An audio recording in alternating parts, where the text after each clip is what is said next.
On the entry, pulls up on St. Jones. Gerard puts at the line. Gerard looking for a lead. McKinnon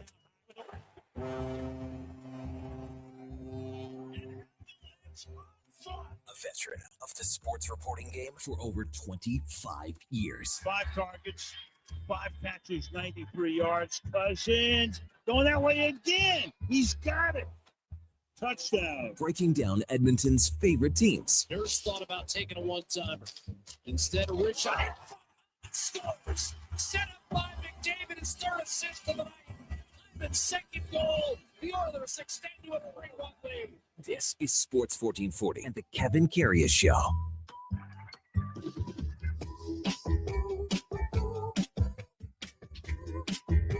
All right, here we go for Sol 562, Friday, December the 12th. Hey, the weekend is here, so let's tear up the old pea-patch clicker into Schnell and make a fast break to the 11 o'clock hour. Hey, it is Feel Good Friday. It is Playlist Friday.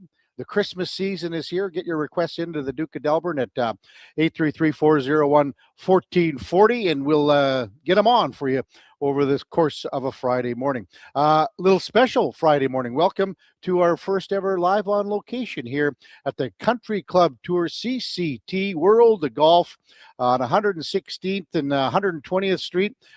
It's a brand new facility. They got 41 bays with simulators. They got 1,200 courses to choose from. Right now, you can get unbelievable deals on incredible memberships. Next year's membership cards for the outdoor courses, all 7 of them are half price at $100. You can bundle all 3 right now. A $400 value for $200 on the outdoor, the indoor, which is all 7 courses out there, and the summer indoor golf pass. You can't beat it. $400 value going for $200 right now. We'll be here all morning long, and guess who came in to join us? Yes, on a Friday morning. My good buddy Eddie Steele. Hey. Good morning, Eddie. How you feeling? How you I'm looking? doing well, man. Yeah, Doing well. snuggle in here, man. Yeah, Come on, let's get share with inside. the You Sugar see Bear. us in here? Yeah. Tune in online and check us out. So we're on YouTube. We're streaming on YouTube. We're streaming on X, Facebook, Instagram, even Twitch. So if you want to have a gander, and if you want to come down, just come down, check us out at the CCT World of Golf. You can have a look at the many bays and see exactly what they have to offer down here. We're always streaming on iHeartRadio, the TuneIn app, even sports1440.ca. If you miss any part of any show, it turns into the many, many podcasts that are out there on Apple, Spotify, Google, even Amazon. Subscribe. It's free. Click the auto select download. You'll never miss a second of the show. So here we are on location. Well, first of all, Eddie, I set this up myself here. I couldn't believe it. Well, Allie helped me a little bit. A little A little or a lot bit? Let's be real now. One little button that I was unaware of. One button. I get in here and Duke and Fanny Fenn are back at the studio. I'm like, we're the boys. I was shocked because there's a lot of tech going on here, and Mr. Karius himself did it all. Yeah, right. Well, and we haven't got a text that we're not on the air yet or whatever. Our text line, 833-401-1440. Get him in, of course, again, your request. Oilers win last night. I was at the game till the second period when I had to drive all the way back to the mall to pick up the camera that Josh Fenwick and Jason Greger so conveniently decided that this wasn't the camera to use. They're giving you the runaround. Drive all the way back. Pick the camera up. Thanks a lot, Fenny. Really appreciate it, big guy. And Greg's too. So anyway, Oilers win last night 4-1. They're 5 points back of first place Anaheim in the Pacific Division. They go 3-1-1 on the homestand. The story, Zach Hyman, 3 goals. He gets the empty netter. So Hyman, this is the game we've all been waiting for. We've been all waiting for. Yesterday, we had Frank Saravalli on, and Frank's discussion again that we had yesterday about the Olympic team and Zach Hyman. Well, this certainly helps it, right? Oh, it helps his case. It is massive for Zach to come out with a performance like that. The empty netter, he was even saying, I was listening to him and Gene Principe at the end of the broadcast. Well, he was almost looking to pass off, and he said, well, I might have. Because there was if the guy would have lunged at me. Yeah, if that was the right play that was going to be there. Yeah. So that's his 6th career hat trick. He's 7th all-time on the Oilers list for hat tricks. And just a remarkable game. And I like the one shot in the slot. That was the 3-1 goal where he had the opportunity to get something on the puck. You know what I mean? So I think it's good signs ahead. And in Toronto tomorrow, so the Oilers leave today for a 5-game road trip. This is the final long road trip, if you want to call it, Eddie. So I think that's something to look forward to here. Absolutely, it is. And just overall, this team, they're a December team, aren't Yeah. they, KK? Well, Slow starters, but it's year over year. They get into this December season, Yeah. and boy, do they ever turn it on. They turned it on, and in years past, now they got to continue. This is just the start of it. You look at it where they are in the standings, and again, 5 points back, and they're not saying we want to just get in as a wild card team or whatever. They want to challenge here for the division. That's what they want.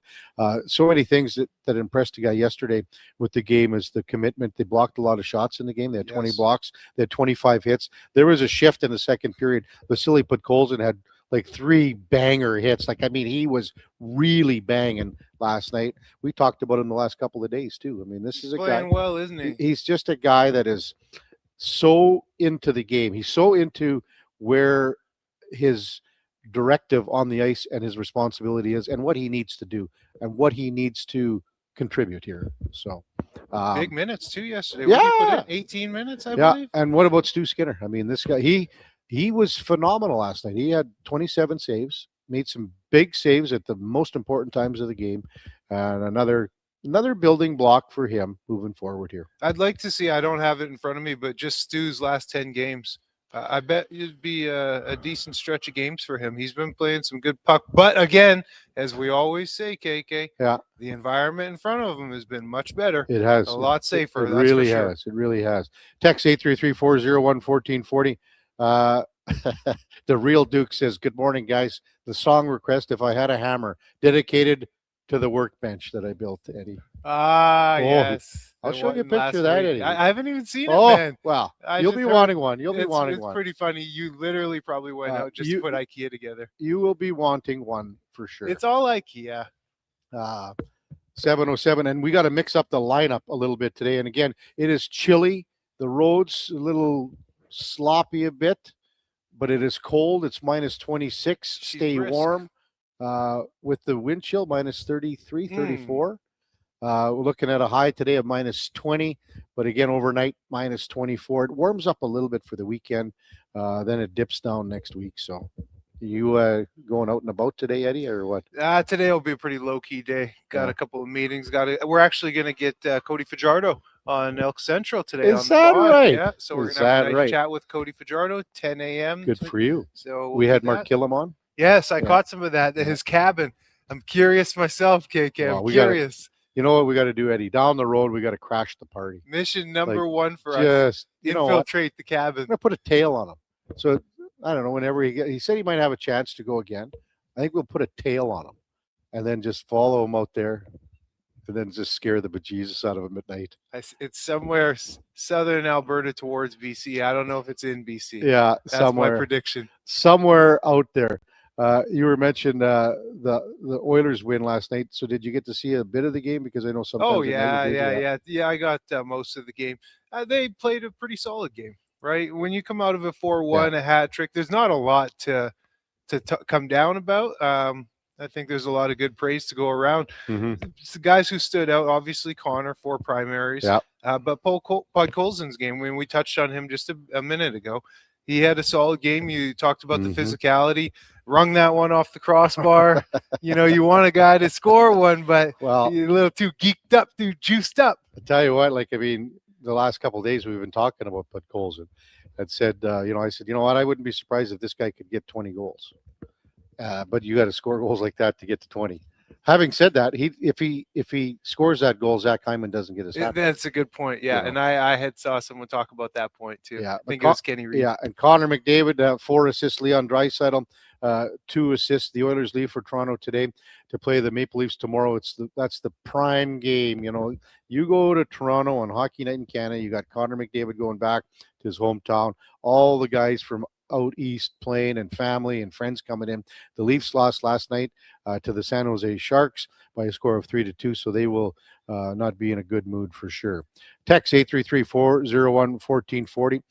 Jay in Victoria says, solid effort from the Oilers. Another good game from the pod. One shift, he had 4 hits. Yeah, I had 3. I didn't. Maybe it's 4. You're right. Zach was good to see. The Viking had the big hit behind the net. I think that was on Emmett Finney. Bouchard and Stu had a pretty good game. Bouchard had that one play at the start of the second period. It was a jump ball and like in the neutral zone, and the guy got past him.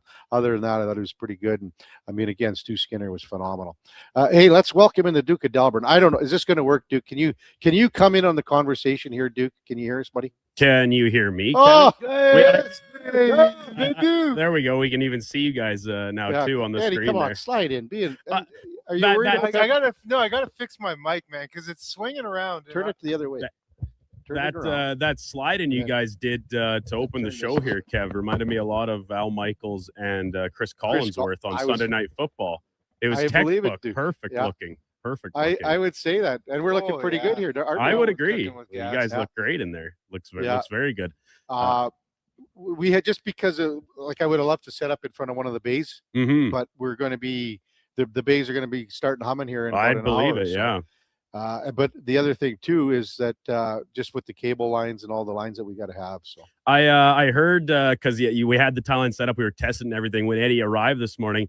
Did Eddie or did Eddie not bring a couple clubs with him this morning to try and brought his whole bag? The whole bag, man. What do you mean? Get a few swings in here before he jets off at 9 o'clock. So that'll be too good. Until 9:30. Yeah, I'm saying a little extra. Kev, you'll have to get some video footage of Eddie 85 in the bays, getting some work in. I definitely will. Now, I mean, when I looked at I said, "What are you doing?" He goes, "Well, I'm just going outside to get something." He says, "Brings his whole bag, not a club or two, the whole bag."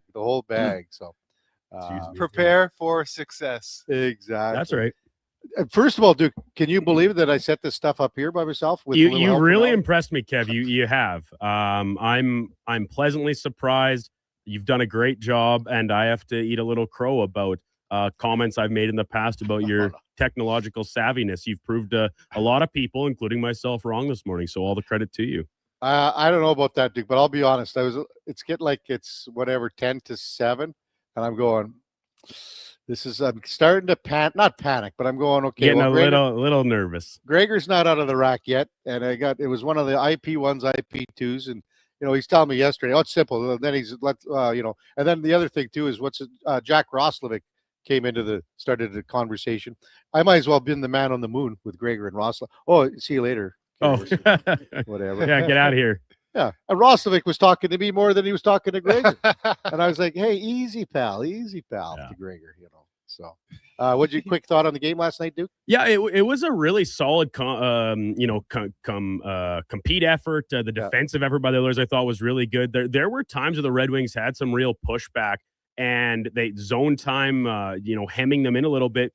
But it's so much similarities to what we've talked about the Oilers at times. Like, they had nothing on the inside. The Oilers were protecting the middle of the ice so effectively that apart from the odd one here or there over the course of the entire game, they didn't have very many prime scoring opportunities. And the couple they did, Stuart Skinner came up with the saves when necessary. So, like, over the course of 60 minutes, it's tough to ask of much more, I think, from the Oilers last night. And, hey, head into this road trip, which is going to be a really tough part of their schedule on a pretty positive note. The Hyman Hatrick just kind of being the cherry on top of that. Yeah. NFL Thursday nighter, the Tampa Bay Buccaneers don't deserve to be in the playoffs after losing to Atlanta last night, 29-28. A last-second field goal does the Bucs in, but they had a 28-14 fourth quarter lead. Kyle Pitts all of a sudden turned into Travis Kelce, Tony Gonzalez, and Gates all in one with a performance like that. Eddie Bijan was good. Don't forget about Gronk in that too, because I might as well have had every tight end possible. Yes, wow, what a game! Yeah. What a game! We've all been waiting for that too. Oh yeah, so we're going to talk about that with Eddie. We'll talk about Cody Fajardo with Eddie coming up at probably 7:40. A little change to the lineup today. Mark Spector, normally at 8. He's on his way. Well, he's at the airport right now.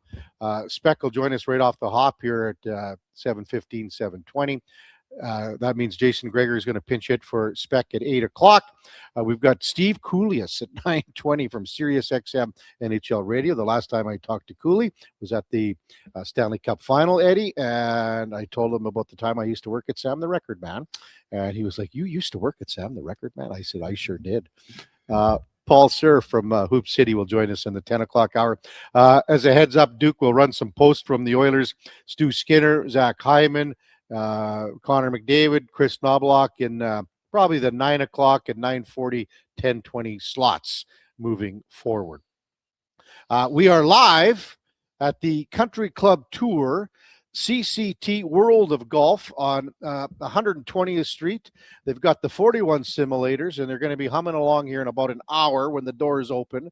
They've got a full menu. They got well, Eddie and I are having a latte right now. They're already cooking us up lattes. They've already said, what are you looking for your breakfast sandwich? Ooh. Yeah. Well, fellas got to go with them bacon. Right? Yeah, well, that's probably what we're going to be having. Yeah.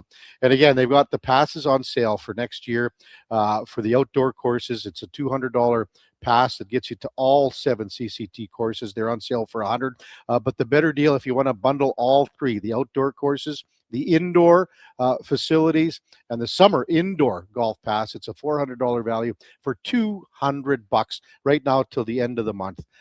Perfect Christmas gift for the golfer that you love. When we come back, Mark Spector from Rogers Sportsnet sitting in the airport lounge somewhere having a Caesar. He'll be with us right after the break. It's the Kevin Karius Show with Eddie Steele, the Duke of Delburne, Josh Fenwick back at the Sports 1440 studios at West Edmonton Mall. We are at the CCT World of Golf. It's the Kevin Karius Show on Sports 1440 AM radio, but we're also streaming on YouTube, X, Facebook, Instagram, and Twitch. Looking for the perfect used ride? Now's the time. Drive away for as little as $25 bi-weekly. Go Auto has over 7,500 used vehicles in stock with something for everyone. From budget-friendly cars and road trip-ready SUVs to powerful work-ready trucks. With around 70 locations across Canada, your next vehicle is closer than you think. Whether you're upgrading, downsizing, or buying for the first time, we've got the right ride at the right price. But don't wait. These deals won't stick around forever. Start shopping today at goauto.ca. This hockey season, before every game, check out the pregame show with Andrew Walker on Sports 1440. It's brought to you by Titan Supply, your only source for rigging, lifting, and hauling products. Visit titansupply.ca. Hard to believe it's already that time of year again. Time to get your festive aluminum pole at Metal Supermarkets, where the staff will be completing feats of strength to get your metal ready without any grievances. When your project needs a festive miracle, Metal Supermarkets offers in-house bending, often by the next day. Plus, metal cut to your exact specifications, fast. The convenience stores for Southside, West End, metalsupermarkets.com. Heard of Uline? You know, the have-it-all in stock, ready to deliver shipping and industrial supply specialists. The company that does things for you that are unheard of, like keeping 41,000 items in stock in our own warehouses. With customer service reps on the line to get you what you need, when you need it, 24/7, 365, every time. Maybe you heard it here first. Want to hear more? Visit uline.ca. ULINE, your shipping and industrial supply specialists.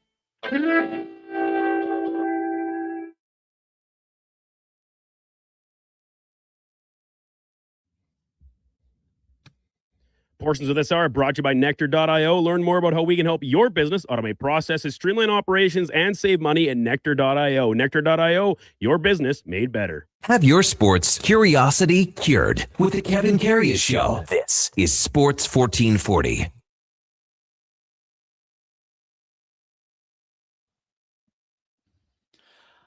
All right, welcome back to the big program, 719 in Edmonton.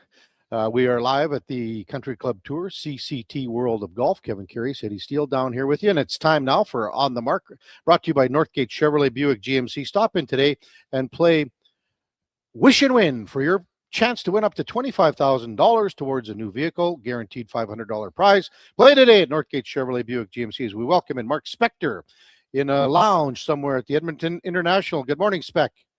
Morning, Kev. How are you, man? Well, we're at the CCT, Eddie and I. We're oh, that's right. You hitting balls this morning. Well, we haven't done that yet, Spec, because we're busy working. Well, listen, I think I'm just happy to hear that we're actually on the air and you figured out how to use that remote box that Gregor was explaining to you yesterday. Spec. Spec was there too, Eddie. It's a thing of beauty, Spec. I can't believe it either. You should have seen Eddie. You should have seen Gregor teaching Karius how to use that box yesterday. It was like two monkeys doing a Rubik's Cube. What was the confused look on his face like? I can only picture it. Kevin's trying to process, but it's not hitting home. No, it was like Jason was talking Romanian and Kevin was talking Latvian. talking Latvian. Yeah, it was something. I would have if you know what, if one of those betting sites would have had a lineup, I would have thought this show wasn't starting until about 7:30 this morning. Listen, I would have bet on that too, Spec. But thus, here we are. Here we are. So, and you're on your way, Spec, leaving at 8 o'clock? Yeah, I got 8 o'clock to Toronto, and then in for Hockey Night in Canada tomorrow night, and then the rest of this trip here, Montreal, Pitt, Boston, and here we go.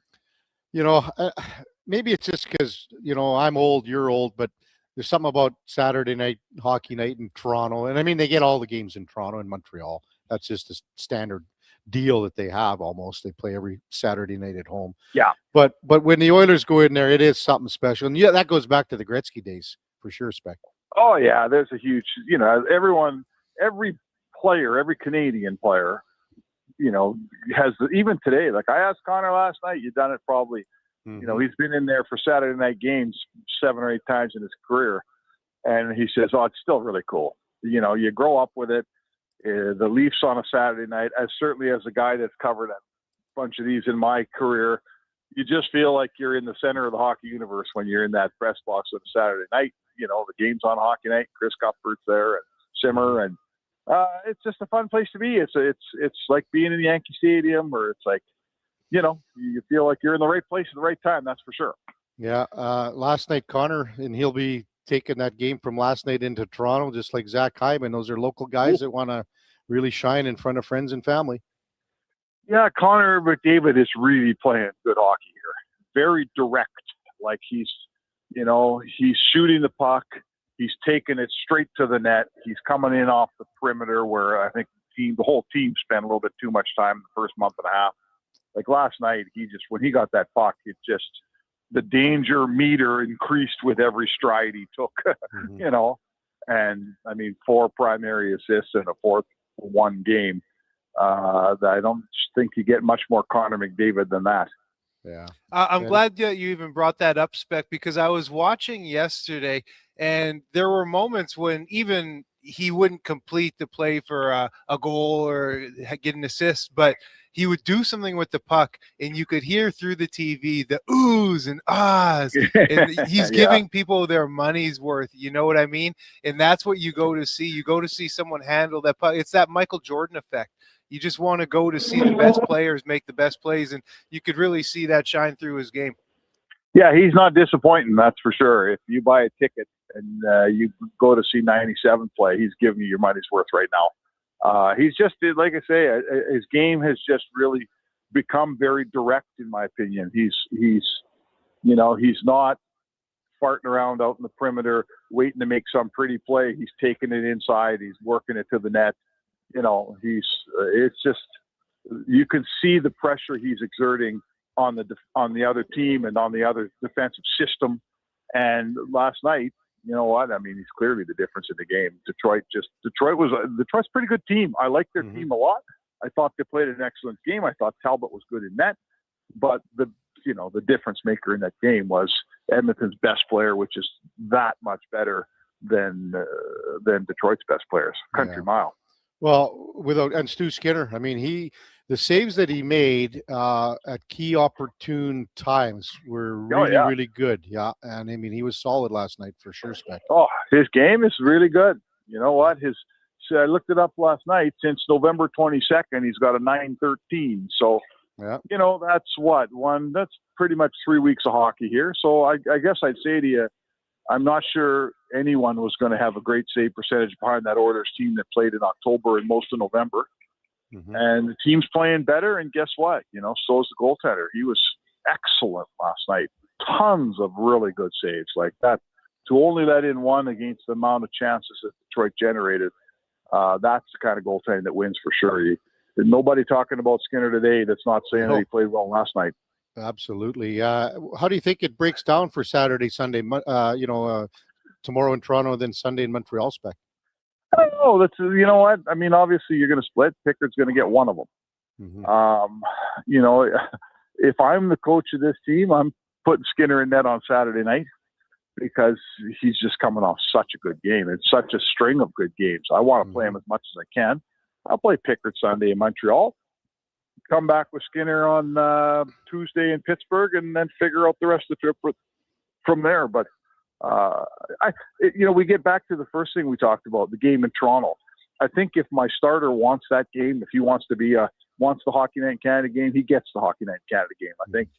I think this is, it's goofy, but these guys, even though they make millions of dollars and they're all pros for a long time and they're grown men, they're still going to skate out in that rink in Saturday night in Toronto, and some of them are going to look up in the seats and see their parents sitting there. Yeah. And that's meaningful. It doesn't matter if you're Connor McDavid or if you're, Kevin Karius playing in Melville when he's 10 years old. You still look up in the seats and you see your parents sitting there and you want to play good. So I'm playing Skinner Saturday night in Toronto just because he probably gives them the best chance to win. They never came to my game, Spec. Kevin, I had something funny to say. Really? That that it? No, that topped it though, pal. That was a good one. They did too come to your game. So Spec, looking at this game against Toronto, that was really good, Kevin. A little deeper. Edmonton, their power play is lethal. We know that. But you see Toronto, man, they're 31st in the league at 14.5%. Do you think, and we know they're struggling, there's some injuries there as well, but do you think the impact of Mitch Marner walking out the door is this grave on this franchise? Well, they haven't, when you lose a key player, like obviously a very good player, he's a Team Canada player, so he's a hell of a, right winger. But you got to, it's like when the Oilers lose, Nuge or McDavid. They got to, it's one thing to lose to Talinetti. It's another thing to figure out how you're going to operate without him and who's going to take over what parts of his job. And it looks to me, watching Toronto play, like they still really haven't figured out who's picking up what slack for Marner. Maybe they don't have a guy. Maybe they can't replicate it, and they can't seem to figure out how to split up the chores. So they do. They're confused. I've watched that power play a bunch, and it's not very good. And they lost OEL last night. Oliver Ekman-Larsson limped off the ice, and I mean, just from what I watched, it doesn't look like he'll play tomorrow night. So they're dinged up, and they're not winning a whole bunch. And it's a struggle in Toronto right now for sure. Yeah, I think so too. And then, even like the Sunday game, it's back-to-back for the Oilers too, Spec, but Montreal is playing, I believe, in New York against the Rangers on Saturday night. So it is a little goofy for sure. Montreal won last night, Spec, with that young kid coming up, Jacob Fowler in goal, made 36 saves. So he's going to get one of these games on the weekend. You know that. Maybe he plays the Oilers on Sunday night.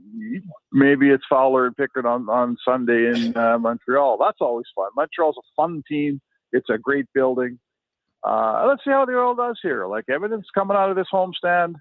They got a lot of momentum, right? I remember the conversation we had, Kev, the day after they lost 1-0 to Minnesota, and we said, hey, you know what? They played well. They lost.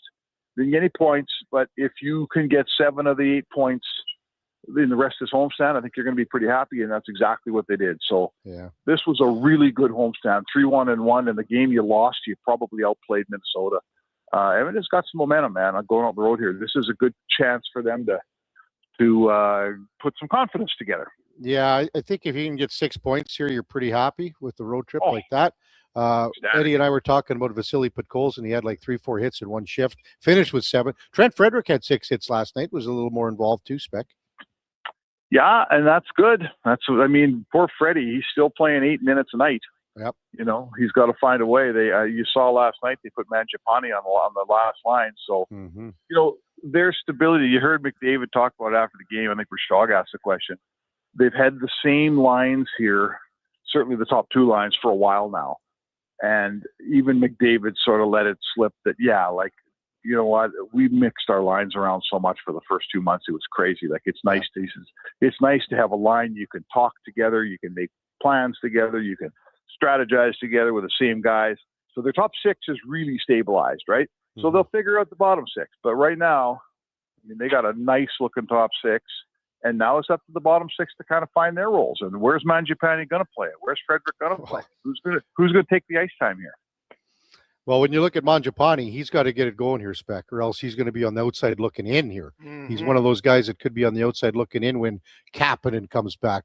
Roslovic, is going to slide in to the right side with Leon Draisaitl, because that was just a really good line with Leon and Vasily Podkolzin. And so to me, that top six, and then depending on your opponent, depending on who you're going to be playing, that's when you move Ryan Nugent-Hopkins to 3C, and you figure out who's going to play with Connor and Zach Hyman. But I think you'll see a little bit of both. You'll see half and half.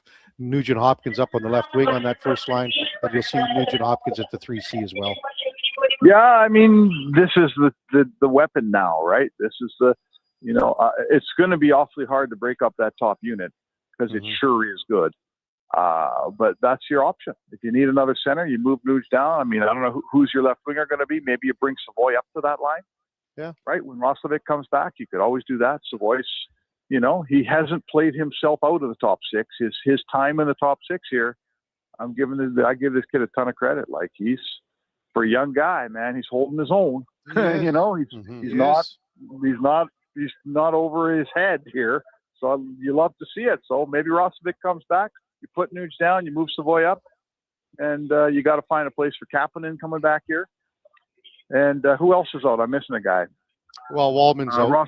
Waldman's out, Roslovic, and Kapanen. So there's three players, and three good players. Philp's still out too, if you want to count. And Philp, that's and Clattenburg technically too. Yeah, I suppose. Yeah, I thought Clattenburg was going to get a game or two yet, but I don't think that's going to happen now because he's on IR. It's unfortunately for him. Yeah. Unfortunate for him because he had a real nice little debut going here before he got hurt.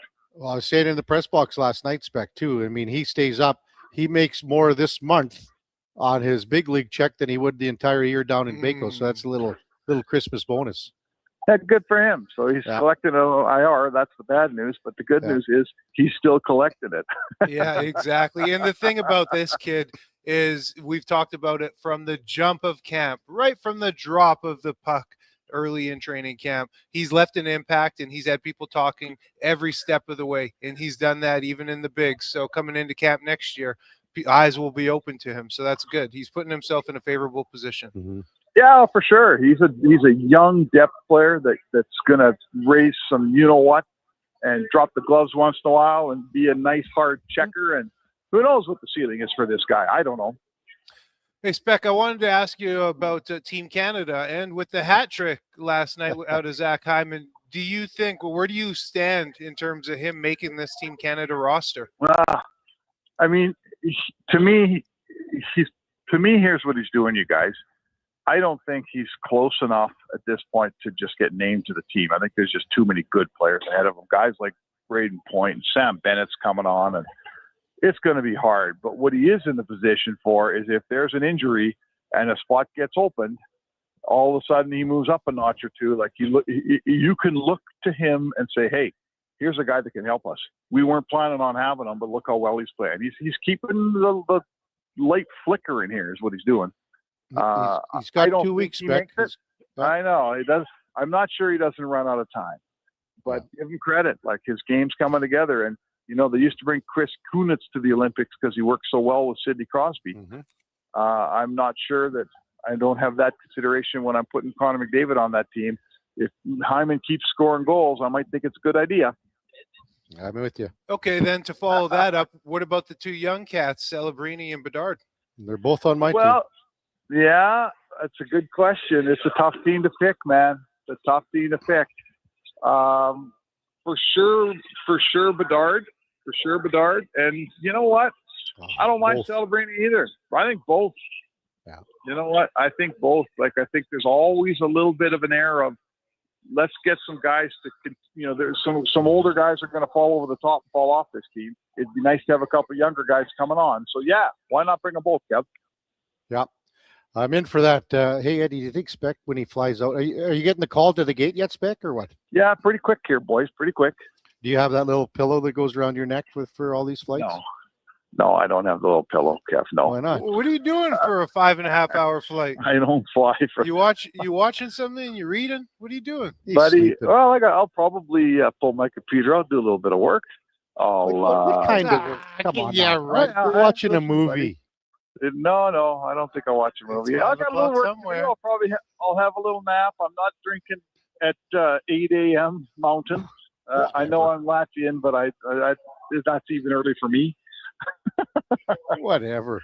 I got a bunch of boys we're putting together in a place in Toronto, a whole bunch of sports writers tonight. So Tonight you're going to hang out and have a dinner and stuff? yeah, there's a big group of guys that I don't see very often. So yeah, like some guys from the Toronto Sun, Luke Fox from our place, old star writer Paul Hunter, Kevin McGran, bunch of guys. Who else? That's it? Who else? Oh my God, I don't know.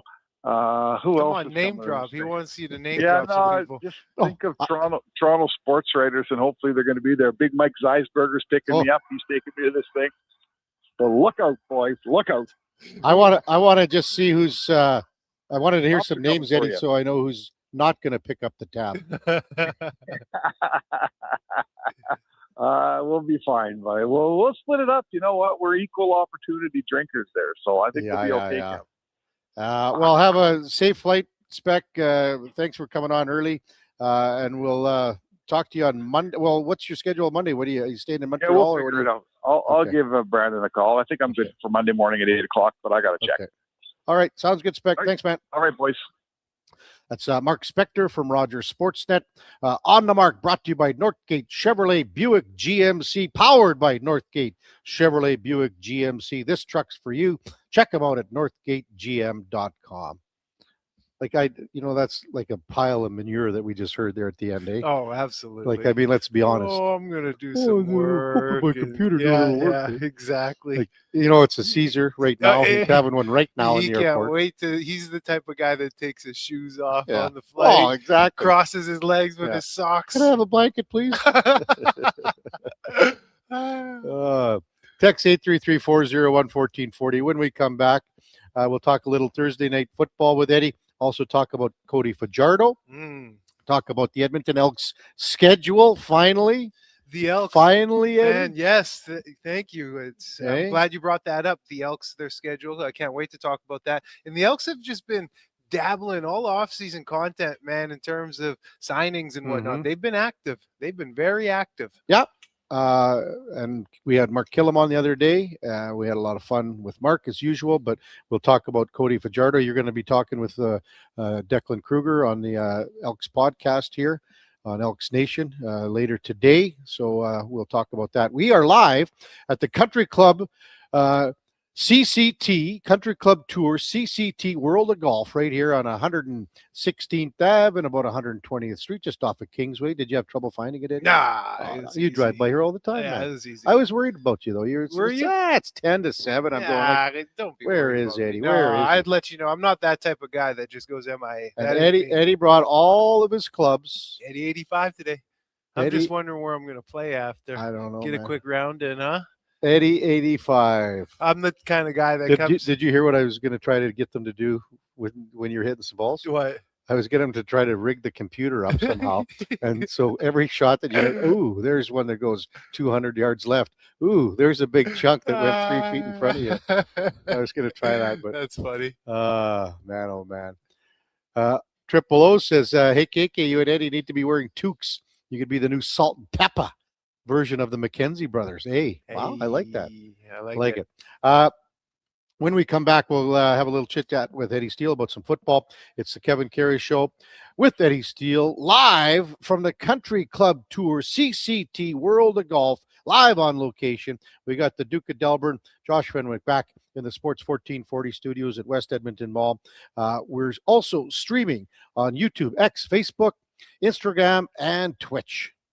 Well, get ready for a silly hockey fans. Your partner in power just skated onto the ice. EWEL.ca, the new e-commerce website for electrical wholesalers Edmonton, is ready for the power play 24/7, 365. UL skates to where the puck will be in 5 years. Now that's forward thinking. Killer selection, slamming products from the best brands, and legendary service. Don't sit on the bench. Get your account today at ewell.ca and win that project. Plug into your partner in power. Get an EWEL.ca account today. He's a winner. Sweet. She's a winner too. Right.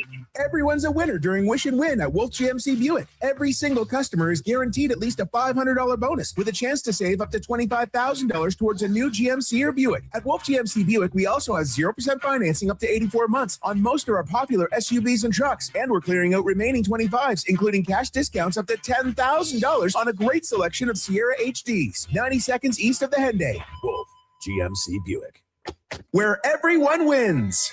Start your day with a blast of sports. Kevin Karius, along with Brandon Douglas, brings the fire, the fun, and the fearless takes. Weekdays, 7 to 11. Text Kevin, 883-401-1440. Mornings with Sports 1440. More Edmonton families than ever are struggling as food prices skyrocket. The Holiday Hamper Foundation provides festive meals for 2,000 homes in need. Your donation ensures a turkey is on the table for every family. Donate today at holidayhamper.ca. At Fountain Tire, get up to 15% off select tires, up to $125 off a set of 4 select Goodyear tires, and $50 off $150 service until December 13th. Restrictions apply. Book today. Fountain Tire. We're on this road together, Canada. Aloha, Edmonton. It's back. Century Vision Care's 4th annual Maui Christmas event on Friday, December 12th from 9 to 5. Century Vision Care, Edmonton's biggest Maui gym retailer, is bringing the island spirit to your holiday shopping. Enjoy in-house savings on all prescription and non-prescription Maui gyms, plus giveaways, prizes, snacks, and beverages all day. Same-day eye exam appointments are available, and they direct bill most insurance plans, but spots are filling fast. Get ahead on your Christmas list and treat yourself to a new pair of Maui gyms. Visit Century Vision Care on Instagram. I'm Rick Showers from No Bull RV, and people often ask me, hey, Rick, do people actually buy RVs from No Bull in the fall? Fair question, Rick. Why would you want to buy an RV just when it's time to put it away in storage for the winter? And I have the answer, Bob, because the RVs at No Bull are used, and that means every RV on our lot is a one-of-a-kind. So when you're looking for a used RV, you can be really picky. One of a kind means you don't have to compromise on what you're looking for. That's right, Bob. But it also means when you find the right one, you grab it up before someone else does. Sometimes that's in the fall, but No Bull makes it easy because when you buy your used RV now, we include winterization and winter storage for free. We even get it prepared for spring camping at no charge to you. All you need to do is be ready for the great outdoors come next spring. When you think of it that way, the fall might be the best time to get your RV. And that's No Bull. NoBullRV.ca.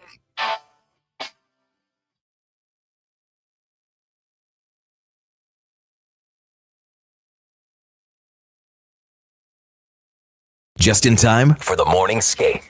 This is the Kevin Karius Show on Sports 1440.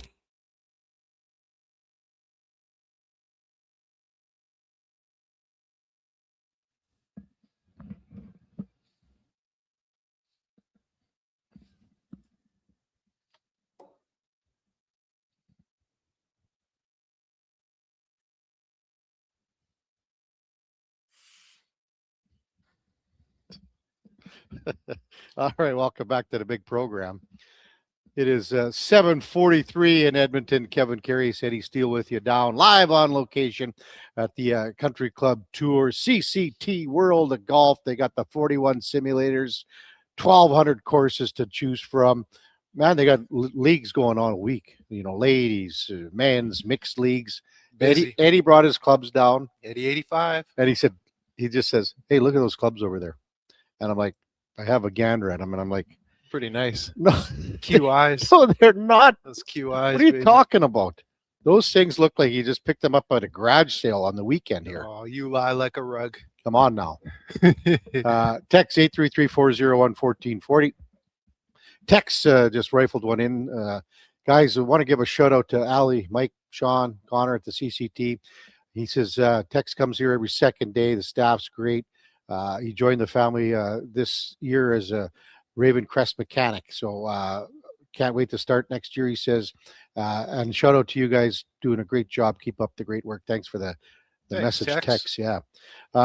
So I didn't see any of the Thursday night football game, but when you are playing for a division title and you're up on a team like the Atlanta Falcons by 2 touchdowns in the fourth quarter, how do you piss that away, Eddie? You got to finish. Yeah. And that one interception, wow, what a play. So what? I run it down for us like it was an interception. Obviously, Baker Mayfield was picked. Yeah, Baker threw the interception. I got to pull up his name now. I don't have Okay. it directly That's in front fine. of me, KK, but what a play, because not only did he jump it to the sky, but he fooled Baker the way he dropped back. Baker obviously saw something, but the DB sunk back, Mhm. and it was just an athletic play. And I thought Yeah. when I saw that, sometimes playmakers are going to make plays, and it wasn't an egregious mistake by Baker. It wasn't. It was just a heck of a play that was made by the DB. So that allowed them in it. And Kirk Cousins, Kirko had a game. Did he ever? Yeah, I believe he threw for over 300 yards, KK. Yeah. He had a huge game last night passing. We talked about Kyle Pitts. What was Kyle Pitts? I know he had 3 tugs. He had a heck of a Kyle Pitts was on another planet last night. He had 11 catches for 166 yards, 3 receiving touchdowns. I mean, Kirko, 373 and 3 touchdowns. I mean, that's your fantasy. If you got That's those two, huge. well, no one's dressing Kirk Cousins, and very few guys, even at this point, are dressing Kyle Pitts. We had him dressed in our league in the loser bowl. They call it the dim bum bowl or something like that. But Pitts was 45.6 points in a full PPR league Wow. last night. Absolutely insane. Hey, shout out to Mike Evans, Yeah. too, for coming back after missing 6 games with the collarbone Mhm. issue. 6 receptions for 132 yards, just like he hasn't missed a step. I'm a big Mike Evans guy. Yeah. Todd Bowles, I haven't seen his post-game news conference. I think it would sound like a little kid playing with a touch-tone dial phone just by reading it. He says it's inexcusable. You don't make excuses. You got to, blank care enough where the blank hurts. You got to blank care enough where the blank hurts. It got blank mean something to you. How well do you know your job? How well can you do your job? You can't sugarcoat that blank. It was blank inexcusable. There's no blank answer for it, no excuse for it. Look in the blank mirror. That's about 10 or 12 bombs there. He says it's your blanket livelihood. Yeah, it's real, man. It has to mean something to you. Football is a sport where like the emotion plays into it so much. Every play you have so much adrenaline and emotion. It's chaos. It's a controlled chaos, where other sports you really have to tamper it down. Whereas football, man, if you don't play with it deeply meaning something to you, probably going to come out on the losing side more often than not. Yeah. And again, so now you got Carolina sitting in the driver's seat in the division. They have the opportunity here to, they've got New Orleans this weekend. They're 7-6. The Bucks are 7-7. You know what's crazy? There's probably not enough time here because the Buccaneers are playing the Panthers. But if you think the Falcons could have just won one more game here, one more game of all the close ones they lost, they'd be in the mix here for the division. Yeah, that is wild. All right, Kevin Karius, Eddie Steele with you down at the Country Club Tour CCT World of Golf here, live on location. You will be having Cody Fajardo on with Declan Kruger on your podcast. But what do you think of the signing? We had, Ed Hervey was on with Gregor. We had Mark Killam on earlier in the week. This is the guy that they wanted. Evidently. And are you 100% on board? Yeah. 75% on board. I'm 80% on board, KK. And I've said this about Cody for years now, and he is a Grey Cup MOP, but he's the best insurance policy in the CFL. I just don't know. And by insurance policy, we all know you're going to need to use 2 quarterbacks at a certain point during the season. Injuries happen. It's a long season. And just the way the game is played in the CFL, you're going to need 2 QBs. Every team, you look at the rosters, you need 2 capable quarterbacks. Now, having him as the backup pushing the starter, I love that. Hanging your hat on him as the starter, yes, very safe. There's just some caution tape there for me in terms of aging, of course, but he's only 34. I That's think not that's terribly not old. a big deal for me. That's not terribly old, but you see some loss in arm strength. That was quite noticeable through the year if you watched it. Okay. Pushing the ball Okay, downfield. compared to years past, do you think? I even just think Or throughout the I guess the season. question would be, Eddie, was the arm strength ever there to where you want to have it, or did he lose it last year? Do you think? I think it was a noticeable drop off last year, like 30 yards and beyond. You really could see he had to muscle it down there, and it just never had quite the muster really to stretch the field. Now, with that being said, what I always talk about, and you've heard me talk about it for 2.5 years now, being a distributor, a point guard at the position. He is great at that. He is great at the intermediate routes. Stretching the field isn't his forte, but 20 and in, he's good, and that's how you maintain drives, and that's how you can march the ball downfield. And Cody Fajardo has proven to be excellent at that with some really good high completion percentage to follow. Okay, so that's the question I asked Mark Killam on Wednesday. Where is that line, Mark, and even offensive coordinator McSimic? Where is that line between accuracy versus deeper balls and contested balls? Because as Mark said too, we were in second and long too much, way too much. Yes. So they have to navigate their first down play calling and execution, obviously. So where are you with that, Eddie, as far as, do you take a little more risk? Do you say, okay, I get where your strengths are, Cody, but we might need a little more risk in your game, and we'll take the consequences and then maybe leave it up to the receivers a bit more? I don't know if a tiger can change its stripes. Cody has been known to be a safe quarterback and to not want to take risks, Kevin.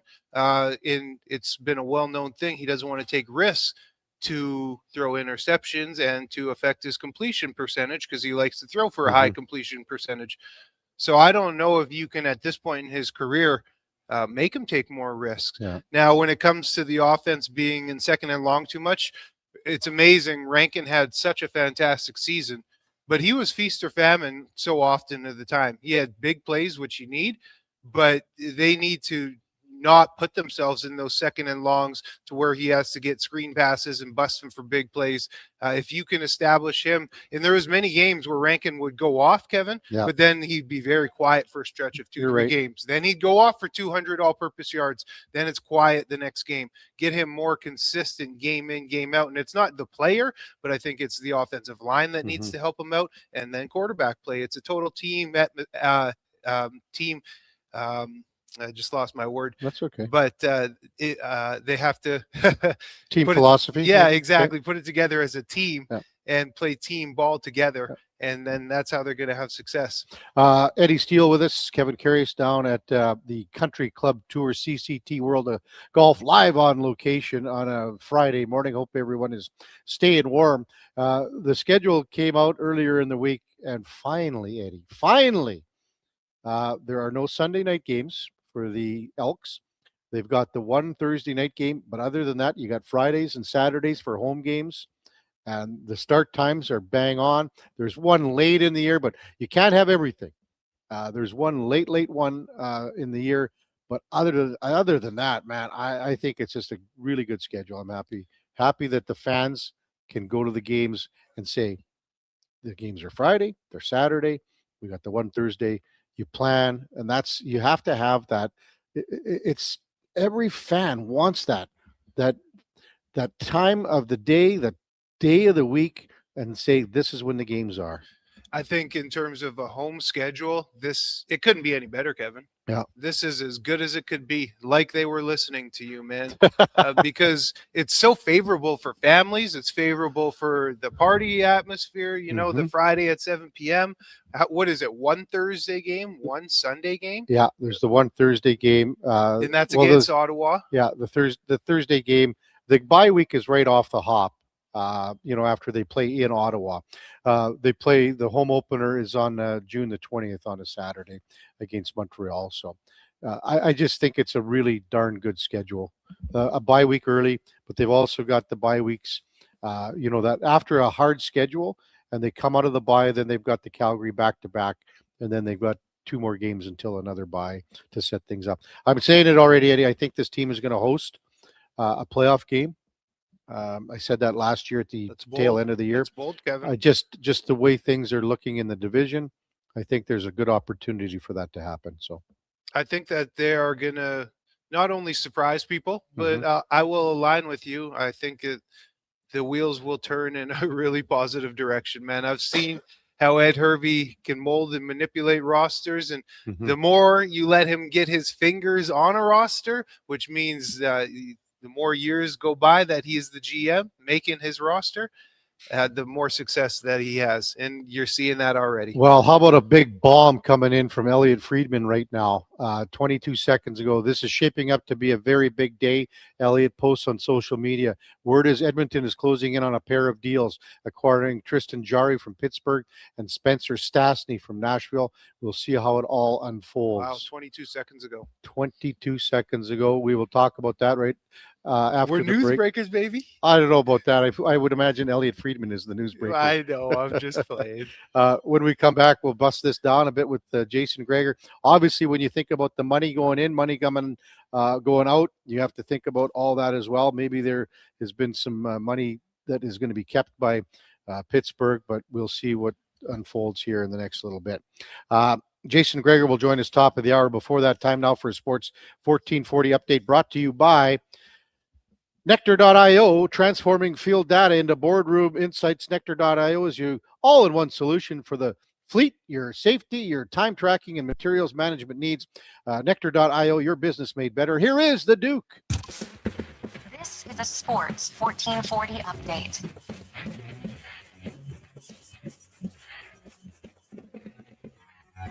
Breaking news coming across the wire. Sportsnet's Elliot Friedman reporting that the Edmonton Oilers closing in on a pair of deals, acquiring Tristan Jarry from Pittsburgh and Spencer Stastny from Nashville. More details to come as they're available. Last night, the Oilers finished off their homestand with a win 4-1 over the Red Wings. Connor McDavid, 4 assists. Zach Hyman netting a hat trick in the victory.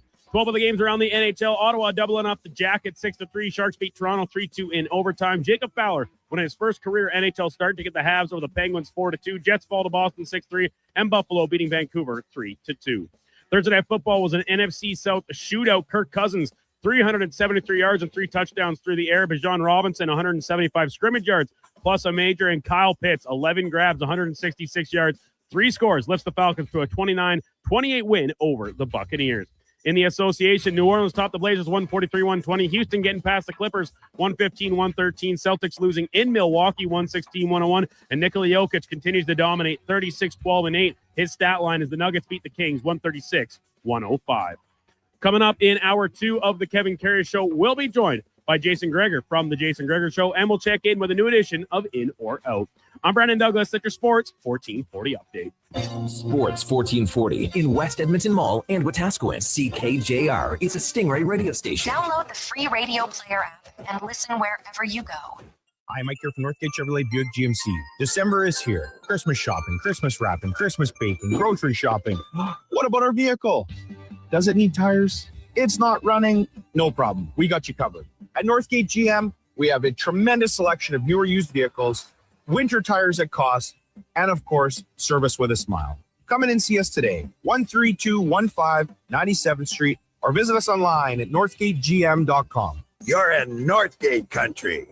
Is your company drowning in paperwork and administrative tasks? Do you need more data to make better decisions? Nectar.io is your company's all-in-one solution for fleet and materials management, safety, time cards, and GIS-based project management.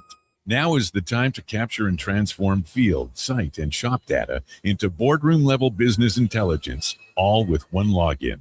Visit Nectar.io to book a demo today. Nectar.io, your business made better. This hockey season, before every game, check out the pregame show with Andrew Walker on Sports 1440. It's brought to you by Titan Supply, your only source for rigging, lifting, and hauling products. Visit titansupply.ca. They're not just a grocery store. They're a butcher, a baker, a cafe, deli, rotisserie pizza, and restaurant, all under one roof. Loca Quality Market does food differently with 2 locations to serve you, Edmonton and Sherwood Park. Visit loca.ca. Bring in the new year with a Canadian country legend. December 31st, in concert at the Silent Ice Center in Nisku. Brett Kissel. She drives me crazy. With special guests Haley Benedict and Morgan Clyburn. Bring your friends, your cowboy boots, and your party spirit for a night full of hits, celebration, and unforgettable memories. Hosted by Chris Sheets. The countdown to 2026 starts with Brett Kissel live on stage. Get your tickets now at silenticecenter.com/events. The ultimate music experience has arrived. Welcome to Stingray All Good Vibes on Prime Video channels. Instantly unlock thousands of epic concerts. Belt out your favorite karaoke anthem. Or relax with stunning nature escapes. Whatever your mood, your soundtrack is waiting. Ready to find your vibe? Visit primevideo.com/stingray for your free trial. Prime membership required.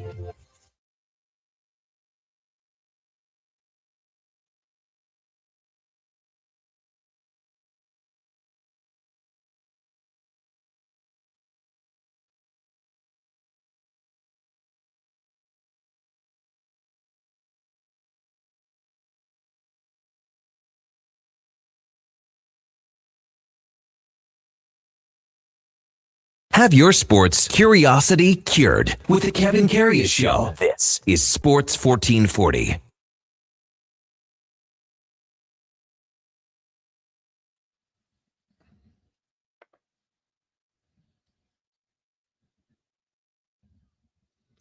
All right, welcome back to the big program, 801 in Edmonton. Kevin Karius, Eddie Steele with you, live on location at the Country Club Tour, CCT World of Golf on 116th Ave and 120th Street, just off of Kingsway. They've got the simulators here all ready to rock and roll and tons of great deals. We'll talk about it all morning, but massive news just busting down with the Oilers. Elliot Friedman reporting that this is shaping up to a big day. Word that the Oilers are acquiring Tristan Jarry from Pittsburgh, also D-man Spencer Stastny from Nashville. Pierre LeBrun echoing that, can confirm 1 minute ago the Oilers are acquiring Tristan Jarry from the Penguins. No details yet what's going the other way, Eddie.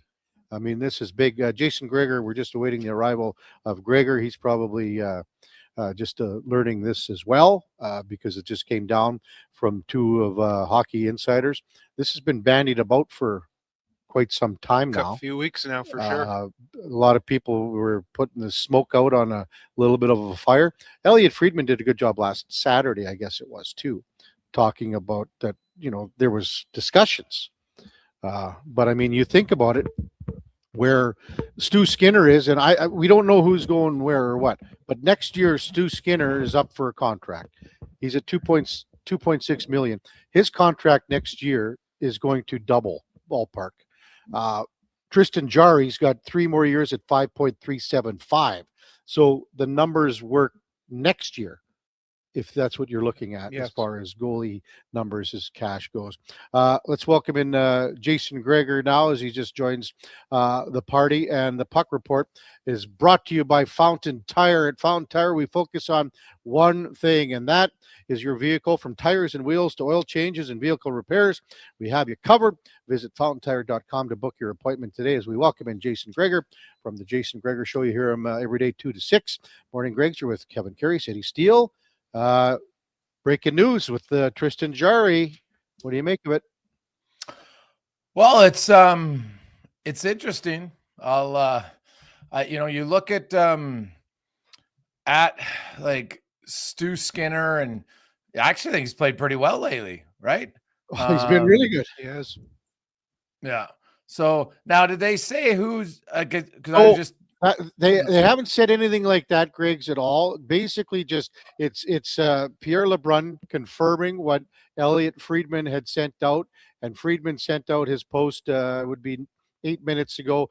Word is Edmonton closing in on a pair of deals. Tristan Jarry from Pittsburgh, Spencer Stastny from Nashville. We'll see how it all unfolds. Pierre LeBrun comes back about 5 minutes after that, can confirm that the Oilers are acquiring goalie Tristan Jarry from the Penguins. So don't know exactly what's going the other way, etc. All right. Well, that's I'm assuming, like, I think the ideal world would be to have both of them, but I don't know financially how that could work, right? You'd have to ship out a lot of money. Because the Oilers don't have a ton of cap space right now. So you'd have to ship out money like Andrew Mangiapane and somebody else to make that deal work, right? Cap wise for the Edmonton Oilers, if it wasn't Skinner. So, because I think in an ideal world, you'd have both Jari and Skinner, but I don't think they're going to do that because I'm just not like, Tristan Jarry's had a good, 13 games this year, but he doesn't have a ton of playoff experience. So if it's him for Skinner straight up, I definitely think there's, now if the Oilers keep playing as good defensively as they have later, the goaltender in Edmonton is not as important, right? That's just a fact. If you can, you look at any team like Winnipeg in the regular season, not this year, but the last few years, they were a really good defensive model, but then they get to the playoffs and they were leaky and even Hellebuck couldn't save them. So, if Edmonton continues to be a solid defensive team, then I think that, the goaltending maybe doesn't matter as much, but I'm intrigued to see, who would go in or out. Because if it's just Skinner, you still got to move out other money because, Edmonton just doesn't have the cap space to add Tristan Jarry's full contract unless they're shipping out the same amount of money. So yeah, Greg's Tristan, he's through 13 games started this year, 9 wins, 3 losses, 1 overtime loss, posting a .909 save percentage. So, there is a bit of an improvement over Stu, but this one wouldn't move the needle for you drastically then, is what you're saying, if it's him for Stu straight up, hey? Yeah, I think it's like Tristan Jarry. I talked to Kevin Woodley, and he thinks that, Jarry, there's elements of his game that are better than Stu Skinner's, right? More consistent is what Kevin says. He knows the technical side. He's a little bit better moving laterally. The other thing that a lot of people overlook is few things here. Skinner is incredibly healthy, right? Look around the league of guys that aren't, like Hello Demko and other Markstrom guys who are, Anderson. So, Jarry's been fairly healthy, but the Oilers are in to win the cup, and playoff experience matters. And right now, Jarry might be a better goalie, but he has infinitely less playoff experience than Stu Skinner, right? Skinner has proven to people that, yes, he can struggle in the playoffs, but they can also stand on his head, right? Ask the Dallas Stars, right? Like, Dallas fans are like, why is everybody complaining about Edmonton's goaltending?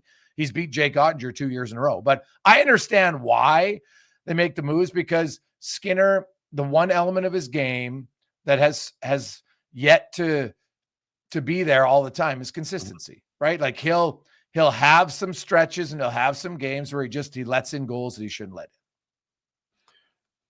I look at this too, Griggs. I mean, next year, obviously Stu Skinner is up for contract. What he will make and command next year is that same amount of money ballpark, probably even a bit more than what Tristan Jarry's at right now for 2 years after this one. He's at 5.375. Now, I just got a text, Kevin, that says Jarry's. My source tells me he doesn't think Skinner's in the deal. So yeah, that's from Spec. Even says here, Spec just texted out too. Hearing Skinner's not in the Jarry deal. So you got to. Then it's a great trade, right? That to me, that's a great, because now you have just improved your goaltending situation. Basically, you've went from Calvin Pickard to Tristan Jarry. That's a big improvement. That's big time. That's best case scenario, man. That would be drastic, and then they can push each other too.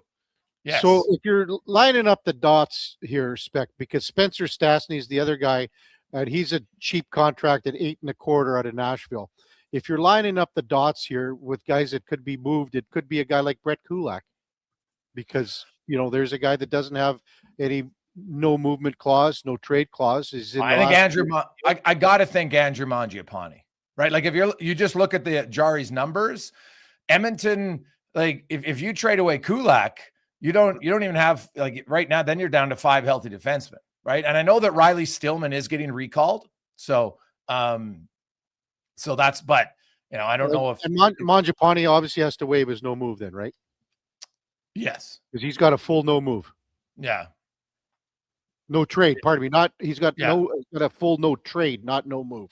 Right. Yeah. So, if you don't have a no move, you could say, well, we'll put you on waivers, right? Mm-hmm. And send you to the minors. So there is, like, if you have that full no trade, but not a full no move, it's not as powerful, right? Like, that's just because you could, all that does is it gives players the option to have a choice in where they want to go. But you got to move out somebody with money. Like, you're not moving out Nugent Hopkins, you're not moving out Hyman. Obviously, I don't think it's Darnell Nurse, right? Like, I guess that would be a possibility, but he's got a full no movement clause. And now that was the rumor earlier, Kev. So I guess we can't. Funny too, Greg. Other guys are saying that Skinner is involved in the deal.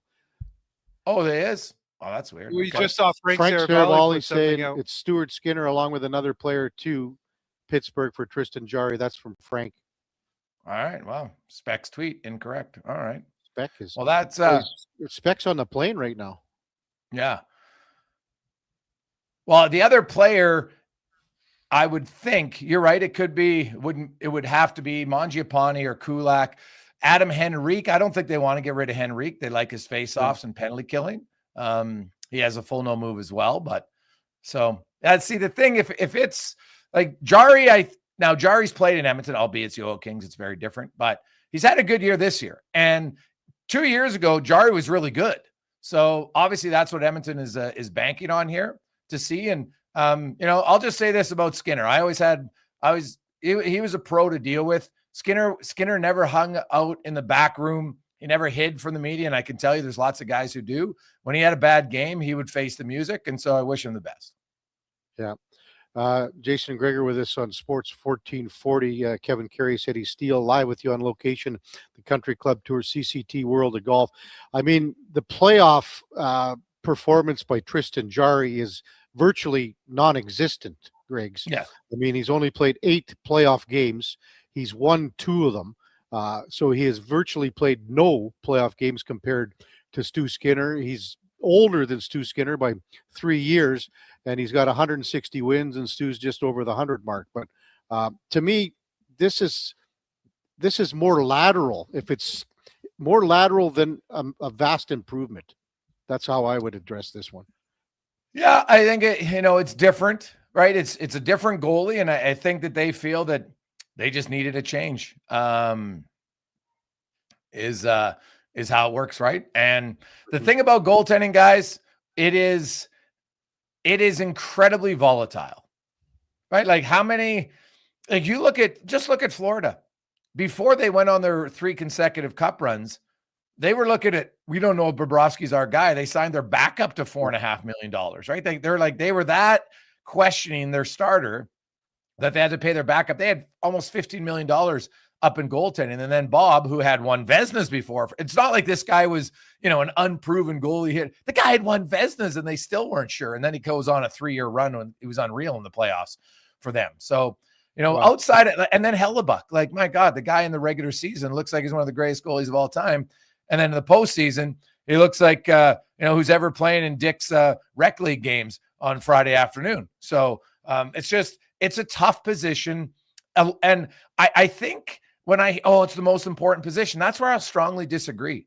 The way the game is going now, it's so more, cross ice, guys hold on to the pucks more. Yeah, you got to read it. You need a good goalie.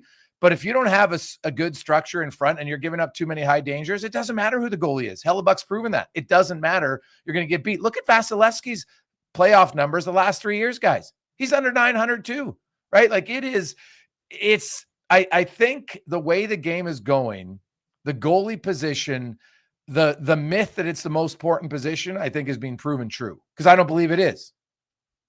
The best goalie in the league right now is a goaltender that no one's even heard of, and that's Brandon Bussey. He's the best goalie in the league right now. He's won 10 of 11. Yeah, he's the best goalie going right now, and he was picked up off waivers. That's how crazy goaltending can be. Yeah. Text rolling in 833-401-1440. A lot of our texters, Gregs, are saying they're not so horny about this trade, to be honest with you. Kind of looking like more of a lateral than like a really good trade, in the sense that it is an upgrade. So, yeah, like there's no doubt that Jarry's been better this year, right? There's you can't debate that, right? He has been better this year.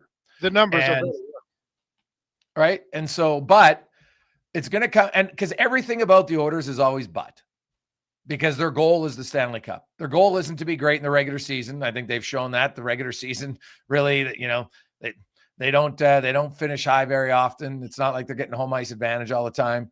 And it hasn't mattered. Like they're basically cup or bust. And I said it all summer. The Oilers weren't going to have the same two goalies at the trade after the trade deadline that they've had the last 2 years. I thought that was an easy decision. I thought Pickard might be the easier guy to move, but I'll say this, I'm not sold that it's going to be Jari and Pickard after the trade deadline either. I don't know if it's 100% that Pickard stays. So great. Chris Johnston saying that it is Brett Kulak. So Skinner, Brett Kulak, and a second round pick to Pittsburgh for Tristan Jari. Wow. That's handsome. Wow. Well, Sam Poulin's coming to Edmonton too, right? Is he not?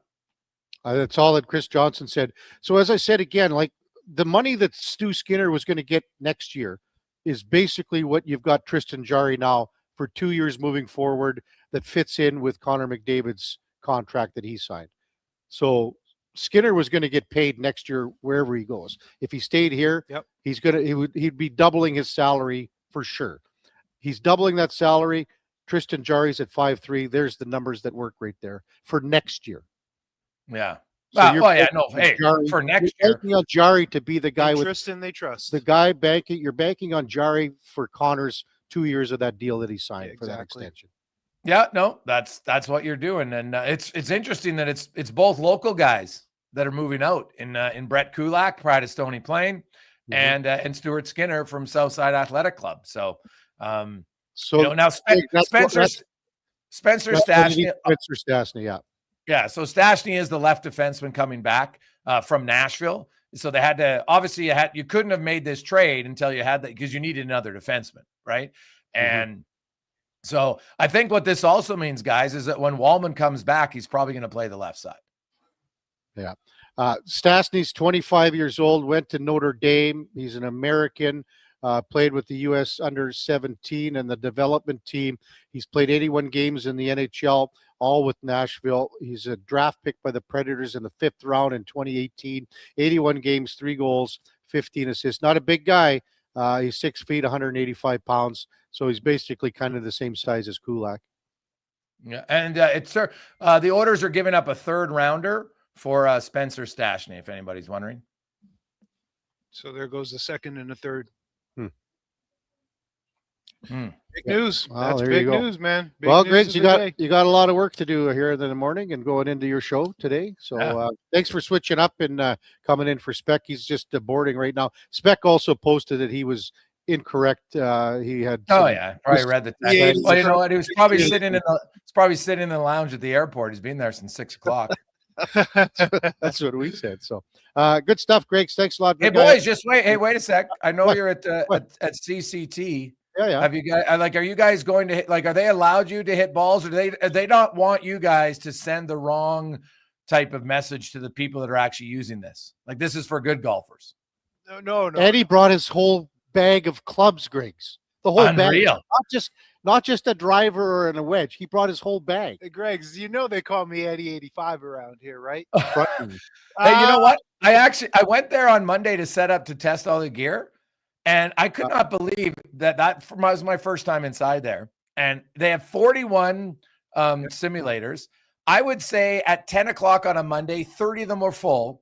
And you had groups of like 3 or 4 people playing games against each other, having the time of their life. And I'm like, God, I can't wait to retire. There's a bunch of retirees and then young guys who clearly are salesmen. And they're in there hanging out and golfing. And I was just like, God, this is unreal.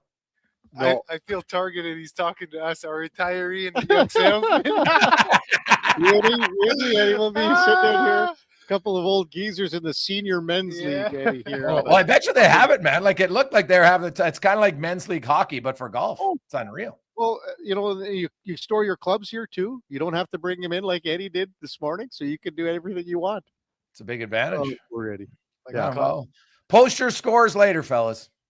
Well, I don't know if we got time. We got a lot of. Hey, first of all, can you believe that I set all the technical aspect here? Well, dude, I tried to make it so it was idiot proof, and it worked. Well, that's great. It did.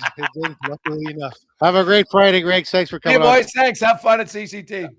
You betcha. That's Jason Gregor. You will hear him from 2 till 6 this afternoon, and he will be busting down a lot on this trade. Jeez, what big news. It is massive, massive news when it comes to the Edmonton Oilers. And I mean, maybe it comes as easy as this, Eddie, to explain this. You just want to change. You want to change in your locker room. So that it tells me that, the players didn't have full confidence in Stu.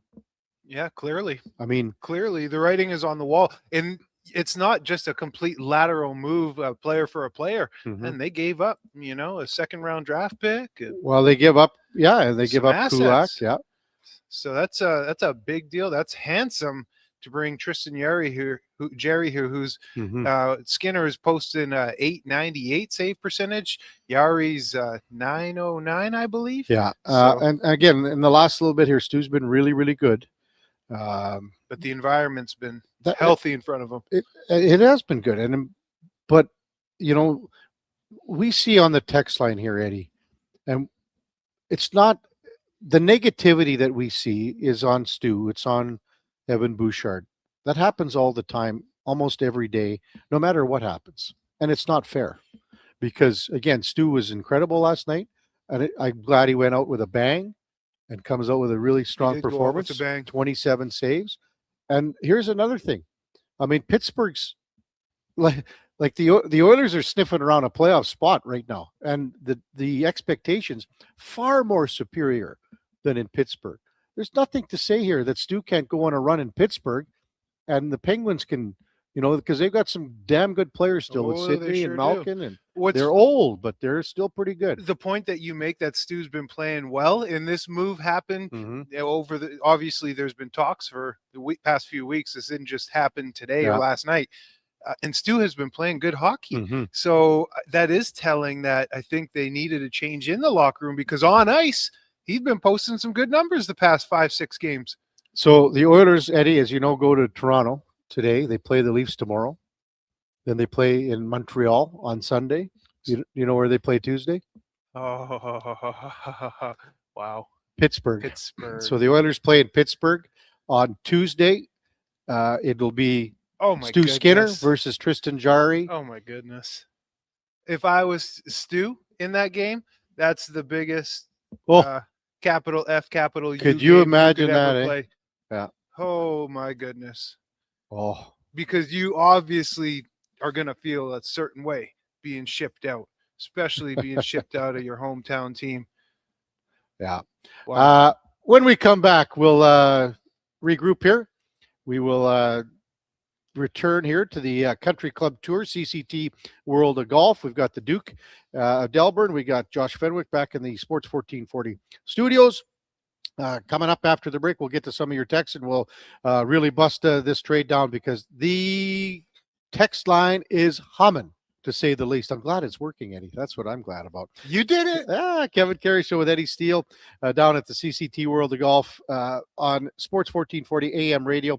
We're streaming on YouTube, X, Facebook, Instagram, and Twitch. As 2025 comes to a close, GS Construction would like to take the time and thank our crews, our partners, and our communities for another successful year of teamwork and growth. Together, we've helped keep Edmonton and the surrounding area moving by building and maintaining the underground infrastructure that keeps everything running smoothly. It's been another year of dedication, pride, and hard work the team has put in to make it all possible. To learn more about our people and our projects, visit gsconstruction.ca. Hey everybody, it's Chief Principe and Jason Strudler. Join us on a 7-night cruise through the Mexican Riviera, leaving from Los Angeles and including Cabo, Mazatlan, Puerto Vallarta, and more. While we relax and cruise the tropical waters and have some drinks with umbrellas in them, you could attend an intimate meet and greet with legends like Bill Ranford, Jason Strudwick, Kelly Buchberger, Ron Lowe, Jack Michaels, Louis DeBrusque, and more. Don't miss out on every hockey fan's dream cruise, the Edmonton Hockey Legends Cruise. It's going to be one hell of a trip. Price start at just $23.99. Part of the proceeds support the Ben Stelter Foundation and Kids with Cancer. The Edmonton Hockey Legends Cruise, July 2026. Visit cast.tours/Edmonton or call 1-833-347-7678. Book now and save $500 per cabin when you mention promo code Stingray Radio. That's cast.tours/Edmonton. Whether you're a craft beer connoisseur or more of a wine aficionado, there's always something new to discover at Sherbrooke Liquor, a unique family-owned independent liquor store. The selection, incredible. The non-alcohol section is also very impressive. Sherbrooke Liquor, expert, knowledgeable staff with a passion for unique finds. More than just a liquor store, we're a community. Alberta's best, the one and only Sherbrooke Liquor. Wine, spirits, and oodles of beer. Visit SherbrookeLiquor.com. Boxing Week blowout starts early at the Brick. Find real Boxing Day prices early and beat the rush on the 26th. Score the best deals on electronics and appliances. Plus, save up to $1,000 off sectionals. Buy more, save more. Up to 25% off bedroom and dining. Up to 40% off mattresses. And up to $500 off big screen TVs. Don't wait for the crowds. Shop the Brick's Boxing Week early access event. Some exclusions apply. The Brick, saving you more. You wanted local sports on weekends. Saturday mornings at 9, check out the Saturday Sports Setup, where we'll tee up what's happening on the weekend sports scene. Tune in Saturday morning at 9 on Sports 1440.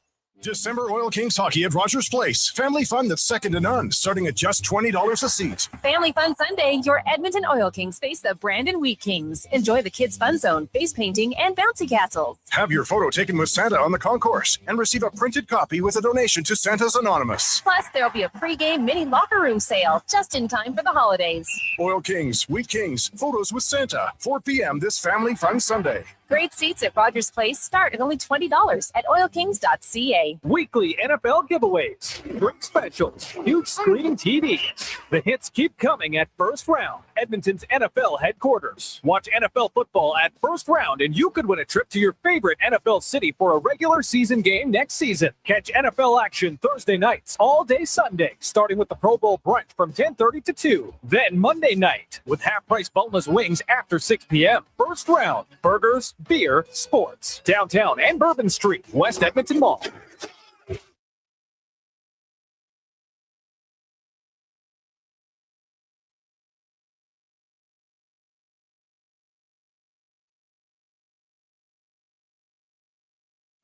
Stories, guests, and insights. This is Sports 1440 and the Kevin Karius Show.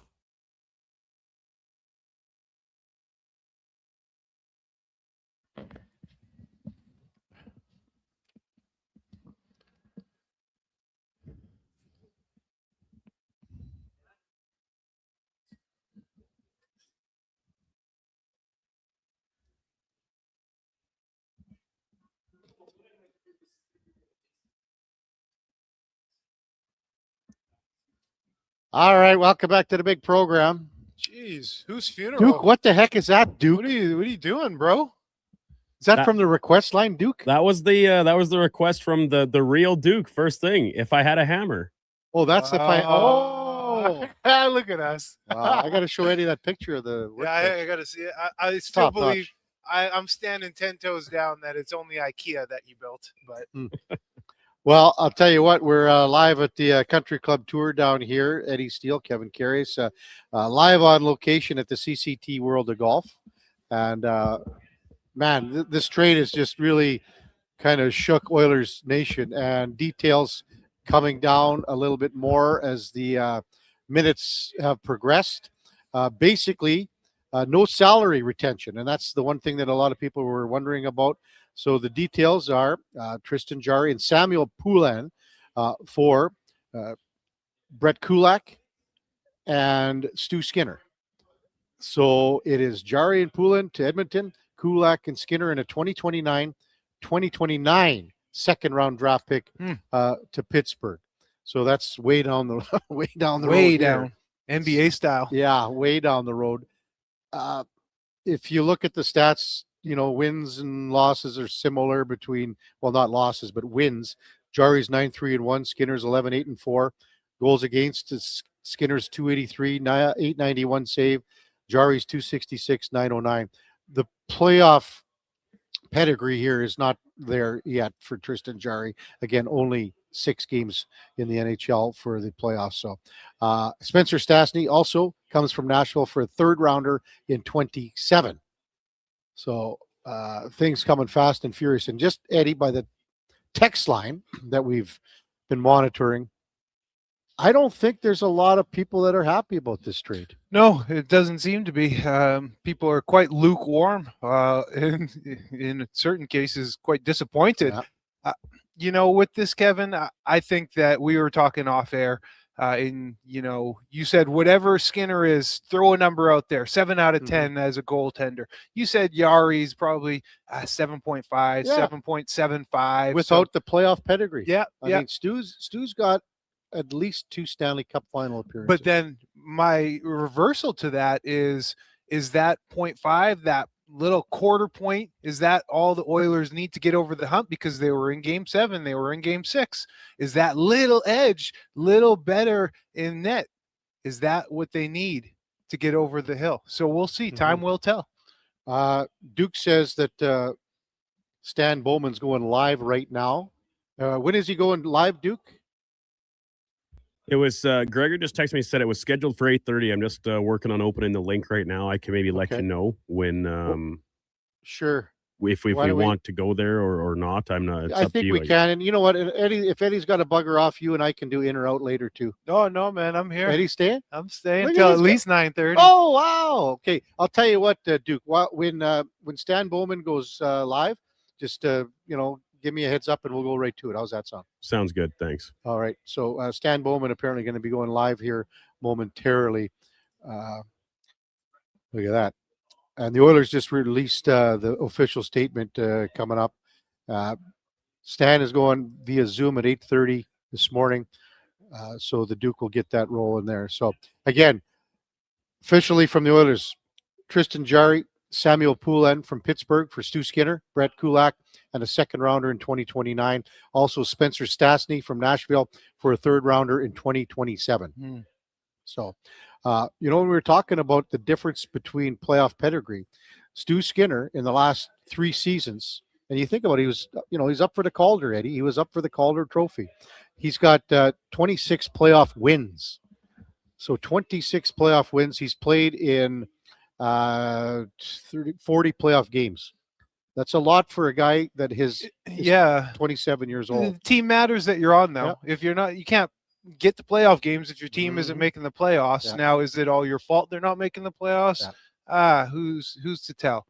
But if Tristan is here in Edmonton over the next 2-3 years, I bet his numbers will rack up too. Okay, Stan Bowman is just starting to address the media, and we are ready to go to that live.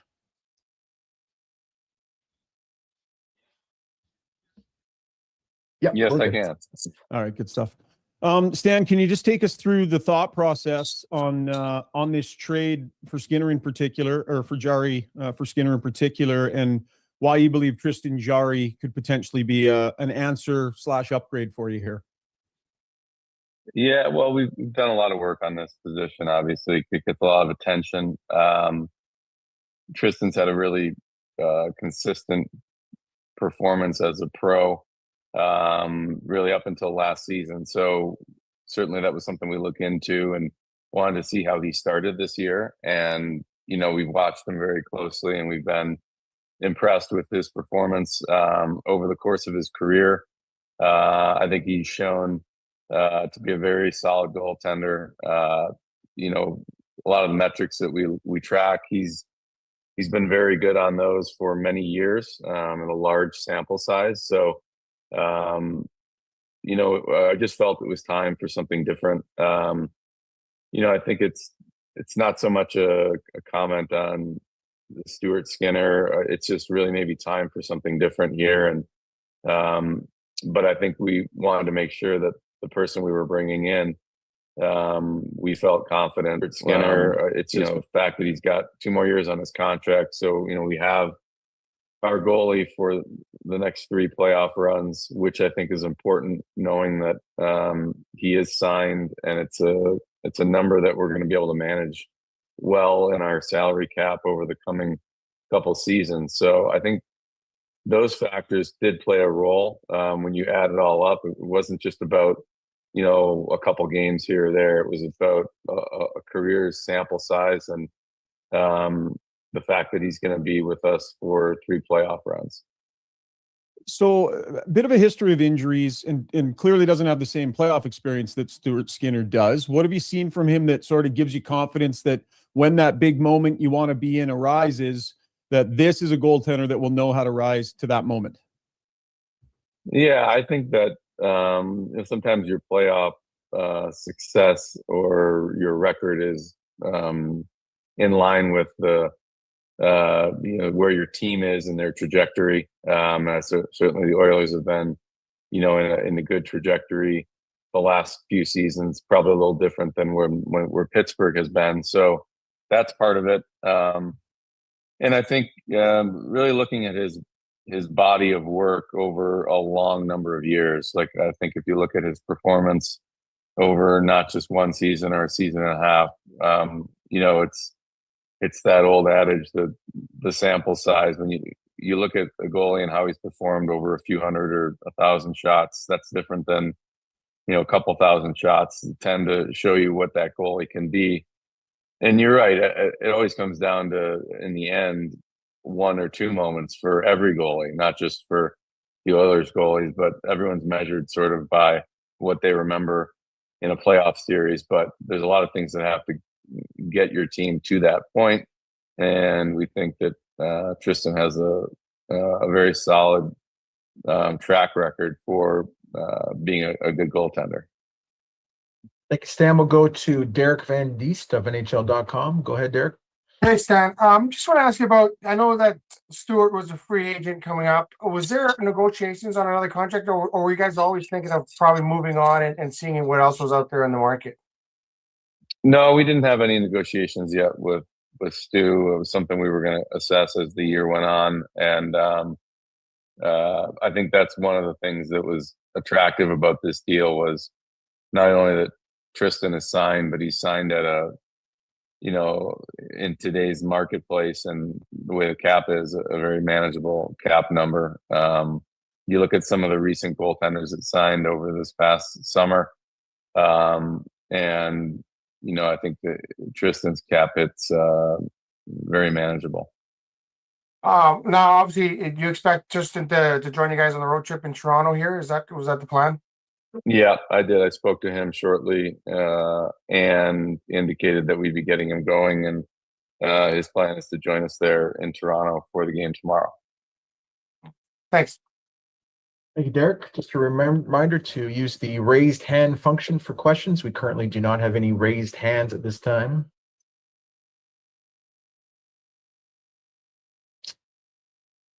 Going once. Ryan has another question. Go ahead, Ryan.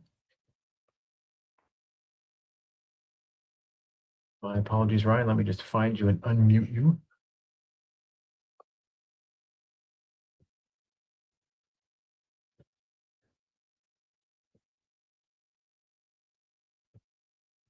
Go ahead, Ryan. Okay, sorry about that. Got me, Stan? Yes, I do. Brett Kulak, part of this deal, Stan. I just wonder, like, this is a player that's obviously elevated his game in the playoffs, been very good for you. Just a thought on moving on from Kulak as part of this and what you're bringing in to try and replace those minutes, because I know you've been working on the back end a lot. Yeah. Brett Kulak he's been a great Oiler, and he was excellent in the playoffs last year. There's no doubt about that. With where he was in his contract, as far as the last year of his deal. And, we were able to acquire Spencer Stastny, who's 6 years younger, very similar style player. I think, the thing we've liked about Stastny is his excellent mobility. He's a great skater, a lot of quickness, and he's been very effective in the penalty kill, and he's got some offense to his game as well. And I think he's really hasn't reached his true potential yet. Like, he's 25 years old. So, we've been able to reshape our defense a bit here in the last year we've now got 3 guys that are 25 and Bush is 26. So we've got, 4 younger defensemen that are all in those prime years. And I think Spencer Stastny's not someone probably a lot of people are too familiar with, but I do think he plays a very similar style game to Kulak, and that was important for us as part of this deal. We certainly weren't trying to trade Brett Kulak. He's a great person and a great player on our team. We're going to miss him.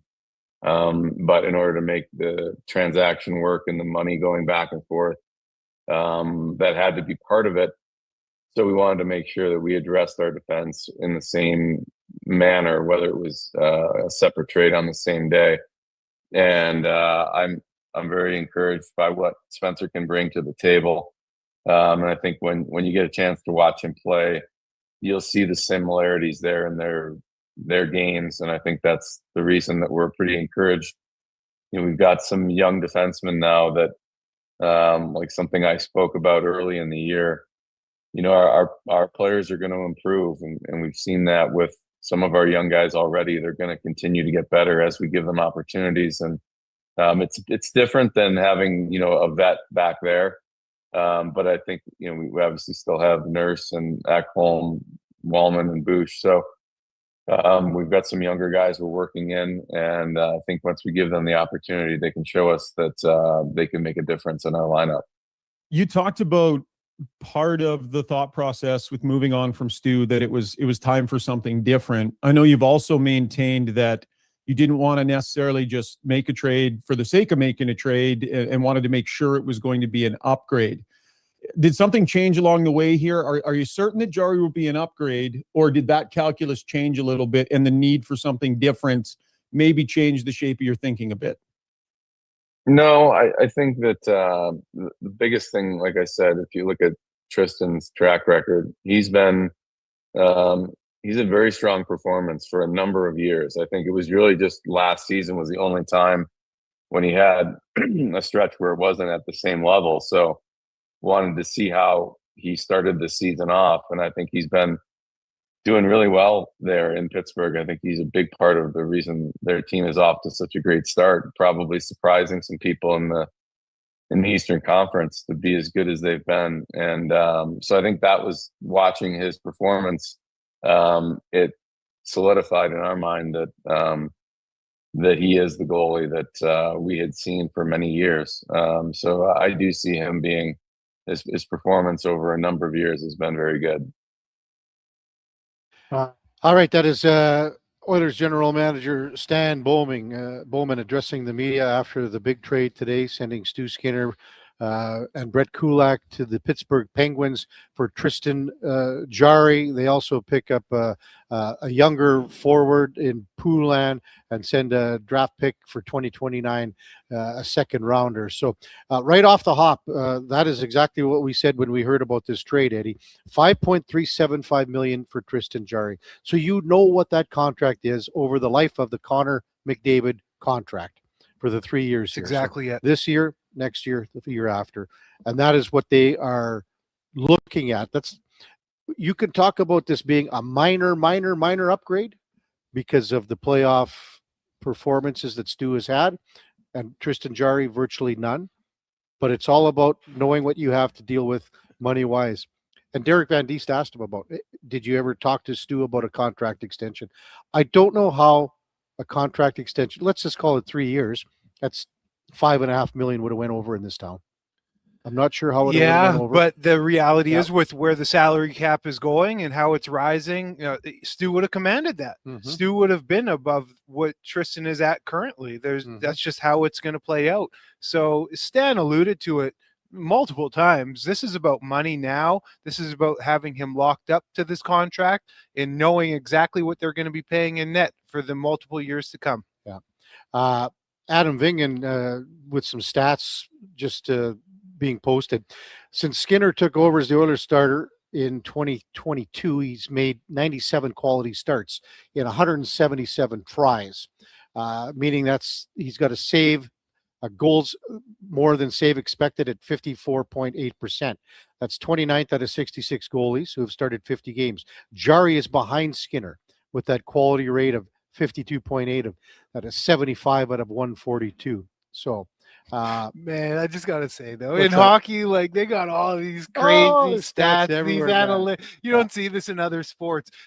Goals potentially saved above expected, high danger. Like, oh man, at the end of the day, Tristan's numbers are better than Stu's right now. Yeah. He doesn't have the playoff experience, but you know what you're gonna have in net for the years to come, salary wise. Whereas Stu, gonna go up. It's gonna inflate, and with the cap going up, we don't know how much Stu's gonna inflate by. Well, I'll tell you what, I never thought that the negativity towards this trade would be as tilted as much as it is because of what we've seen with Stu. And it's not about Stu. This is about Tristan Jarry in the sense that it is more of a lateral move. As I said, Eddie, if you're going to rate goalies on a scale of 1 to 10, and let's just say Stu Skinner's at 7, just use that as an arbitrary number. Tristan Jarry might be at what, 7.3, 7.4. It's not like you're not blowing anybody out of the water here. No, he's not coming in to save the day with a huge goalie save percentage. But as a lateral move, Kevin, I really like this move. I like it. It's a trade for a fresh start. But I like the money too, though. The money is a big thing. Unless Stu signs his next contract for less than what Yari's making now, I really like this because you're locking him up at one contract that you know what you're paying for the next minimum 2 years during Connor's tenure. What if Stu goes off and fetches 7? If Stu has a remarkable, let's not call it remarkable, a very good back half of this season in Pittsburgh, he will sign for more money than what Jarry was making. For sure. So that's a heck of a move then. That's a heck of a move for a lateral move. Coach Al's the first guy that said that he loves the trade. It's a good move, got younger. Sofrol on our text line, 100% lateral move. Sean says this trade is truly embarrassing for the Oilers. Tub guy, it's an awful trade for the Oilers. Dave from Stoney, I hate this trade. MTR, absolutely hate the trade. I don't like Kulak. I don't like giving away Kulak in the deal. I'll tell you that much. MMH, why Kulak? Well, again, because this is money in, money out. You have, and everyone's, well, what about Mangiapane? What about Frederick? Well, Frederick's got a no move clause. Mangiapane's got a no trade clause. Man, Trent Frederick, 8-year deal, Kevin. Holy moly. 8 years. He's got to turn it around here. There's no question about that. But that's a story for another day. Yes, it is. Man, oh man. But big news live on location here at the Country Club Tour CCT World of Golf. Kevin Karius, Eddie Steele with you on a Friday morning. The Oilers have basically swapped goaltenders. Tristan Jarry coming into the fold. Stu Skinner heading to Pittsburgh. Oilers also give up Brett Kulak and a 2029 second-round draft pick. They also get a defenseman, Spencer Stastny, for a third-rounder from the Nashville Predators, and he is basically Brett Kulak 2.0.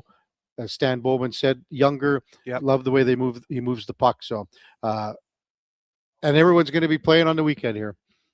So everyone's going to be playing on the Tristan's weekend. going to come up and start against Toronto, or is it going to be Cal? I would bet that he's going to play one of the games. I could see him playing Sunday. So much pressure in this market, man. He's going to be playing Tuesday in Pittsburgh. You imagine that. Skinner and Jarry facing each other. And, man, that is going to be some kind of game. We're going to regroup here. Eddie's going to stick with us. We're going to do in or out Duke at 9 o'clock. He's going to stick around for one more segment. We'll do in or out, but we'll get to some of these texts and more reaction from this big trade from Oilers Nation. Kevin Karius, Eddie Steele, live on location at the Country Club Tour CCT World of Golf on 120th Street, 116th Ave, just outside of Kingsway. They got another beautiful location, 41 bays here. The simulators. Oh, I just heard a couple shots. Oh, they're going. They're hitting those sheets. Yeah, and Eddie's got his clubs here. Maybe we'll take a couple of swings too.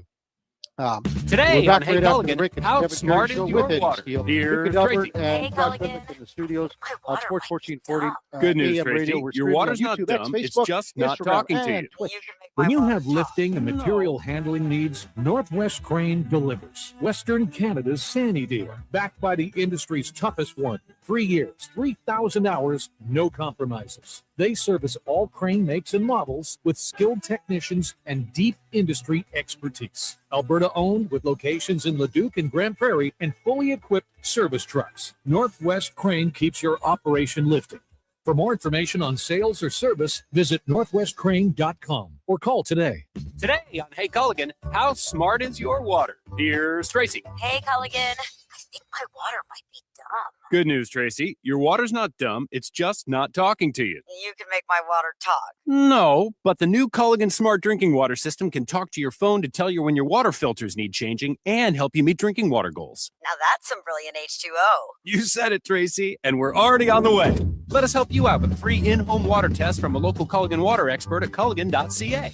Hey, sports fans, we've got a clear choice for you. At Crystal Glass, we provide customers with the perfect glass for any job. From home to auto and even commercial, installation or repairs, we're your team. Call 310-GLASS or visit crystalglass.ca. Crystal Glass. I'm Grant Fedork from Leading Edge Physiotherapy, and people who suffer brain fog might think it's just going to be part of their life. But listen, I've seen a 38-year-old mom managing a concussion read her kid a bedtime story without losing the plot, all because of cognitive rehab that rewires the brain like a GPS reboot. Your brain isn't broken, it's buffering. One missed beat in focus, memory, or balance snowballs into frustration, falls, or forgotten keys. Stroke, concussion, long COVID, even aging can all lead to brain fog. Cognitive rehab works. Check us out at leadingedgephysio.com before your next "where'd I put my phone" moment.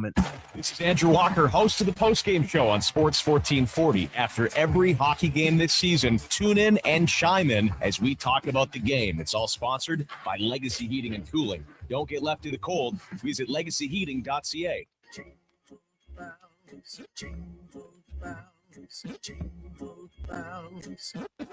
Tired of the same old holiday tunes? Spice things up with the sound of a Wilhauk beef jerky bag being torn open. It's the carol that everyone wants to hear, promising a chorus of tender, perfectly spiced beef jerky. This holiday season, make sure you're Wilhauking around the Christmas tree with Alberta's best beef jerky. Call to place your pre-order today at 780-986-2537. The job won't wait. Why should you? At AWS Welding Supplies and Repairs, conveniently located in Nisku, we've got everything you need to get it done. From product sales to servicing and calibrating machines, we're your one-stop shop. We're a proud, locally owned and operated business, committed to serving our community with a proven track record of customer service. Don't let a broken tool slow you down. We offer fast repairs and free same-day delivery of in-stock items to Leduc, Nisku, and South Edmonton. AWS Welding. We make it happen. At Fountain Tire, get up to 15% off select tires, up to $125 off a set of 4 select Goodyear tires, and $50 off $150 service until December 13th. Restrictions apply. Book today. Fountain Tire. We're on this road together, Canada. This Christmas, Subaru is proud to support the Little Warriors, a national charitable organization dedicated to protecting children, raising awareness, and helping survivors heal from the trauma of child sexual abuse. Join us for a Phil Forster event at Rally Subaru in Subaru City. We're collecting much-needed items like AAA batteries, art supplies, backpacks for kids, winter gear, and laundry essentials. Drop off your donations at either location and be entered to win a free detail package. Thank you for your support from Subaru.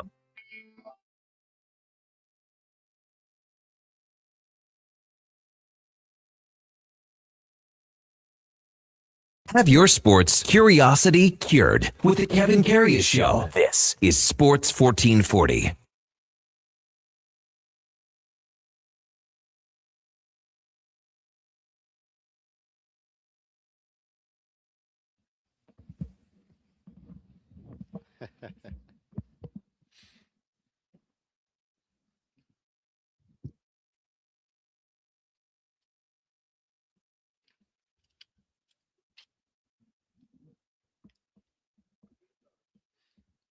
Come on now, Eddie. Come on now. I mean, how come you're not? You wanted it? You wanted some of him? Well, I wanted some laid on the line. Okay, okay. Well, you know what? Stan Bowman's laying it on the line.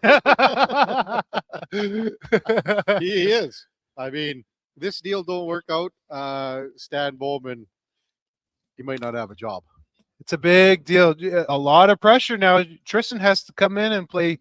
I mean, he doesn't need to play above than what he's doing, but boy, you know how it is in this market, and we're seeing it on the text line here, KK. People are not happy with this move. Yeah, they think it's more of a lateral move.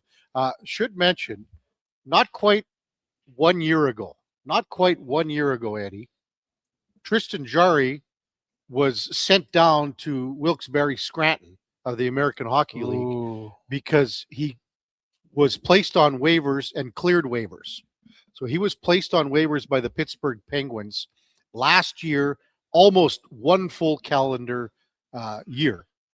He was assigned to Wilkes-Barre because of 8-8-4 record with a 3.31 goals against average and an 886 save percentage. So he was placed on waivers. Nobody claimed him because he was in the second year of a 5-year, $27 million contract, and he was sent down. But he found his game in the AH level, came back up, and has been pretty good since. Life comes at you fast, boy. Sent on waivers or cleared waivers 11 months ago. 11 months ago, cleared waivers, and here we are trading Skinner. The Oil are trading Skinner and Kulak for him in the 2029 second. Interesting. So we have to see how this works out. People have talked about Stu Skinner for a long time here, Eddie. They talk about what happened in the playoffs. The fact of the matter is that 2 years in a row, he outplayed Jake Ottinger in the conference finals. That he did. He's been pulled. That's a fact. Yep. Last year against Los Angeles, he wasn't very good. And then in comes Cal Pickard and does the job. Gets the train back on the tracks. Moves on. So this is one of the bigger trades that I can think of, in the last several years, in the sense that you're putting a lot of eggs in the basket of Tristan Jarry. There's always been little ads. You bring in certain guys at the trade deadline to maybe help. This is, as Stan Bowman said, this is a trade where you are saying we have $5.375 million in a goaltender that we know we're paying for this year for a playoff run and for the next 2 years, which is what Connor McDavid's contract extension looks like. It just says too that within the locker room, within management, they wanted a change. It does say that. It signals that drastically, KK. I don't think this is that bad of a trade, though, to be honest. I see the texters, and it's quite frantic, hair on fire, man. I look at the money, and you look at the security that you have now over the next couple of years. Even if it is a lateral move, Skinner is going to make more money on his next contract. So, in fact, this is a deal. You're going to be having a goaltender on a deal for the next couple of years with where the cap is going, even if it is lateral, but it's not, because Tristan's numbers are better than Stu's right now. So we talked a couple segments ago. If you have Stu Skinner, who is a 7 out of 10 goaltender, and Tristan is a 7.5 out of 10 goaltender, and that's just what they are, well, then maybe come the Stanley Cup, when you're that close to winning, maybe that 0.5 is what you need to get over the hill. Time will tell. Yeah, time will tell. When we come back, Eddie Steele's going to hang around. We'll get to tons of your texts as the morning progresses. We'll also have Steve Koulias coming up in the 9 o'clock hour. Before all that, time now for a Sports 1440 update brought to you by First Round. Sunday's got even better at First Round. You can win an NFL helmet, a jersey. Enjoy the Pro Bowl brunch only at Edmonton's NFL headquarters. First Round, downtown or on Bourbon Street. Here is the Duke. This is a Sports 1440 update.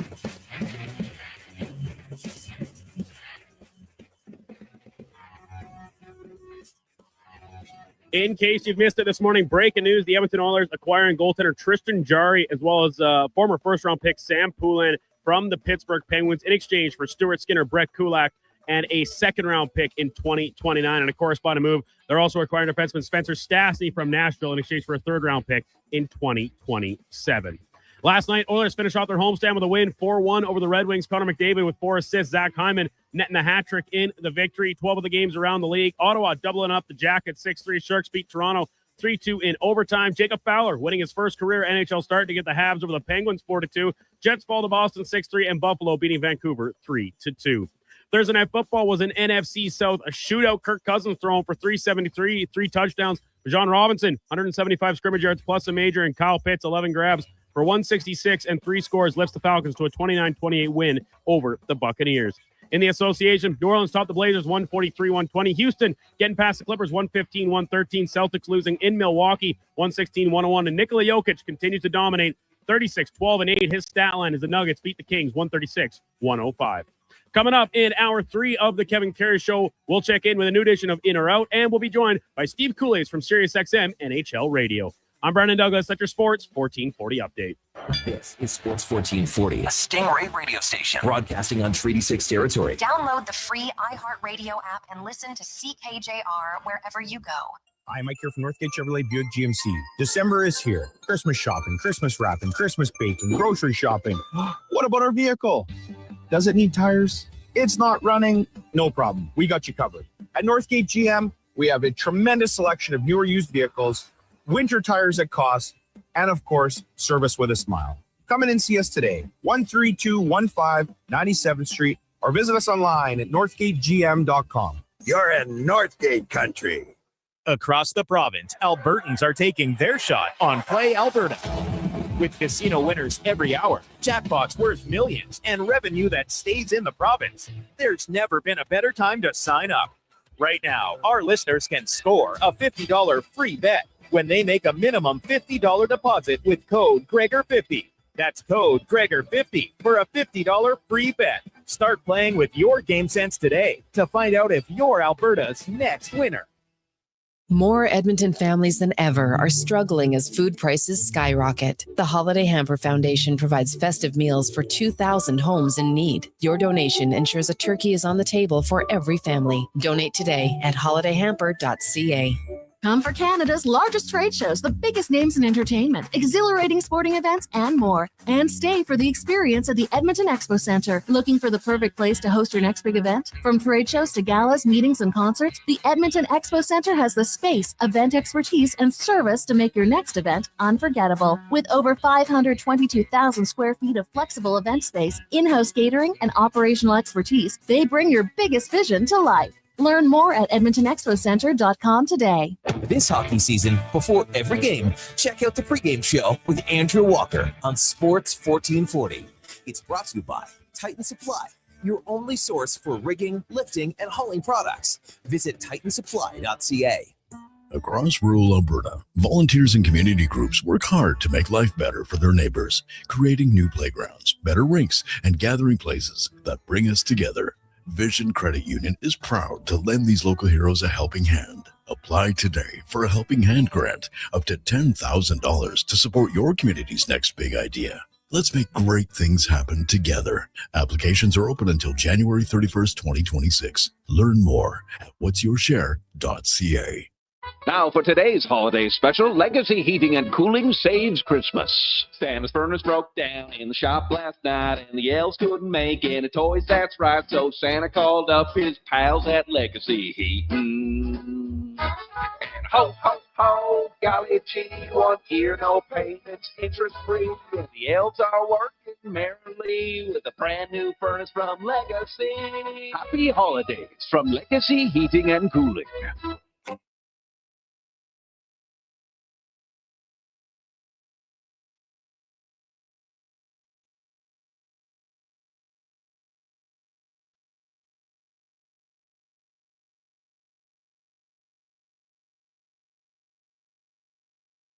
Just in time for the morning skate. This is the Kevin Karius Show on Sports 1440.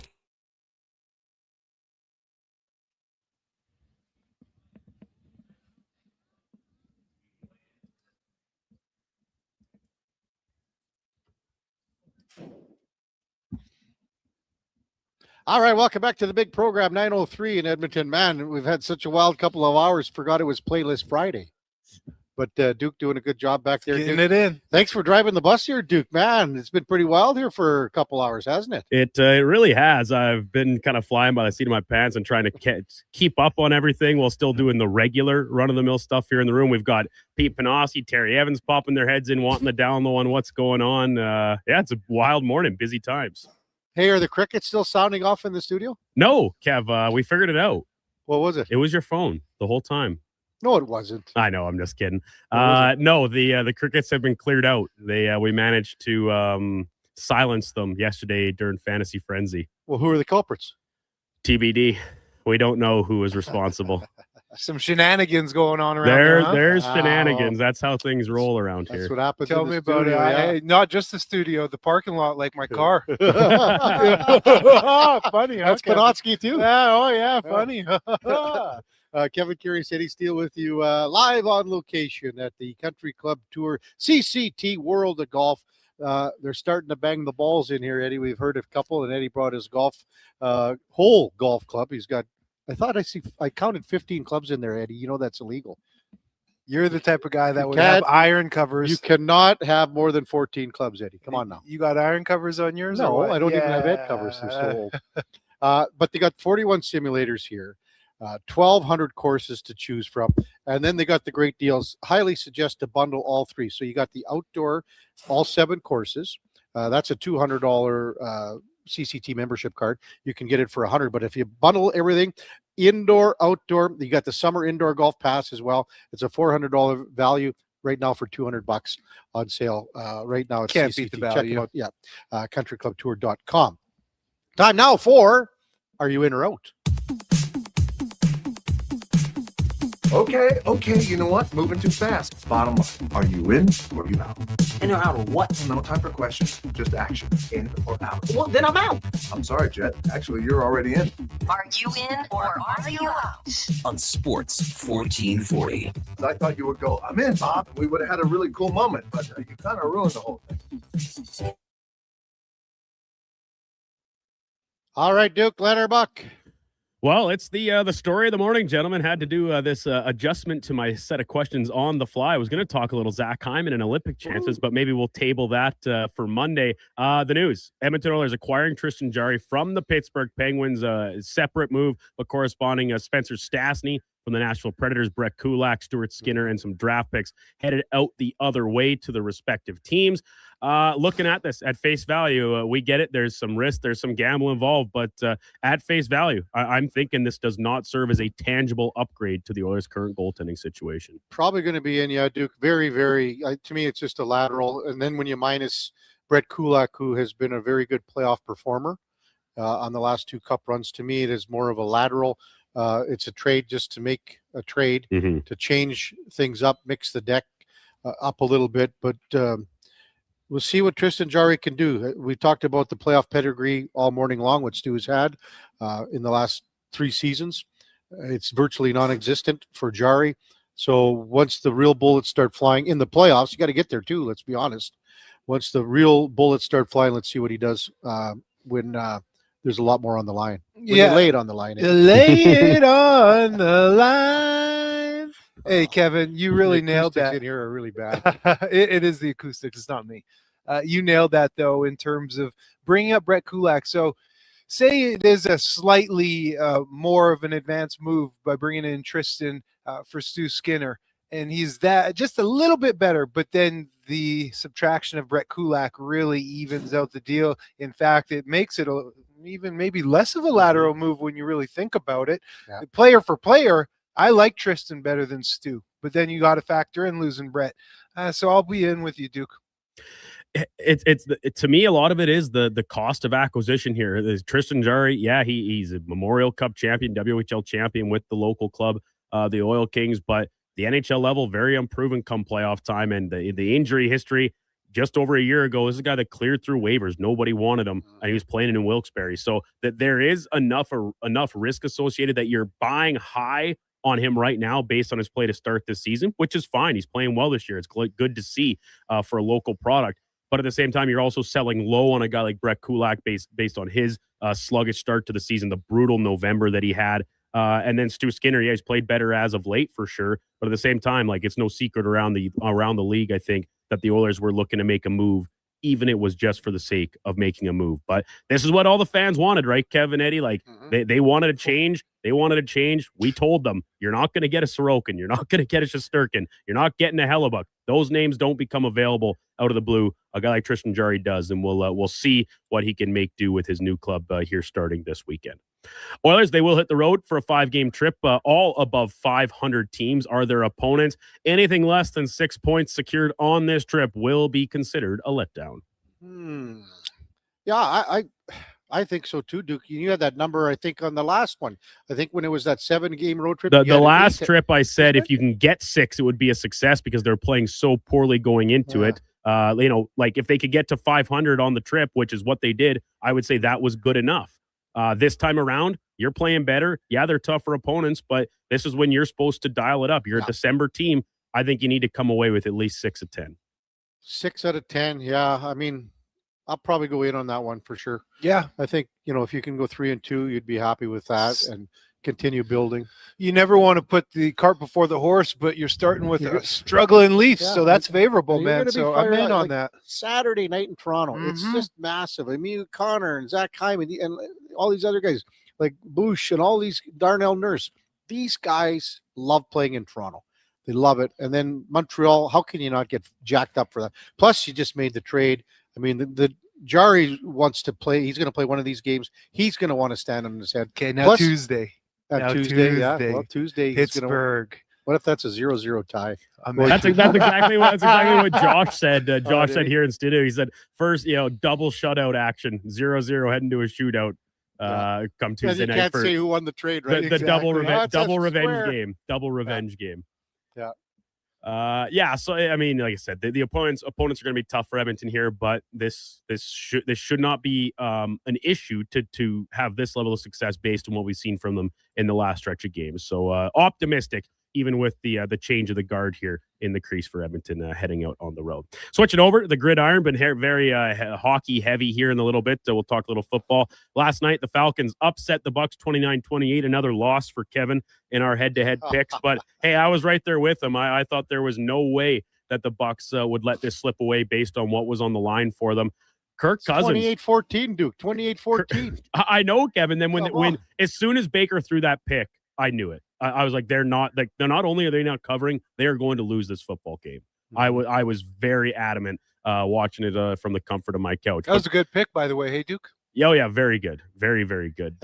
Kirk Cousins, he balls out 300 plus yards again. His last couple times out against the Bucks, looking like vintage Kirk Cousins. And I think he's going to get a chance to compete for a starting job again next season.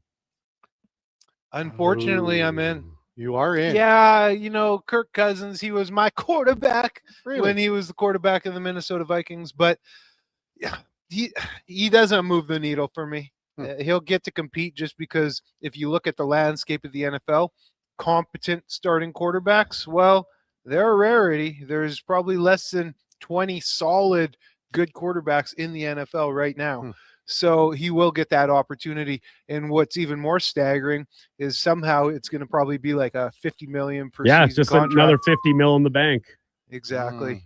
Well, I think I'm going to go with the way that Josh Kendall said yesterday, Duke, who we had on from The Athletic from Atlanta. He said that he's going to get the buyout this year. It'll cost him $35 million on the cap, and it cost him, it's a big number, big ticket, but I'll say that he gets bought out this year, and he is Gonzo Alonso, so he doesn't get to compete. He'll surface somewhere else. Well, yeah, I think it'll be somewhere else, but I think like a team, whether they draft a guy or bring in another veteran, he will have he's not going to get signed somewhere and he comes in as a de facto backup, like behind Joe Burrow, Josh Allen, one of these names, Lamar Jackson, right? He's not going to one of those places. He's going to end up somewhere where it's not a surefire thing that someone else is in front of him on the depth chart. And honestly, Kev, when you talk about the Penix injury, I'm not so sure why Atlanta is so quick to buy him out and move on. Like, you're going to need a quarterback. Valid. And Cousins has showed that he still has it in his bag. Now, the Bucs defense is terrible. It certainly was last night anyway. But yeah, I don't think we've heard the last of Kirky Chains as a starting quarterback just yet in the NFL. Rest of the week 15 slate, looking ahead to Sunday and even Monday night, weekly Friday tradition, dog of the week. I can't believe this one. Two of the best teams in the league flying high right now. Denver at home, 2.5-point underdogs against the Green Bay Packers. Denver, wow. Probably going to be Arizona and Houston, Duke. No, 9.5. No chance. This is going to be the ass kicking of the week. I think what Houston does to Arizona. It's not even going to be close. I'm out, Duke. I'm out. My dog of the week is the New England Patriots. They are at home and they are dogs to the Buffalo Bills. And New England's playing better football than Buffalo. kind of a head scratcher. Well, you know where I'm going to go? I'm going to go the LA Chargers, Duke. In KC. Yeah. 5.5 points is a lot.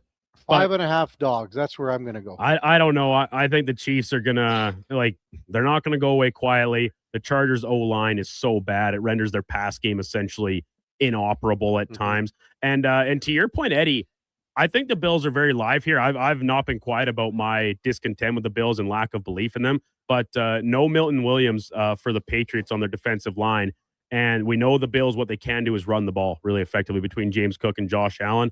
I think this might be a little bit of a higher scoring affair. Over-under is currently at 49.5. And I think the Bills looking for a little revenge to try and split the season series with their divisional rivals. And if they lose this game, it's New England's division. They clinch. So Bills trying to keep their division hopes alive, if nothing else. Lastly, it is National Salesperson Day. Funny how this worked out. Even Chad, Gregor bringing it up a little bit earlier too about how all these people in ripping balls at the CCT at 8, 9 o'clock on a weekday morning. Retirees and salespeople just saying they're out on a sales call. Perfect for our own Eddie Steele. Well, my life's the write-off. Regardless of what the stats and figures say, hey, I've been a salesperson myself. They're always talking about you got to be aggressive. You got to have that little bit of a killer instinct. I'm sorry. I don't buy it. I think a person is way more likely to buy from a salesperson that isn't in your face and pushy. 100% in.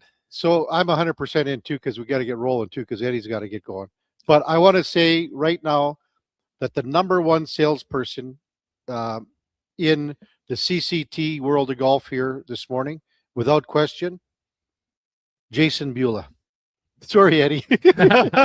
Jason Beulah, who is the J-Dog on our text line, and he's the guy that bought the dinner for Chop yesterday, Duke. Oh, exciting. Nice. Okay, and he's going to bring the Bulldog, Scotty Olson. Jason Beulah, a sales guy, partner, the whole bit, with Unhammered, and that's a company that Brant Meyer started up, the Unhammered non-alcoholic beer. Came in, gave Eddie couple cases here of Unhammered Sixers beers. here. Brought me a little Christmas couple 12 mugs. pack, Got some KK mugs. some, So yeah. would you say that, Eddie, you're the number 2 sales guy today? Today on this Friday. But Duke, honestly, with this question, yeah, man, you can't have a pushy salesman. That turns everybody off. You got to have someone who is polite, friendly, and the reality is you got to have that next play mentality. That's what it was like in football, and that's how I always relate it in football. You're going to get pancaked, and you're not going to get a sack on every play. But what are you going to do? You're going to lay on the turf, or are you going to get up off the turf and play that next play? Because that play clock is ticking no matter what. So for salespeople, you're not going to have success on every sales call. But that next play, get up, dust yourself off, on to the next. Attaboy, Duke. Good job. Thank you. Eddie, thanks for sticking around here, big guy. That's awesome. Where are you going now? You're going to head Gotta over go to do and the shoot pod? the pod. Yeah, we got Cody Fajardo coming on at 10 that's cool. a.m. here. So Really? gonna go meet the boys over You there. better and go get start right. your car. I know. Maybe get another latte for the road. I'll start the car and swing the sticks a bit. The guys, Duke, they made us a nice latte. They made us a nice breakfast sandwich here. Well, color us jealous, because I was just about to head out and hit the old coffee machine here in the studio and have a pull of that Shawshank swill. I think we might have another latte, Duke. We might even have another one here. Ooh, cafe latte. Everybody's all about cafe lattes. Yeah. Unreal. You boys enjoy the palatial Sports 1440 studios. Oh, wow. Thanks, Eddie. Have a good one, big guy. Take care, big Take care, guys. That's Eddie Steele, our co-host from 9 to 11. 7 to 9, pardon me, on a Monday and a Friday. And he stuck around for one more segment today.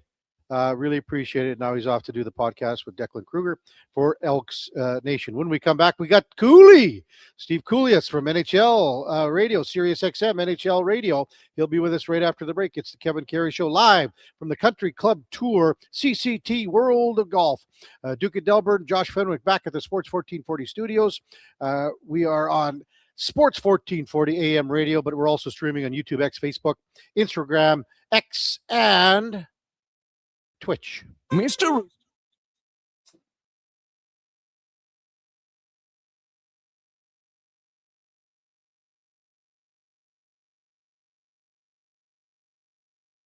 Red Pod, Black McCall. you got your standard marshmallow hot water tank and a candy cane sewer line. And on the outside, candy corn hose pips. Disgusting, but they get the job done. To have your Yule clogs fixed, trust one plumber, Mr. Rooter. I'm Gene Principe, bringing season's heatings from Legacy Heating and Cooling. For Yuletide comfort you'll love this Christmas. You should. Call Legacy. Call Legacy. There's no better way to fix your furnace. You just. Call Legacy. Call Legacy. They're professional, never rude, Dolph. You should. Call Legacy. Call Legacy. Plus, no interest and no prints of payments for 1 year when you buy with Legacy Heating and Cooling. Picture this. You're sleeping and you're awake. But it's a good day because you're about to make your way to McDonald's to pick up some breakfast. Fast forward, you're there. But with this, you can now get all those breakfast classics penny style with rich, creamy hollandaise-style sauce. A happy little tear rolls down your cheek. You grab your small McCafe premium roast coffee, still just $1 plus tax every day. And see. Get up and at 'em with the Egg McMuffin. At participating McDonald's restaurants in Canada. Prices exclude delivery. Aloha Edmonton, it's back. Century Vision Care's 4th annual Maui Christmas event on Friday, December 12th from 9 to 5. Century Vision Care, Edmonton's biggest Maui gym retailer, is bringing the island spirit to your holiday shopping. Enjoy in-house savings on all prescription and non-prescription Maui gyms, plus giveaways, prizes, snacks, and beverages all day. Same-day eye exam appointments are available, and they direct bill most insurance plans, but spots are filling fast. Get ahead on your Christmas list and treat yourself to a new pair of Maui gyms. Visit Century Vision Care on Instagram. Reason number 59 why Nissan is built for our winter. Because when winter storms make on-road feel like off-road, we've got you. Rogue comes standard with intelligent all-wheel drive and remote engine start to conquer even the harshest winter conditions. Now, lease a 2026 Rogue S for 0.9% for 36 months. Or get $4,000 cash purchase bonus on remaining 2025 models. Visit your local Nissan dealer today or Nissan.ca for more details. Conditions apply. Visit your local Edmonton and area Nissan dealer for more information.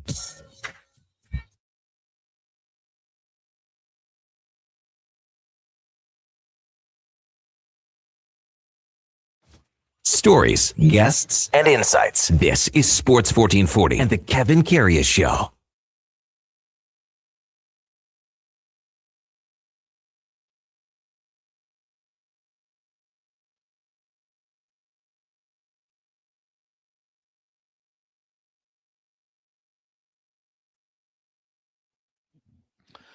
All right, welcome back to the big program, 921 in Edmonton. Kevin Karius live with you on location down at the Country Club Tour, CCT World of Golf. Having a good time in here again. They're starting to bang the old tarps here. You can hear every once in a while a 300-yard drive heading out down the fairway here at the CCT. And we know they are not Eddie 85's drives. He just took his clubs out. He's not even going to hit a couple balls. He says he's not... he doesn't want to break the back of the tarp, he said. He's just too concerned about that. Time now for the headliner of the day, brought to you by Mr. Rooter Plumbing, the plumber to call when the toilet mysteriously breaks after your jalapeno pepper popper fueled game. Night with the fellas, that's MrRooter.ca as we welcome in from SiriusXM NHL Radio, Steve Kouleas. Good morning, Cooley. Good morning, Kevin. When you're talking golf, I think it's the spring, but not yet, not yet. How's it going? Good, big guy. Hey, last time we talked was at the Stanley Cup final. Do you remember when I told you about the time I used to work at Sam the Record Man? Oh, yeah. I know all your jokes. I don't know if we're allowed to say them on the air. I don't want to get you in trouble there. They were all true, Cooley. They were all true, big guy. They were funny, and I really enjoyed it. I actually had Kevin withdrawal when I left. And, you know, I was delayed for 6 hours, and I was at a establishment with some other people. And apparently you can't do anything in Edmonton without people letting you know. So Jack Michael said, I heard you had a 6-hour rendezvous at the Boston Pizza. I said, how did you know? He goes, you can't do anything in this town without us knowing. So there you go. For the record, you weren't with me, but I would have had a better time if you were with me. Oh, yeah, you better believe it, baby. You better believe it. Man, so what do you think of this big news this morning, Cooley, with the trade with the Oilers and the Pittsburgh Penguins? Well, some would argue it was time. I mean, in theory, we have to look at both goalies and say it's an upgrade, or probably an upgrade. Health include everything included. You know what I mean? And Stan's trying to put his stamp on the team with a lot of things that he wants to do. When you're a general manager, you kind of do your own thing. Jari is having a really good season before he got hurt, and he's had a really good season since he's come back. We can go over career numbers and all that stuff. At the end of the day, Stuart Skinner did get the Oilers to 2 cup finals. You know, a game away, a goal or 2 away, and it's not been the same the last couple of years. We can look at the underlying numbers. Oh, it doesn't matter. This year, actually, his underlying numbers are not bad, 24th in the NHL. So it's Tristan Jarry's time. You know, he's got 2 years left after this year. So it's this year and 2 others. So 3 playoffs with Tristan Jarry to try to win 16 games. So are the Oilers better when you add another goalie who's a little bit better and lose a defenseman and get another one from Nashville? Well, you know, I think the blue line needs help. You know, I really do. We can make that argument. So they're better in the crease. The pressure's off Stuart Skinner now that the Edmonton native is in Pittsburgh. And I guess it was time. So we talk about no trades before Christmas. We get a trade that's got the hockey world buzzing. I would have made it as well. I would have made it from an Oiler perspective. It does make them better. How much? We're going to find out. Is it a trade for the sake of making a trade and change Cooley, or do you think the Oilers are a better team today than they were last night after the win over Detroit? I'd say they're better. How many bricks in the wall, Pink Floyd, are they better? Is it one? Is it the cement in between? I think they're better. I think they're better. Jari had, you know, guys chasing him in Shilovs and that Russian Murashov. The Penguins were in a situation where, wow, the season was already a bonus. Now they're trying to make the playoffs. Remember, these 2 guys are UFA. So if the Penguins start going down, they can unload them at the deadline and get more assets moving forward. So put it this way. Is it a trade for the sake of making a trade? It might be, Robert. It might be, but I do believe it makes the team better. How much better is what this is going to all be about. And, you know, just losing Kulak and bringing in Stasny on the back end, I think the defense needs some help as well. So those who hated Skinner, you got your wish. He's gone. So now let's see what Jari can do, Kevin. Okay, so look at it this way here, Cooley. So 2 years ago, Stu Skinner takes the team to within a goal of overtime in Game 7. Last year, they're down to a best of 3 in the Stanley Cup Final with home ice in Games 5 and 7 if they needed it. They, you know what, the bed in Games 5 and 6 and were terrible in front of their goaltender. They were bad.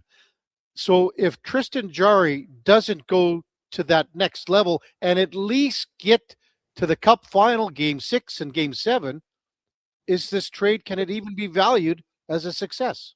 Well, I would say it's not on Jari to do what Skinner did or didn't do. If Jari plays well, gives reliable goaltending, doesn't get pulled, regardless of what's happening in front of him, I think Jari's got to do his job. He has got to get a B+ to an A-. That's his range. That's his report card. If he does his job, whatever happens in front of him happens. He can't worry about the 5th, the 6th defenseman, Stasny. You know, can't blame Kulak anymore. He can't always make up for Bouchard's blunders when he has them. He has to do his job. It's up to management to improve the defense now. Not going into the playoffs, and this is the meal, Banya. This is not a meal. So there has to be another defenseman. You know, this is where you put guys on waivers and not. You'd say, I'd rather have Stetcher in the mix in this group. At least I'd rather have him in there to go to him, or if there's a trade to be made that he might be an asset moving forward. So listen, the odds of now Jari getting to the Cup Final and doing what Skinner did are low to get back a 3rd year in a row. It's Jari to be the goalie that doesn't always look to the bench, that doesn't always look over his shoulder, that isn't, oh my goodness, we got to go to Calvin Pickard again. So Jari's got to stay within literally his bubble, his crease, do his job so the guys on the bench don't go, oh my God. I remember an infamous clip before Patrick Waugh got there, Sakic and Forsberg looked at each other and said, that's brutal. Well, guess what? They went out and got Patrick Waugh, and it wasn't brutal anymore. They knew, the players knew. So in this situation, Jari can't score goals, can't worry about what's in front of him, has to worry about Tristan Jari to make that brick in the wall 5 brick improvement as opposed to a brick and a half. Steve Karius from SiriusXM NHL Radio, our guest on the Kevin Karius Show on Sports 1440. We're live on location at the CCT World of Golf. What a terrible storyline for Tuesday, right, Cooley? Oilers playing Pittsburgh? Awful. I was looking at the schedule, and it's going to be an interesting trip in so many regards, and you know how things are played out. To me, I look at the West now. The Oilers are at worst the 7th best team. They've already made the playoffs. I don't. There's some losers in the West, like some real losers. I could argue there's 6 teams you could argue that are good, and they're all in those playoff spots guaranteed.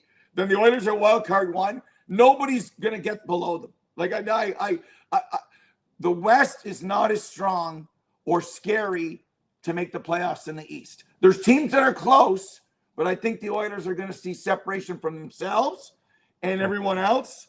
And the other teams aren't ready. Chicago's not ready. San Jose's not ready. Anaheim looks ready. Utah's blown it after their start. I think the word comfortability is this. Yeah. The Oilers are making the playoffs. They're making the playoffs.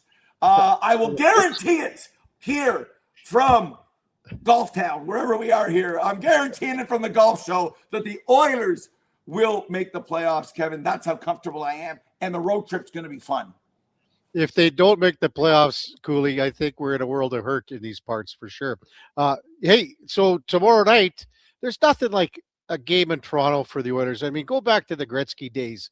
Wasn't it awesome when, Gretzky's, and that was such a big deal for him. Now you got Connor, you got, Darnell Nurse, you have Zach Hyman, Evan Bouchard, all these guys from Ontario.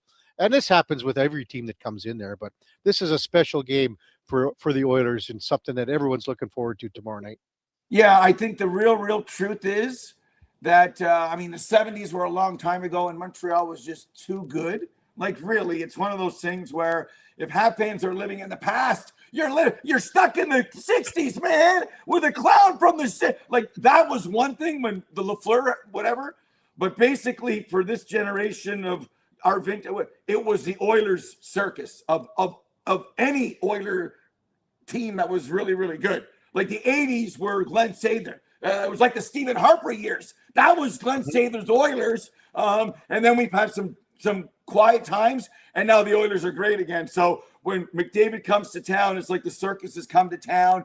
Always the Ontario connection, because the best 2 Oilers are basically from the area. So it is great and special, and the games never disappoint. Like, there's no snoozers. I was at the 11-9 game. It was 5-1, and the Oilers. And then Gretzky showed up in the set. Anyway, it's a greatness. It's amazing. And it's special. It really, really is. And because it's a playoff game for Toronto, it literally is. Like, they're fighting for their playoff lives. This trip is going to be something. Like, it's really, really going to be something. And if you know anyone who plays defense, I think the Leafs are holding tryouts today. So there you go. What do you mean? They got the Oilers' best defenseman, according to everybody here in Edmonton, and Troy Stetcher. Well, I'll say this much. He is overachieved. I can make a case right now. He's been their second best defenseman since he's arrived, and they need him. Like they really need him, and he's done very well. And the one thing about his role and knowing his role, he was great with the media right away, basically saying, I'm fighting for my career. So you become adorable, a media darling in that regard. The other thing is he knows what he can and can't do, and he is the best flipper on the team. No play, flip it out, Florida. Aaron Ekblad, like the elite team, Seth Jones. You know what? The Panthers won the cup by flipping it out. And he's learned to do that. It actually led to a couple goals and scoring chances. So that's a neat little sidebar storyline. I think 32 times 6 or 7, he's an NHL defenseman. Like, he'll work. He'll get work. Maybe he's a 7. Maybe he's a 6. On Toronto, he's higher right now because, they're desperate on the blue line, Kevin. Well, when he was here, Cooley, he had that ability to be not playing in the press box for 3 weeks and come in and not be a hindrance, a detriment to the blue line. That's the kind of guy. That's the way he plays. And he's a great team guy, and the Leafs are lucky to get him. But think about where the Leafs were, in the waiver wire claim. they were near the bottom at the time, right, Cooley? Many teams could have grabbed them ahead of Toronto. And that's where people remember it's reverse order of the standings. And when you're in a situation, I mean, at least we're 9, 10 and change. Their season was hanging by the balance on the road trip. And then they actually had to wake up and actually play defense. And Troy can move his feet. He knows what he's got in terms of size and doesn't have. And he knows when the play's over. I'm getting it out and I'm getting it off. And too many times in this administration and this year, the Leafs' best players are trying to make plays from their own zone, center breakout, give it back to you. And there's moments that you just need to get it at. And listen, we're a possession league, but not everyone can make plays all the time. And time and score. Oh, late second, you're up 2-0. You know what? Abort the mission. And Troy's done that well. Can he continue to do it moving forward? Well, he's going to have to in the short term because the Leafs are missing 3 of their top 6 defensemen. Hey, Zach Hyman had 3 goals last night, Cooley, as you know. We got, 2.5, 3 weeks here before the Olympic team is announced. We know about the chemistry with Zach and Connor McDavid. If he continues on a bit of a ripper here for the next couple of weeks, is he on your team? If he continues the way he's playing now, I think the real Team Canada brass, has him higher on the list than a lot of people do. And when our good friends Mike Johnson and Craig Button had Hyman on the list before he even played a game, I raised a Spockian eyebrow as if maybe they were talking to Doug. I like inside information. So I thought that was really, really interesting. But what does it do to Bennett and Jarvis and Konechny and Celebrini and Bedard, who are doing, there's not enough spots. Tom Wilson. So if Hyman's on, who's off? Cirelli? Certainly not Brandon Hagel with what he can do. So if he was there, I would not be surprised. I think that there's so many players that have run out of runway, or they're not doing anything wrong, Kevin. There's just not enough spots. It might just come down to that. A Spockian eyebrow, Cooley. Have you ever been to Vulcan, Alberta? I've not been to Vulcan, Alberta. I've been to many different places in Alberta. I enjoy Alberta, and if things continue, I will live in Alberta, but I don't want to go there just yet. I do have an address, your basement.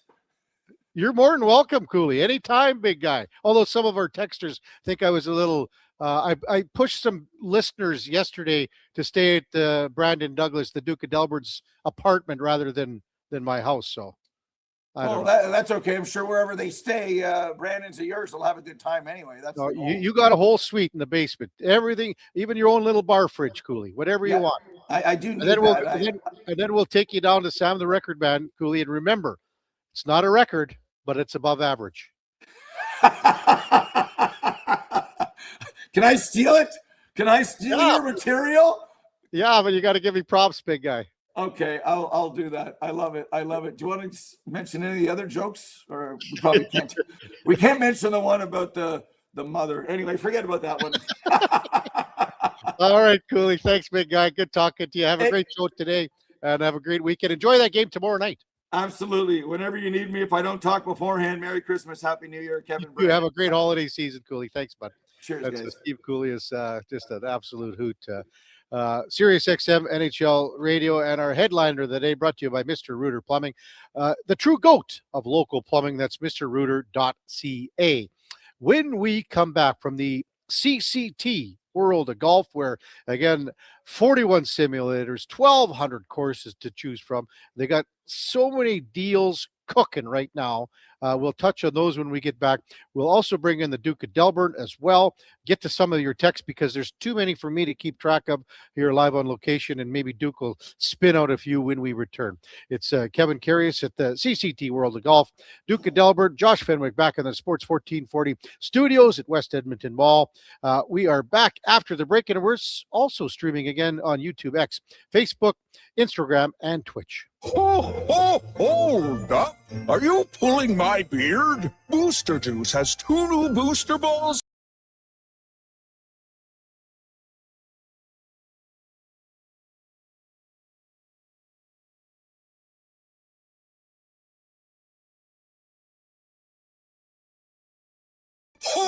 Good call. That's extra jolly. Happy holidays from your friends at Booster Juice. Canadian born, blending since 1999. At Fountain Tire, get up to 15% off select tires, up to $125 off a set of 4 select Goodyear tires, and $50 off $150 service until December 13th. Restrictions apply. Book today.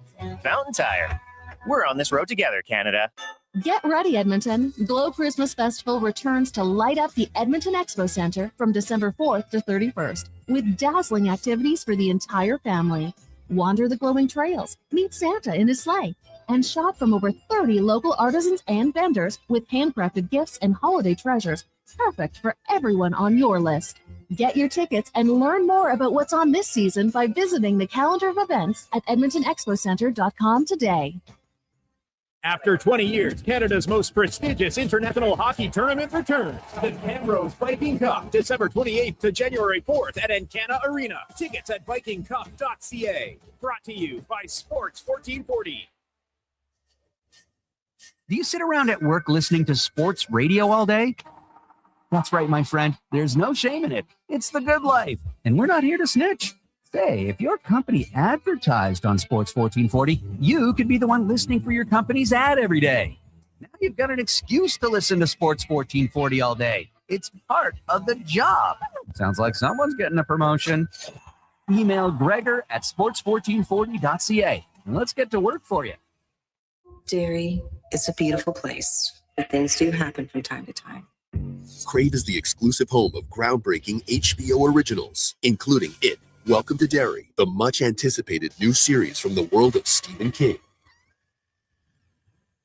Go back to where it all began.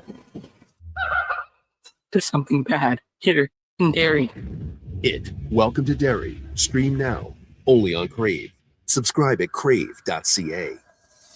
The wrapping paper is coming off, the gift box is opening, and the crowd goes wild. When they want sports in their stocking, you'll find gifts that score big at St. Albert's Source for Sports. Jerseys and accessories, baseball, bikes, all kinds of skates, and everything on. It's all here, alongside expert advice from pros who know sports. Put the best sports brands under the tree for less with St. Albert's Source for Sports, your source for hockey and the best sports gifts for over 35 years. Across rural Alberta, volunteers and community groups work hard to make life better for their neighbors, creating new playgrounds, better rinks, and gathering places that bring us together. Vision Credit Union is proud to lend these local heroes a helping hand. Apply today for a Helping Hand grant up to $10,000 to support your community's next big idea. Let's make great things happen together. Applications are open until January 31st, 2026. Learn more at whatsyourshare.ca.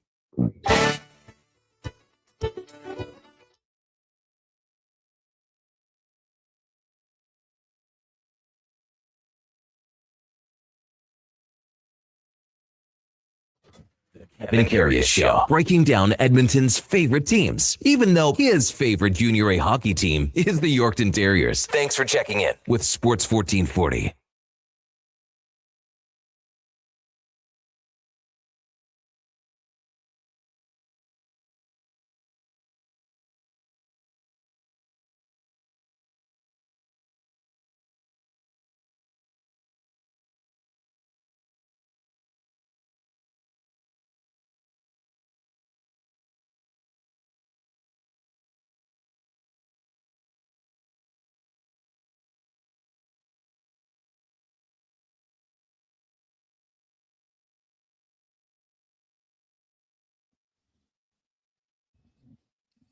All right, welcome back to the big program. 9:42 in Edmonton. Kevin Karius with you down at the Country Club Tour CCT World of Golf, man.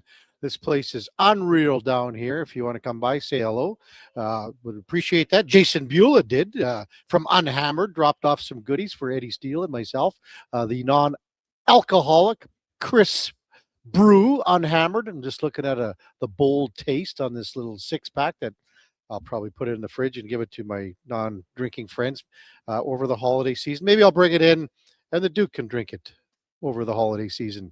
Hey, Duke, how many texts have been rolling in? It's been a little harder to keep track live on location with everything, but yeah, it's just as hard to keep tracking here, Kev. Is it really? My computer screen might be a little bit bigger, but that doesn't mean I can look at any more text at one time. Like that, we're talking well into like triple digits, like several hundred in the last. We're coming up on, I guess, close to 2 hours now since the news kind of came across right before 8 o'clock of the trade for Tristan Jarry. But I can't keep up with them. I know you kind of mentioned it earlier. Like there was a couple that came in that said they liked the deal, very much in favor of it. They liked the move. That is the vast minority right now. There is a lot of negativity, a lot of displeasure with this move, all kind of stemming around the notion of, like we said, a lateral type adjustment for the Oilers and their goaltenders. This is all so many people wanted. Was a new goalie, right? They were so fed up with Stuart Skinner. He doesn't make the big save at the right time. Lets in bad goals, all these things. But we've said it. Gregor said it. Lowetide has said it. Experts we've had on have all said it. That the names that are real difference makers, they aren't available because teams that have them, why on earth do they want to get rid of them, right? And then you add in how hamstrung the Oilers are, cap situation-wise, asset-wise. This is kind of the type of move that I think we all largely expected when it would eventually come across. You can look at it too. I mean, Stu Skinner's going to be an unrestricted free agent next year. And when you listen to what Stan Bowman said, Duke, I mean, he brought that up several times. We have a guy now for 3 playoff runs in Tristan Jarry. And if you want to call it a lateral move, the one thing that you do know that you have him locked in for 3 more playoff runs to the extension of Connor McDavid's 2-year contract extension. So you know what you have. We had a couple texts even saying, like, you think Stu Skinner's going to get that kind of money next year? Well, what kind of money do you think Stu Skinner's going to get next year, Duke? I think it's in the $5 million range. I think somewhere to 5 and a 6.5, depending how the rest of this year goes, is very much in the realistic realm of possibility. Right. Like his numbers, when you look at his numbers and Lucas Dostal, are they not similar? And then add on the playoff pedigree. Like to me, it's the playoff pedigree that matters more than anything, and in the way he elevated his game when they seem to matter the most in the Western Conference Finals, has played during most of the Stanley Cup Finals the last couple of years. And Dostal, I get it, like that's the most recent extension that is kind of you're trying to draw comparisons to. Yeah. But I do think the team around them matters and where the Ducks have been at since Dostal has come into the league, turning a corner this year. But even still, as a team that leads the division, they are running gun. You've been able to see it in his absence. Husso has done a pretty admirable job actually stepping in as a third string guy, but they are not the same team without Dostal and net because he covers up a lot of their mistakes. So I have a tougher time drawing comparisons numbers wise to that. But you look at what Stuart Skinner has accomplished, his age, and the fact that it would be an affordable starting goaltender or maybe even a platoon guy. I think there would have been a lot of teams interested in acquiring his services for somewhere between $5 and $6.5 million annually. That's where I think the number would be. We had a lot of text, Duke, and if there's something that jumped out to you on the text line, don't hesitate to read it or whatever. But I did notice that Gene Principe that mentioned something to the effect of his post saying, this is from Gene, I know it's a business, but Stuart Skinner and Brett Kulak were 2 of the nicest guys you'll ever meet. Good people, good teammates who helped get Edmonton to back-to-back Stanley Cup finals. Wish them well. And I think everyone does. These are 2 local guys that grew up in town, dreaming to play not only in the NHL, but for their hometown team. And that, when you add that to the rigors, the pressures of playing in the National Hockey League on a day-to-day basis, and then doing it in your hometown, especially in a place like Edmonton, where everything is under the microscope, it's not easy. And these 2 guys did it to the very best of their capabilities and their abilities. And you have to tip your hat to them there. Anything on the text line, Duke, that you saw that I might have missed? Oh, geez. I mean, just grab a handful of them, and they're all largely of the same sentiment on one side of the coin here or the other, right? This one had come in from Rockford. We gave up 2 UFAs and a second-round pick. Not that bad, really, if Jarry can play decent. Well, that's a pretty big if, right? Like, with this trade, and so many people, and you talked about it with Gregor, you and Eddie did, that like there was so much hope that maybe an Oilers move for a goalie would involve keeping Stuart Skinner to work in tandem with someone and continue to maybe build and play off each other. But the way the money worked out, that just was probably not a realistic opportunity for Stan Bowman to pursue. So your eggs are in the Tristan Jarry basket as of right now, right? Like there's we all know, we talk about as good a guys as there is and good to work with and all these things. Cal Pickard fits all those bills without a doubt, but he's not a starting goaltender in the NHL. And for the most part of this year, his last couple times out have been better for sure. The Tampa game in particular stands out, but he's kind of having issues being a reliable backup goalie so far this year. That puts a lot of pressure on a guy like Jarry, who, as you said, Kev, this is not an easy place to play, and it doesn't take very long to go from the fun new toy that everyone's excited about to being cast aside as someone that you want to replace again. And in Jarry's case, we're reading on the text line, there's a good contingency of fans in particular that aren't necessarily treating him like a shiny new toy either, right?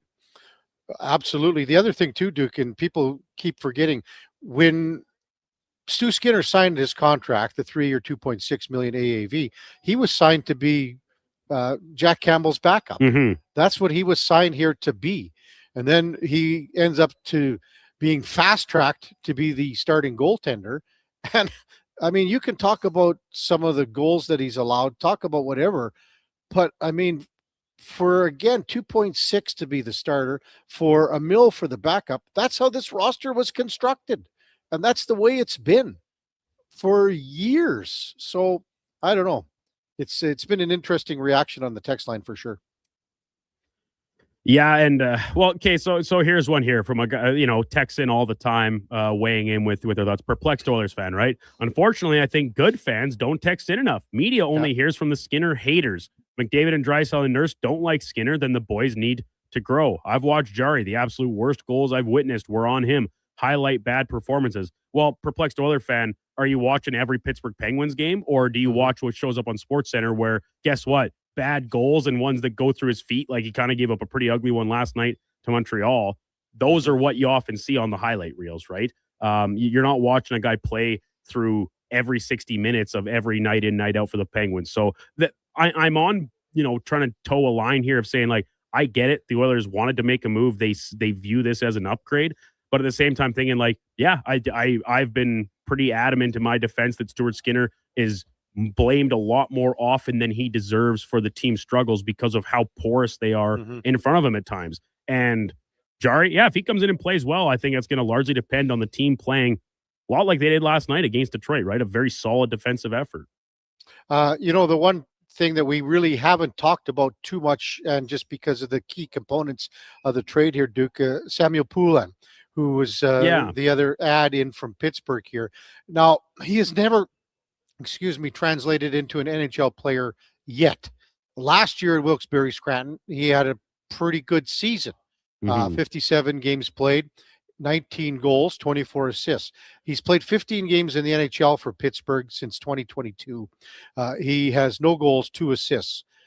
This is a guy that came out of the Quebec Major Junior League in Sherbrooke, put up pretty good numbers, is a former first-round draft pick. You know what? I'm almost thinking that this is like and he's a little bit bigger than Xavier Bourgault, but it's a guy that was drafted similar. That's where Bourgault was drafted, correct?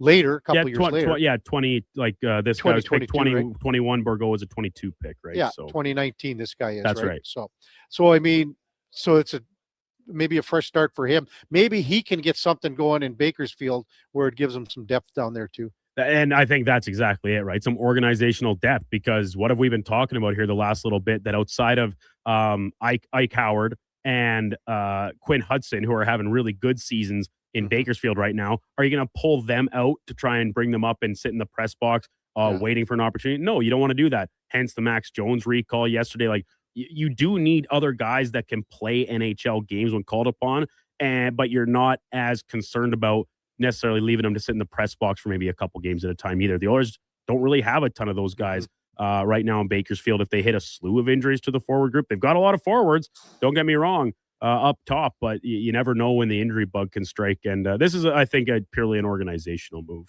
Yeah, for sure.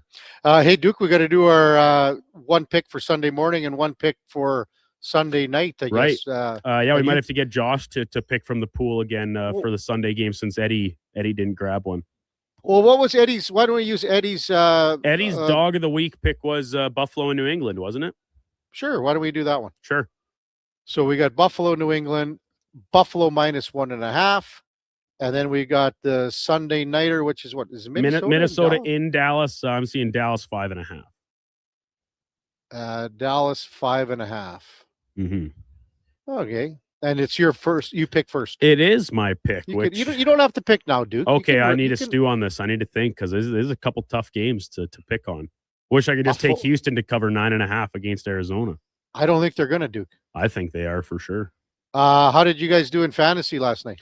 So I have Emeka Egbuka in one league, and then I was up against him in my other one of first-round playoff matchups for both, and he had 10 points in PPR, nothing crazy. So much discussion around the Kyle Pitts situation, right? And I think he in both my leagues, he's not in a playoff matchup. He's in the consolation bracket. Ours too. But I have to think that somewhere out there is like an 8th place team that just got into the playoffs in their league, and they're still dressing Kyle Pitts every week because we know how thin tight end can be, and now all of a sudden they are very much looking likely to upset a top seed somewhere. Like that has to exist. Or I think, Duke, probably more likely let's say you had a tight end that's ranked 8th or something, 7th, and Pitts would be way below that. Oh, and yeah. You dress your other tight end, and you got Pitts on the bench. Pitts on your bench. I think that's a probably pretty common spot across fantasy football leagues as well. But man, yeah, I was checking around last night because I couldn't remember who had him in our dynasty league, and it's a team that's normally an annual contender or commissioner, but he's kind of in a little bit of a retool year, and there he is in the consolation bracket with 40. What was the final line? 48 fantasy points. In PPR, 46-3 for him. In the consolation bracket. So no harm, no foul there. The Egbuka thing, he was enough of a non-factor against me and non-factor for me that doesn't really change my current odds of winning in either league. Well, I had Baker Mayfield last night, Duke, and I'm happy with what he got.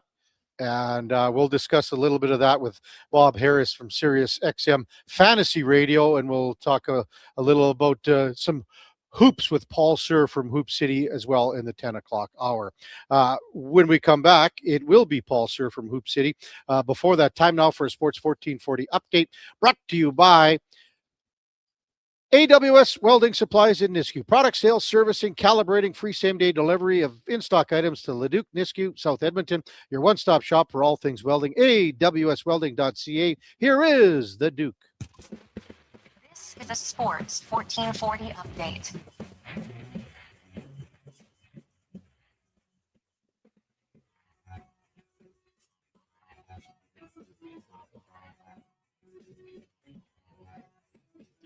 In case you missed it earlier on this morning, Edmonton Oilers put off a blockbuster trade with the Pittsburgh Penguins as they acquire goaltender Tristan Jarry, former first-round pick Sam Poulin, in exchange for Stuart Skinner, Brett Kulak, and a second-round pick in 2029. In a corresponding but separate move, they acquired defenseman Spencer Stastny from Nashville in exchange for a 2027 third-round pick. In the NHL tonight, just a pair of games. The Blues hosting the Blackhawks in a Central Division matchup, and out west, Kraken down in Utah to play the Mammoth in the nightcap. On the hardwood tonight, looking at 7 games total. Chicago's in Charlotte, Detroit hosting Atlanta, Indiana playing Philly. Wizards take on the Cavaliers, Utah playing Memphis, Mavericks welcome in the Brooklyn Nets, and Golden State Warriors nightcap game as they take on the Minnesota Timberwolves. Coming up in hour 4 of the Kevin Karius Show, we'll be joined by Paul Sir from Hoop City here on Sports 1440, as well as Bob Harris from Sirius XM Fantasy Radio. I'm Brandon Douglas. That's your Sports 1440 update. Sports 1440, Stingray radio station. CKJR broadcasts from West Edmonton Mall and Wetaskiwin. Download the free Stingray music app and listen wherever you go. Mr. Rooter decorates a gingerbread house. Wow. What did you do here, Mr. Rooter? Well, we've got a Jube Jube toilet, complete with an icing-based wax seal. The main water line is licorice, red for hot, black for cold. You got your standard marshmallow hot water tank and a candy cane sewer line. And on the outside, candy corn hose pips. Disgusting, but they get the job done. To have your Yule clogs fixed, trust one plumber, Mr. Rooter. From the first face-off to the final, Sports 1440 is your home for hockey talk. With live coverage, expert analysis, and pre- and post-game shows, we bring you closer to the game. Tune in 24/7, only on Sports 1440, Edmonton's sports station. At GS Construction, we focus on building a culture of collaboration, innovation, and respect. Our teams work together, supporting one another and striving towards shared goals. We're committed to creating a work environment that empowers individuals, values teamwork, and ensures everyone feels respected and safe. With decades of experience in the field, GS Construction prioritizes our people, our culture, and safety. This is what makes us unique. To find out more, go to gsconstruction.ca. Now for today's holiday special, Legacy Heating and Cooling saves Christmas. Santa's furnace broke down in the shop last night, and the elves couldn't make any toys, that's right. So Santa called up his pals at Legacy Heating. Ho, ho, ho, golly gee, 1 year, no payments, interest-free. And the elves are working merrily with a brand new furnace from Legacy. Happy holidays from Legacy Heating and Cooling. Hey, you know winter is really freaking cold, right? So play it smart. Don't get caught freezing in your car with your pants down and no power. At Big Toy Shop right now, lead-acid batteries are just $129. $129 is a great price for a good start. Big Toy Shop.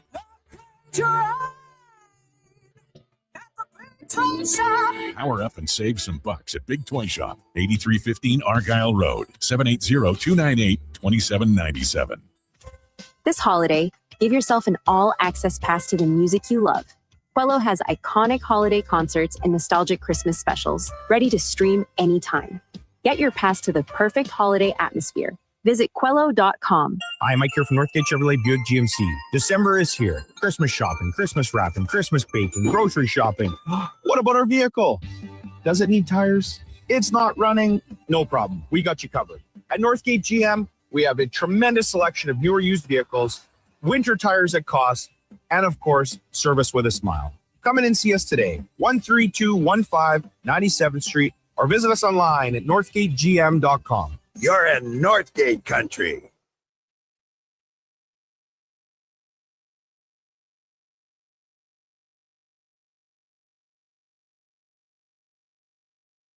Have your sports curiosity cured with the Kevin Karius Show. This is Sports 1440.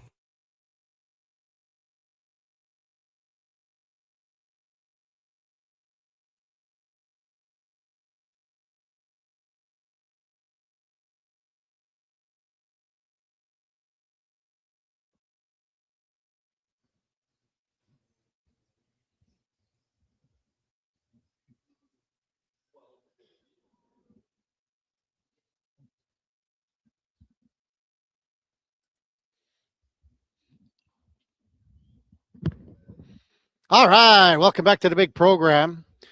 10:01 in Edmonton. Kevin Karius with you down at the Country Club Tour CCT World of Golf, where things are starting to hum a little bit more after coming here at 7 in the morning, bright and early, and getting things going and getting set up. But they got the 41 simulators, and they got great deals on right now. Just over the Christmas season, if you want to give the gift of golf, this is the place to be, because indoor golf is booming, and this is the #1 place to be when you talk about indoor golf. You can save up to 50% off simulator time. For 4 hours, it's from $200 to $100, all 50% off. 8 hours goes from $400 to $200. 12 hours, $600 to $300.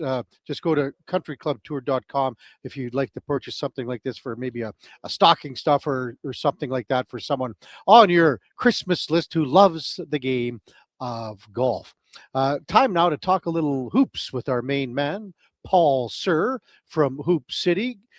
Morning, Paul. You're with Kevin Karius. Thanks for jumping on Sports 1440 this morning. And the game of the day brought to you by Northgate Chevrolet, by St. Albert Dodge. The game of the day by St. Albert Dodge. The biggest sale of the year includes the all-new 2025 Jeep Compass. It's a Jeep. What more do you want? It's a 4x4. It's got that 8.4-inch touch screen. It's got the keyless entry. It starts at $34,900, only at stalbertdodge.com. As we welcome in Paul Sir from Hoop City. Good morning, Paul. Welcome from the basketball dungeon that I work in. Doesn't this kind of look like the basketball catacombs that I'm in right now? I'll tell you what, Paul, years and years ago, we're coming up not quite 30 years, but 28. I was lucky enough to be working in Calgary at the time. And let's see, it's 96, 97. So it is close to 30 years, Paul. And I ended up down in the Stu Hart dungeon from Stampede Wrestling, Paul. Well, you wanted that, what you got for the dungeon there, this dungeon, the Stu Hart dungeon, was unbelievable. And it was like a torture test for up and coming Stampede wrestlers. It was unreal. Oh, that must have been, but what a great memory to be in the bowels of that very, very bizarre business where guys are down there sweating, trying to prove themselves in like medieval conditions. Well, and Stu Hart and I don't know how much you know about Stu or if you watch Stampede Wrestling growing up at all, Paul, but like even Stu, when he was into his, I don't even know, 60s, 70s, he'd get involved and he would take these young wrestlers and he'd put them in a headlock and he'd say, okay, here's a little pressure point. You want to try to get that and you want to jam that in there. So that's how he was like that in the day. I actually have a wrestling story. Two, the town I'm from, Cresco, Iowa, is the home of the Iowa High School, the Iowa Wrestling Hall of Fame. It's a huge wrestling town. It's produced numerous NCAA champions from this little town in Iowa, and wrestling is huge in Iowa. So, but when I was really young, they brought some version of that wrestling to Cresco, put the ring up, and I just remember the masked man of some version or whatever. So I do have and I remember watching all that crazy wrestling on Saturday mornings. Sometimes they had Stampede on, sometimes they had some of the other stuff with Mad Dog Vachon and all these other guys on there. So that's quite an era. I bet. How about Whipper Billy Watson? Do you remember him? I don't remember Whipper Billy. Whipper Billy Watson. That's a long time ago. We got to talk some basketball here. I don't know what it is. Every time we discuss OKC, they're on another massive run. The thing is, when you watch them, you could probably stop watching at halftime or the third quarter, I guess, too, Paul. That's how good they are. It's insane. Well, they are. Steve Kerr, who knows a little bit about streaks in the NBA since he was on the Chicago Bulls team that won 72 and was the coach of the Golden State Warriors when they won 73. Steve Kerr says they're going to break the OKC Thunder will break their record this year. If they stay healthy, historically, this is shaping up to be the best, the finest team, bar none, regular season team in the history of the NBA. Like you said, their margin of victory is astounding. I think they've had 3 or 4 games maybe that have been single-digit wins. The one loss in overtime by 3. They're just incredible. They're a juggernaut. They are rolling. Jason Williams is healthy. They still seem to do it with 1 or 2 important pieces missing, but that doesn't seem to matter right now. Gilgeous-Alexander is playing as well as anybody ever has, I think, in the NBA. Again, bar none, even the GOAT, Michael Jordan. Gilgeous-Alexander, you can stack him up against anybody right now. And you know what? What's interesting, Kevin? If you had a vote today, he probably wouldn't win the MVP. You would say no? You would go the other way? Well, no, I wouldn't necessarily. In fact, I was on Jason Greger's show the other day, and Jason made the strong case of how can you vote against a guy on a historically great team putting up such efficient numbers and in many games only playing 3 quarters. And it's hard to argue with until you flip the page and look at what Nikola Jokic is doing. And I saw a great article I was just reading before I came on the air of that Jokic is Wilt. He's Wilt, Jordan, and all of the greats wrapped up into one. He can do everything, and he's not athletic like we talked about. He flumps along, and he just absolutely destroys everybody. So I think what it points to is this is such a compelling season, Kevin, to have an unbelievable team rolling through everybody. A player like Gilgeous-Alexander, the reigning MVP, having the season he's having, and yet having another player that you at least have to have a very, very thorough debate deciding which is the best player in the league. Paul Sir with us from Hoop City on the Kevin Karius Show, live on location at the CCT World of Golf here. Did you get some eyeballs on that Clippers Houston game last night, Paul? You know, I didn't watch it. I didn't watch it. What was it a good game? I obviously I didn't see it. I was at Oilers and I was kind of getting ready for this. But what drew my attention to the game was Kevin Durant versus James Harden. And I want to know where you stand with these two guys who are top 10 now all time in scoring. And where you think these two guys, Durant and Harden, lie when it comes to the conversation of top players in NBA history. Because to me, they don't have that cachet of the where like Wilt Chamberlain is. That's where Kevin Durant is. He's right behind Wilt. He's right behind Dirk Nowitzki. And now, Harden just moves into the top 10. Where are you at with that, Paul? Because you are a historian of the game. You love the how the old guys played, how ferocious the game was. It's a different game now. Where are you at with all that? Well, number one, they're both Hall of Fame players, unquestionably. They have to be first ballot Hall of Famers, just on sheer volume alone. I'm not a Harden guy, except he's been so effective. He hasn't led teams to championship. He hasn't necessarily been a great playoff player. At crunch time, I lump him into the. It's sort of an odd pairing, but I lump him in with LeBron. In this way, LeBron's got 4 championships, but LeBron should have had more given the talent he was playing with. And he oftentimes, in the most difficult times when they needed their superstar to step up, LeBron didn't. Harden's that same kind of player, hasn't shown up. Having said that, historical numbers, averaged over 37 one year, in the top 10 in scoring. You have to be great to be able to do that. He has started the long line of players that are learning that have learned how to milk the refereeing for all it's worth. And I'd throw Shea into, if there's one criticism I have of Gilgeous-Alexander, I don't like his Harden-esque way of faking the fouls and the way he initiates contact and pushes off. He's really clever at it. He locks arms a bit like Harden did. Harden was the worst at it. But they're both Hall of Fame players. Absolutely. Cachet, I agree with you. I think Durant, who interestingly enough, I just saw a poll of the most hated players in NBA history, and they were both on that in the top 10. Because I think in Durant's case, had he not just done the easy thing and gone over to Golden State and tried, to stay in Oklahoma City, what a novel thought, and win a championship with that organization. Instead, he just took the easy route out, won a couple with Golden State. I think he doesn't. I agree with you. He doesn't have that cachet, but it's a different era. He's a great player at his size with his skills. At 37, to still be as effective as he is, you have to give both of them their due.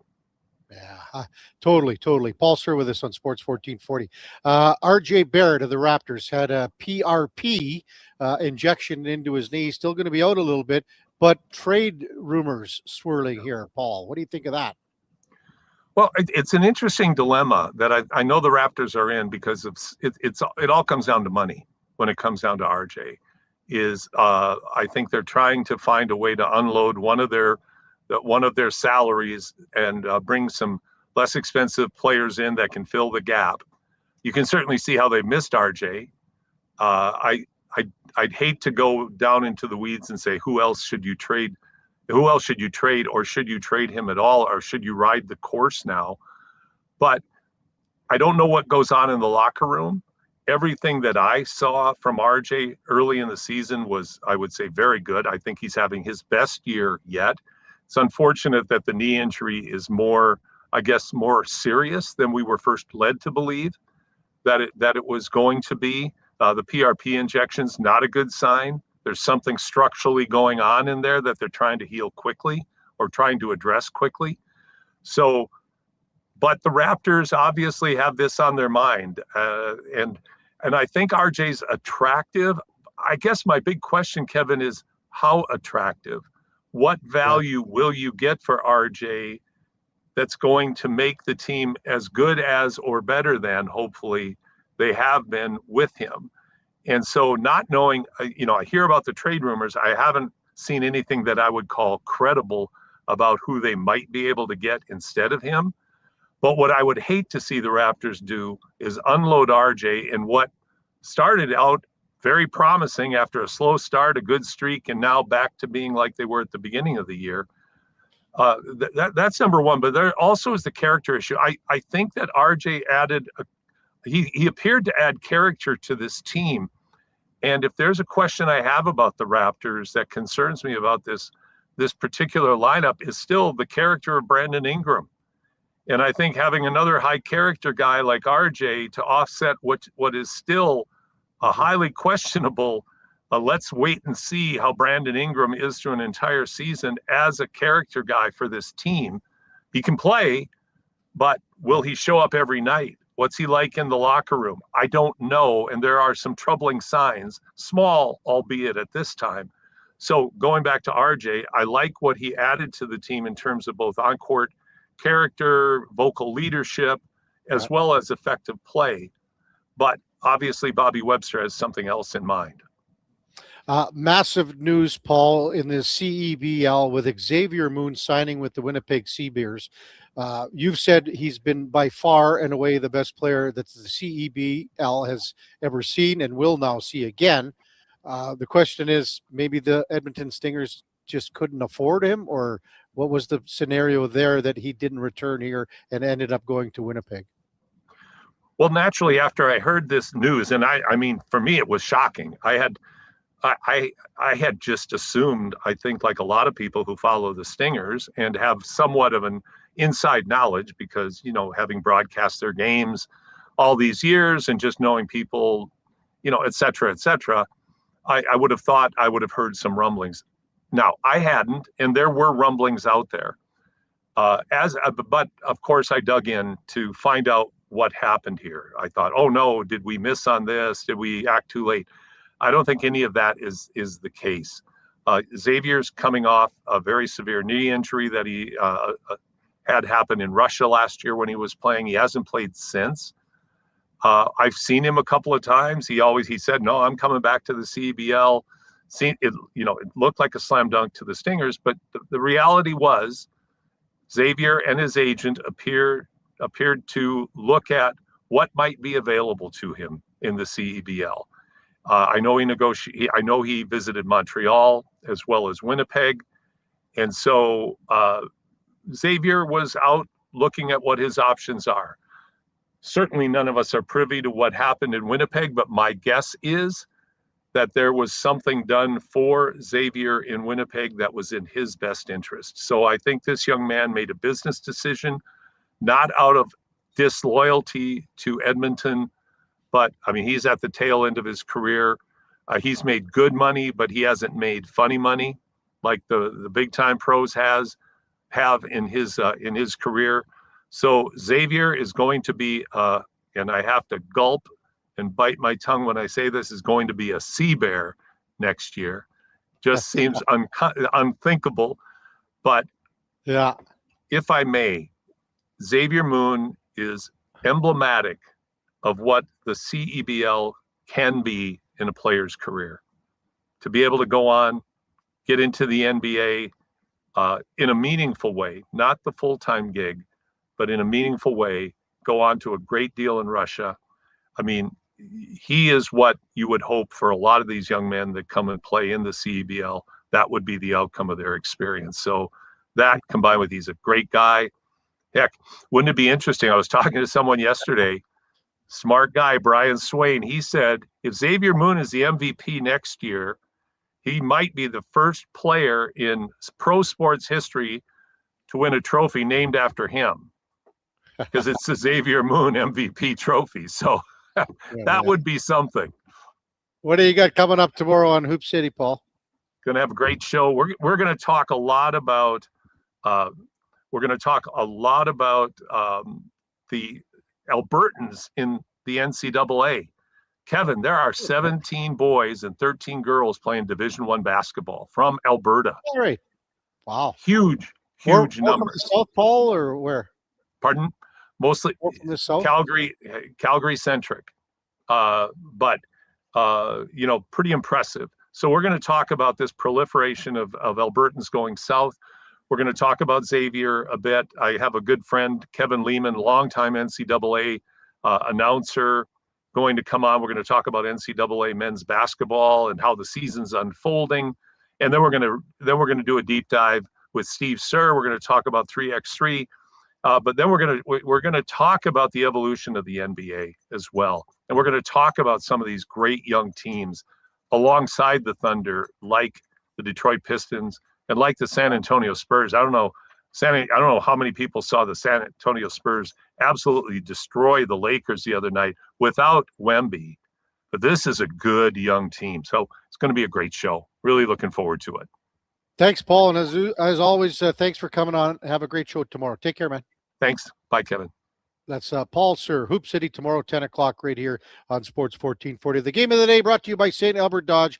The Jeep Wrangler 1500s have 0% financing for up to 72 months. Check them out at stalbertdodge.com. When we come back from the CCT World of Golf, it's Bob Harris from SiriusXM Fantasy Football Radio. That's straight ahead. Kevin Karius, Duke of Delburne, and Josh Fenwick back in the Sports 1440 studios at West Edmonton Mall. We're also streaming on YouTube, X, Facebook, Instagram, and Twitch. The junior season is now underway. The JPHL offers elite athletic and academic opportunities for players in the 14U, 15U, 17U, and 18U divisions. All games are broadcast live on Silent Ice TV, featuring a showcase-style schedule and competitive matchups across Western Canada. Players work with experienced coaches, trainers, and elite hockey personnel. Learn more about Western Canada's fastest-growing elite hockey development stream at juniorprospectshockeyleague.com. We want orange. Give us the orange. We want orange. Bring back the orange. You got it, Canada. Booster Juice orange smoothies are back by popular demand. The original, the marathon, and orangesicle smoothies are back and bursting with tangy zest of oranges. They're Canadian favorites. Orange, you glad they're back? Only for a limited time. So squeeze the day, smoothie lovers, and head to a Booster Juice near you now.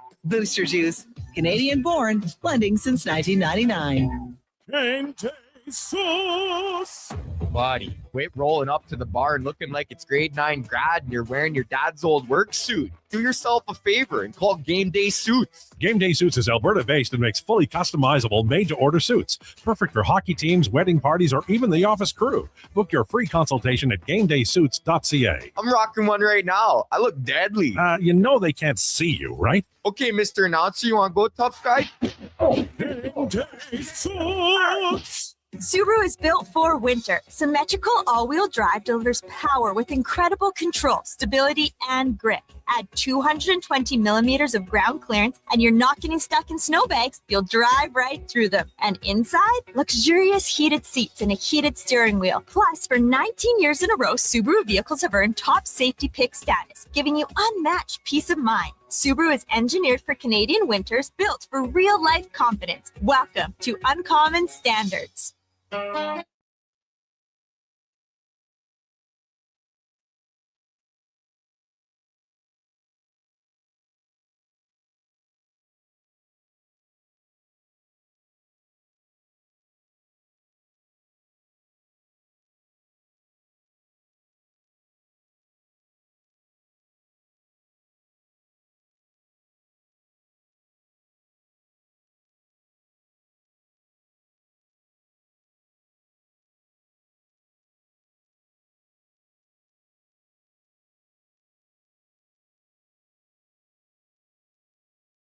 Have your sports curiosity cured with the Kevin Karius Show. This is Sports 1440.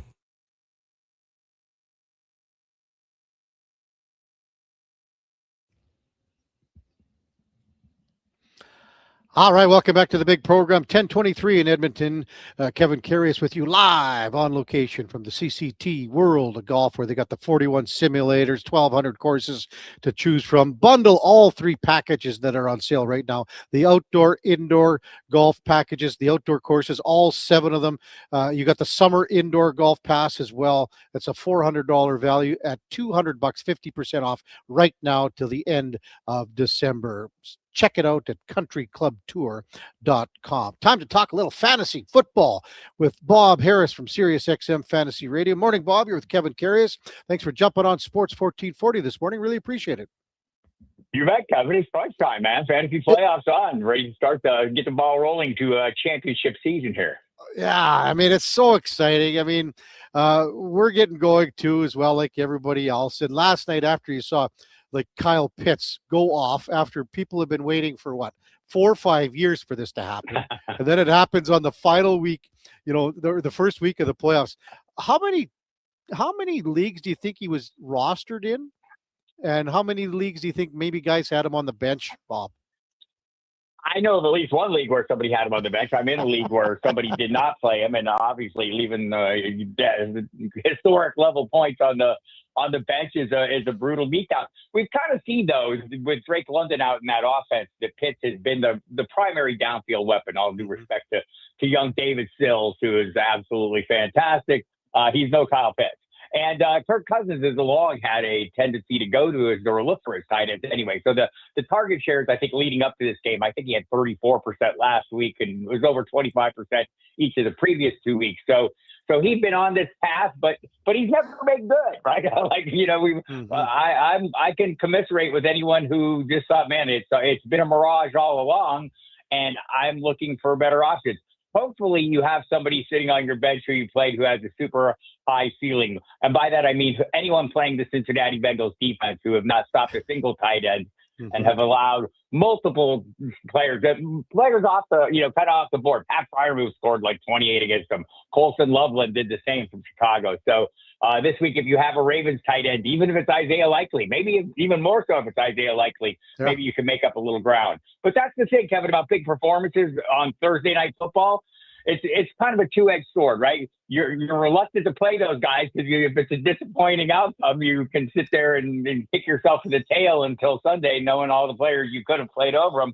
But when you know that you have a high bar to overcome, it can help you set your lineups for the rest of the week. If your opponent played Pitts, you need to swing for the fence, and you can kind of make some lineup decisions based on that.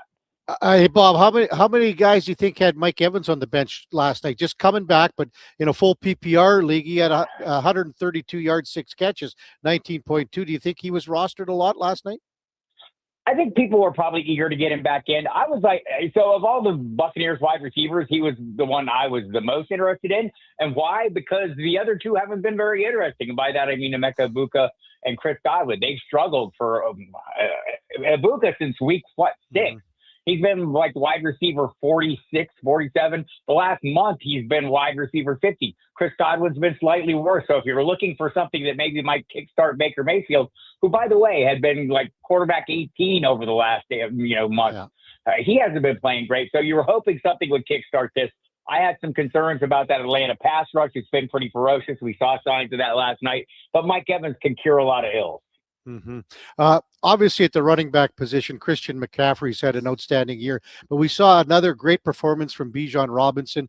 Do you have Bijan and like Jamar Gibbs like neck and neck with maybe a Jonathan Taylor and then McCaffrey just a step ahead?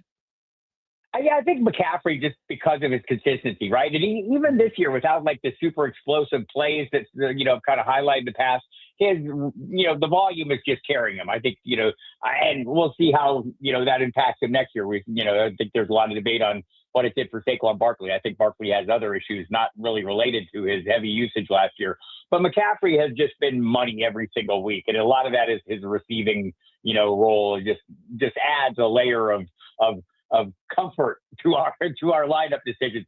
And we've seen Jonathan Taylor, come up a little short in games with, in recent weeks, and it's been kind of a struggle. And you wonder how that will play out against the tough Seattle defense and the quarterback issues they have.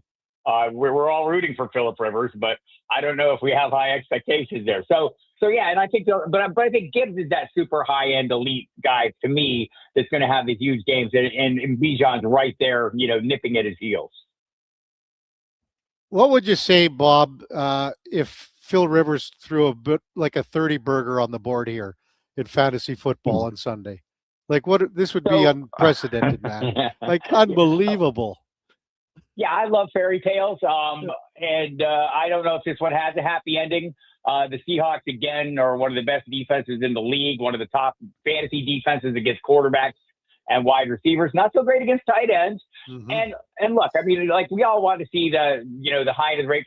Every player we play, Kevin, is a range of outcomes, right? We plug a player in, and generally when we plug them in, we have told ourselves a happy story how they're going to hit the high end of that range of outcomes. I can tell a happy story about Phillip Rivers, but I'm going to do everyone a favor and tell them and remind them that it's been 5 years since he was on a football field. His knowledge of the offense is great. His skills are great, but I just wonder if the speed of the game might take a minute or two to get caught up on. Mm-hmm. Bob Harris from SiriusXM Fantasy Radio, our guest on the Kevin Karius Show on Sports 1440. Have you got a start or two of the week? Can be any position, Bob, in the sense you can go across the board here. Maybe one or two guys, the start of the week for you. Yeah, I like Brock Purdy going against the Tennessee Titans. We've seen it's kind of been a mixed bag for Purdy this season, mostly due to the injuries. But even recent weeks, we've seen him go from the highs to the lows. The Carolina game was horrible. This week against the Tennessee Titans defense, the same one that allows Shedeur Sanders to throw for over 300 yards. I think he'll have a huge game. I'd be a little worried about Dak Prescott at that position. If you want a sneaky play running back, I'm going to go with Devin Neal for New Orleans. The defense against Carolina, they've allowed the 6th most points to running backs since week 7. They've had 9 14-plus point games against them this year. I think the guy that I'm kind of avoiding this running back might be Breece Hall. It's just not working there. They just announced a short time ago they're starting Brady Cook again. It seems like a real struggle for him, even if he's getting the numbers. The receiver I'm in on, I think it's time, Kevin. I think it's time for Justin Jefferson to have a game. And I say that knowing he hasn't had one of those. Jefferson scored fewer than 10 points in 3 straight games. He's wide receiver 25 with an average of 12.1 points per game on the season, but he's been wide receiver 34 over the last 8 games. He's wide receiver 55 over the last 4, so it's been horrible. But the Dallas Cowboys, also horrible. I'm not going to put too much on J.J. McCarthy coming off his best game. It was 4 quarters. That gives him, 5 good quarters this year. But the Dallas defense has been the most generous to opposing wide receivers all year. And if it's not going to happen this week, I don't know when it's going to happen. So if you're out there looking for reasons to say, this is the week Justin Jefferson comes to light, it's that Dallas secondary. They'll help you out with that. Oh, wow. Isn't that a pick? I'm in on Michael Wilson, Kevin. Michael Wilson for Arizona in a tough matchup. They just ruled out Marvin Harrison. Yeah. People are going to maybe shy away because the Texans are so great. Just don't forget what Michael Wilson has done on games when Marvin Harrison's been out. He is 49 targets, 36 catches, 445 yards, 92 fantasy points, 31 points a game. I'll go ahead and play him and hope he hits that wide receiver 1 numbers, but I bet you he hits the wide receiver 2 numbers. What about a sneaky play like Jacoby Myers in Jacksonville, who's coming on a little bit lately? Jacoby Myers is no longer a sneaky play, sir. He is a frontline player, and he always has been, right? The player has been. I think his start in Las Vegas this season had more to do with not him, but maybe the circumstances around him. I love Jacoby Myers. Immediately walked in the door in Jacksonville, established instant connection with Trevor Lawrence, one that, Brian Thomas Jr. is still, maybe just now starting to get a feel for. So, yeah, I love Jacoby Myers every week. Oh, yeah. Why wouldn't a guy? Bob Harris with us from SiriusXM Fantasy Radio. I'm looking pretty good here, but I got to ask you one little question from my team going in to the weekend, Bob. And I had starting quarterback Baker Mayfield going last night. Everyone on my team is pretty well set. I got no problems. I'm probably about a 55-45 on this, and Tet McMillan over Jalen Waddle. So I think it's going to be Tet McMillan. I've been told by our guys back at the station it should be Tet McMillan. But Waddle's going up against a Pittsburgh secondary that can give up some balls, some targets. So where are you at with that one here? Full disclosure, full transparency, Bob. Full transparency, I have Jalen Waddle as my wide receiver 16 against that Pittsburgh defense. I have Ted McMillan at wide receiver 18 going up against New Orleans. That means a difference, Kevin, of less than a point, right? Yeah. So it's a push on this one. Here's what I'd say, and like we rank players linearly, right? Because we have to have an order. But when players are in the same tier, you can kind of sort through them and look at the rest of your roster, or maybe look at the rest of your opponent's lineup and see what you need. But I think for me, the thing that might be an issue for Waddle is the Devon Achane will be back, and he's been running wild. He's been that offense for the most part. So, and Tetro McMillan has been the receiving core, the sole receiving core for the most part for Bryce Young. So I think you could make the argument for McMillan. It's dead even. I have a slight lean Waddle. Wouldn't talk you out of Tetro McMillan. Yeah, I'm going indoors too, right, in New Orleans as opposed to Pittsburgh, where you never know. You never know. So that's weighing in my decision making. And also the fact that Carolina played New Orleans after you see what Tampa Bay did last night. The vision's theirs if they want it. It is. And we'll see. I don't always like betting my games on Bryce Young's outcomes. He can be great. He can also not be great. But I do know Tua struggles more often than not, especially in cold. From the text line, Slurpy Sean wants to know, can you ask him about Jawan Jennings in San Fran? Your thoughts on him this weekend? I think he's a good play this weekend. It's solid wide receiver too. He's, for our purposes, he's the clear-cut wide receiver one in San Francisco. And as much as he irritates the opposition, and we'll hope he doesn't get any low blows in this one, he is a big favorite of Brock Purdy and always has been. I have him. He's a locked-in play for me every week. Man, oh man, how are you looking in? How many drafts are you in, Bob? I'm in a lot of drafts, Kevin. I have over 50, over 30 leagues. Yeah, okay. Over 30 that I manage, and a number of them are dynasty leagues. I play in hundreds, maybe close to 1,000 best ball leagues. That's my favorite. I like drafting. When you get in the off season, you hit the best ball sites. It's like lifting weights, except it's your draft muscles. You're out there, doing drafts. So when the drafts that matter most in August come, you've made all the decisions, and you don't get caught short. And like when someone snipes somebody right ahead of you, you have somebody else in your pocket. You've done that 100 times. You know what you're doing. So yeah, lots of leagues. And this has not been my greatest year, Kevin, in my managed leagues. I will tell you that. The NFL, the volatility this year feels like it's been off the charts. Look no further than last week when Shedeur Sanders was your quarterback 2 for week 14. It's just, and Tony Pollard runs for 2 long touchdowns. Who saw those coming? Exactly. Do you find things ramping up over the course of this week, going into the first week of the playoffs, Bob, or like, can you compare it to the start of the season? What's it like traffic wise on Sirius XM Fantasy Radio? So, I think my experience of this, I've been doing this since nearly 35 years. You might have fewer eyeballs on you because people are dropping out, but the ones that are there are way more interested in what's going on and will hold you to account. So you never take your foot off the gas in this business because the later it gets in the season, the more important the games are. But kind of the rise of daily fantasy sports, I think a lot of people have caught on to that. Hey, once my season's over, I can keep playing, and the daily game kind of keeps people in the mix. I love playing those. I like sitting here with my Sunday lottery tickets, my grand prize pool light-ups, and enjoying the games with that. So keep playing, people. There's no end to it. It's one and done contest, DFS, whatever you like to play. There's something for you. It's so much fun. Hey, Bob, thanks as always for your time. Really appreciate it. Good stuff. Enjoy week number 1 of fantasy football playoffs. Take care. We'll talk soon. Have a wonderful Christmas and holiday season too. You do the same, Kevin, and good luck in your league. Yeah, thank you very much. That's Bob Harris, Sirius XM Fantasy Radio. Well, Duke, it's going to be Tet McMillan starting, as you said.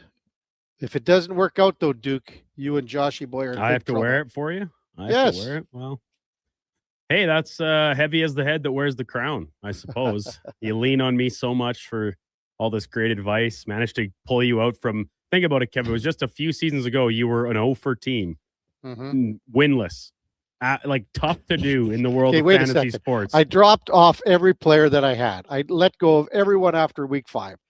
That's the way it should have been. I got to tell you this too, Duke, and I got to read it from Old Man Baker. He took Tampa Bay last night -5.5. Oh boy, like that. And then I said, I knew you would. I said I got him at 4.5 with the Duke this morning. He goes, I know you did. I was watching you guys this morning. He goes, you also read my text. So when we come back, Duke, from the CCT World of Golf, you got to get your one selection in, and then I'll make the other pick, whether it be Buffalo -1.5 with New England, Dallas -5.5, and Minnesota. That's all straight ahead on the Kevin Karius Show, live at the Country Club Tour CCT World of Golf on 120th Street, 116th Ave, just off of Kingsway.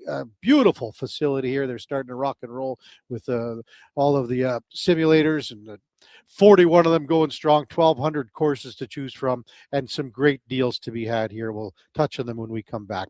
The Kevin Karius Show with the Duke of Delburne, Josh Fenwick on Sports 1440 AM radio. We're streaming on YouTube, X, Facebook, Instagram, and Twitch. Wing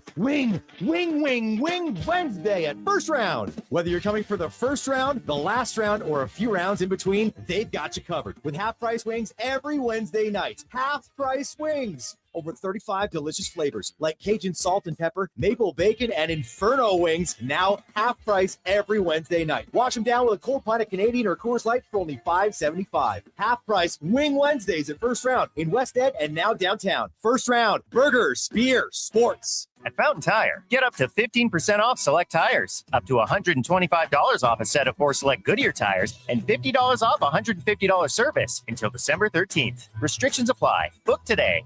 Fountain Tire. We're on this road together, Canada. Ugh, seriously, another door knocker? I really want to go solar, but these high-pressure tactics are exhausting. And their prices are unbelievable. Before we do anything, let's call Great Canadian Solar.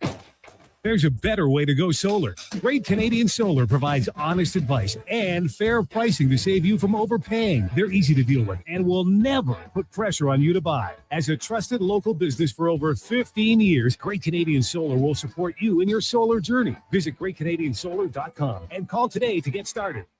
You matter. Your mental health matters, and you're braver than you think.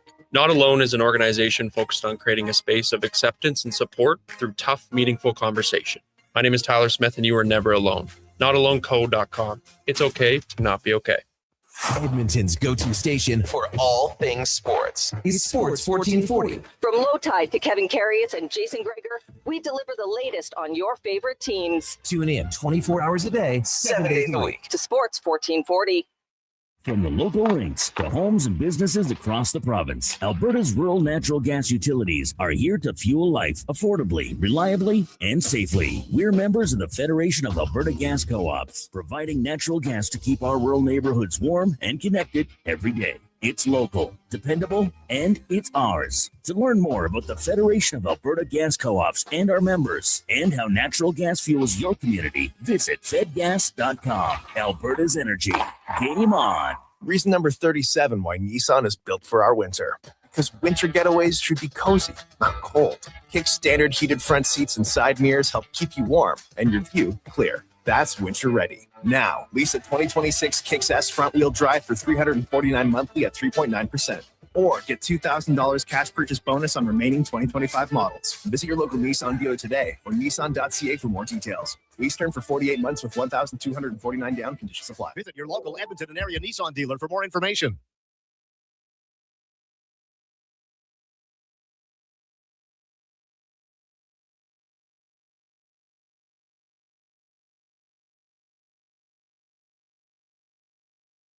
Just in time for the morning skate. This is the Kevin Karius Show on Sports 1440.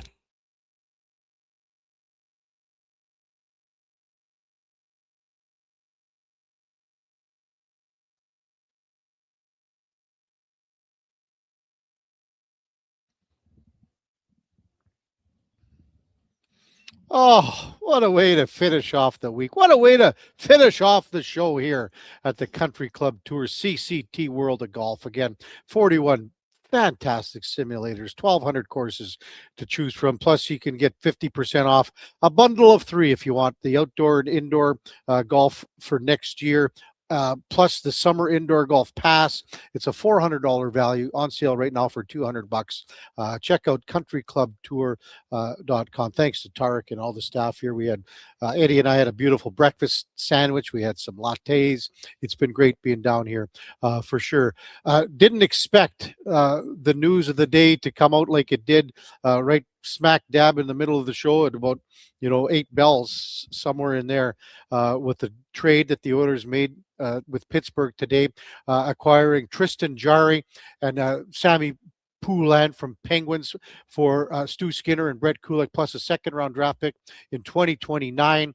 Then the Oilers also picked up Spencer Stastny. He's a left-shot D-man from Nashville, and that's for a third-round selection in the 2027 draft. Obviously, the two big pieces are the goaltenders. Jarry coming in for Skinner. Jarry is very, very familiar, obviously, with Edmonton, because he played for the Edmonton Oil Kings, was a key part of their Memorial Cup winning team in 2014. Curtis Lazar was on that team as well. Tristan Jarry's played over 300 NHL games, but he hasn't played a lot in the Stanley Cup playoffs. Just 8 games played, recording 2 wins in those 8 NHL Stanley Cup playoff games. As you can imagine, our text line was, probably, I would say it was tilted quite a bit in the favor that the Oiler fans were not totally happy with this trade. But I think a lot of fans are looking at it like it's a trade for the sake of making a change, and maybe that can come through in the end here.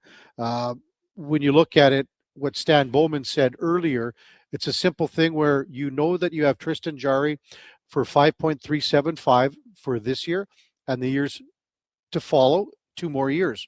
That's the same thing as where Connor McDavid's contract ends. So what you have for a goaltender.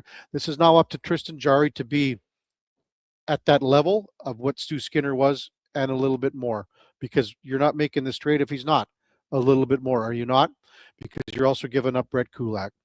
Brad texts in 833-401-1440. I've watched 75% of the Penguins game for the last 10 years. Jarry is way more consistent, and I'm sorry, a better goalie overall, better lateral movement. He had a rough year last year. That's it.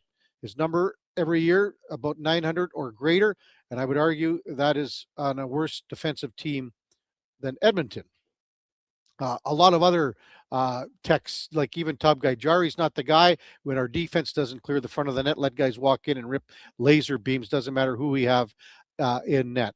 We're going to find out in a hurry here, are we not? Because we're going to have the Oilers in Toronto tomorrow night, in Montreal on Sunday. You know that Jarry's going to play one of those games, and then you know that he's going to play on Tuesday when the Oilers go back to Pittsburgh and Stu Skinner. Could you imagine that? What that scene is going to be like Tuesday night in Pittsburgh.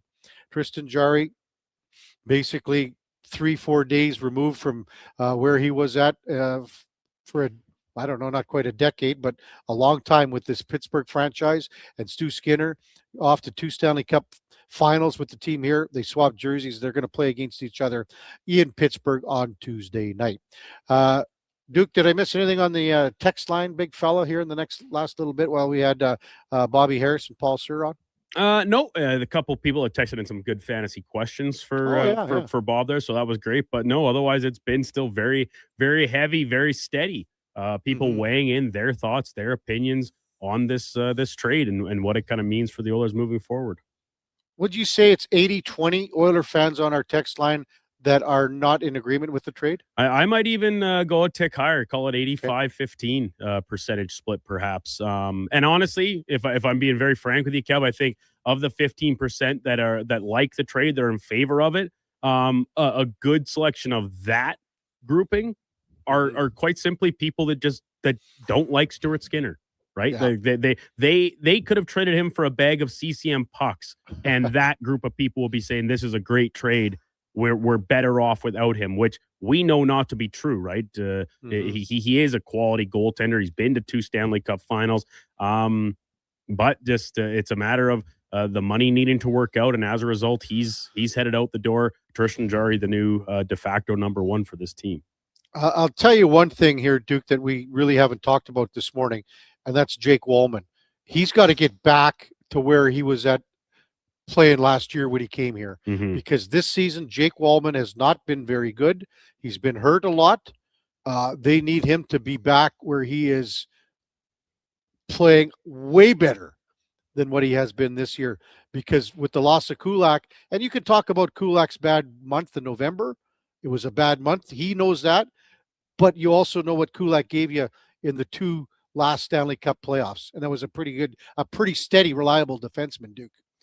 Oh, absolutely. And yeah, the start to the season hadn't been particularly kind for the local product, but he has been Mr. Reliable, Mr. Consistent for this Oilers back end. And at times having to elevate and play heavier minutes when guys have been hurt or playing poorly. But above all else, just like a staple on the third pairing on the left side that can kill penalties for you. Such a great skater, has a little bit of offensive upside when he's really feeling himself. Like that to me stands out as, how does this trade really shake out? Because I think when fully healthy, Spencer Stastny currently looks as probably the 7th defenseman on this team, right? All of a sudden, you've got a balance of lefties and righties that you're confident in the way Emerson and Regula are playing. Do you put Jake Wallman back to his natural side on the left and kind of run a top pairing, Bouchard and Ekholm, and then almost a 2 and a 2A type spot? You're talking about Nurse and Wallman on the left side, Regula and Emerson on the right. So we'll see what the Stastny guy has to offer. This is a player that they probably covet, former 5th-round pick, playing above his weight class a little bit here. That upped his trade value. They give up a third to get him. I read some stuff from some Nashville beat reporters this morning as we were going through the show, and it seems like he's having himself a really solid season, and it does look like the Oilers are getting a solid player here for sure. Yeah, when you talk about the Oilers' depth defenseman in the last year or whatever you want to call it, you would think that Troy Stetcher was Bobby Orr the way that he's gone into Toronto. That was good. When you brought that up with Cooley, that was pretty funny. Yeah. For sure. Duke, we got to do some picks here. So we got what do we got? Buffalo minus 1.5 in New England. Then we got Dallas minus 5.5 against Minnesota. So you get the numero uno selection. Yeah. Ooh, this is a tough one. I'm. You know what? I think I'm going to take. I think I'm going to take the Bills. Really? I'm going to take the Bills minus 1.5 in New England. You're taking the Bills minus 1.5.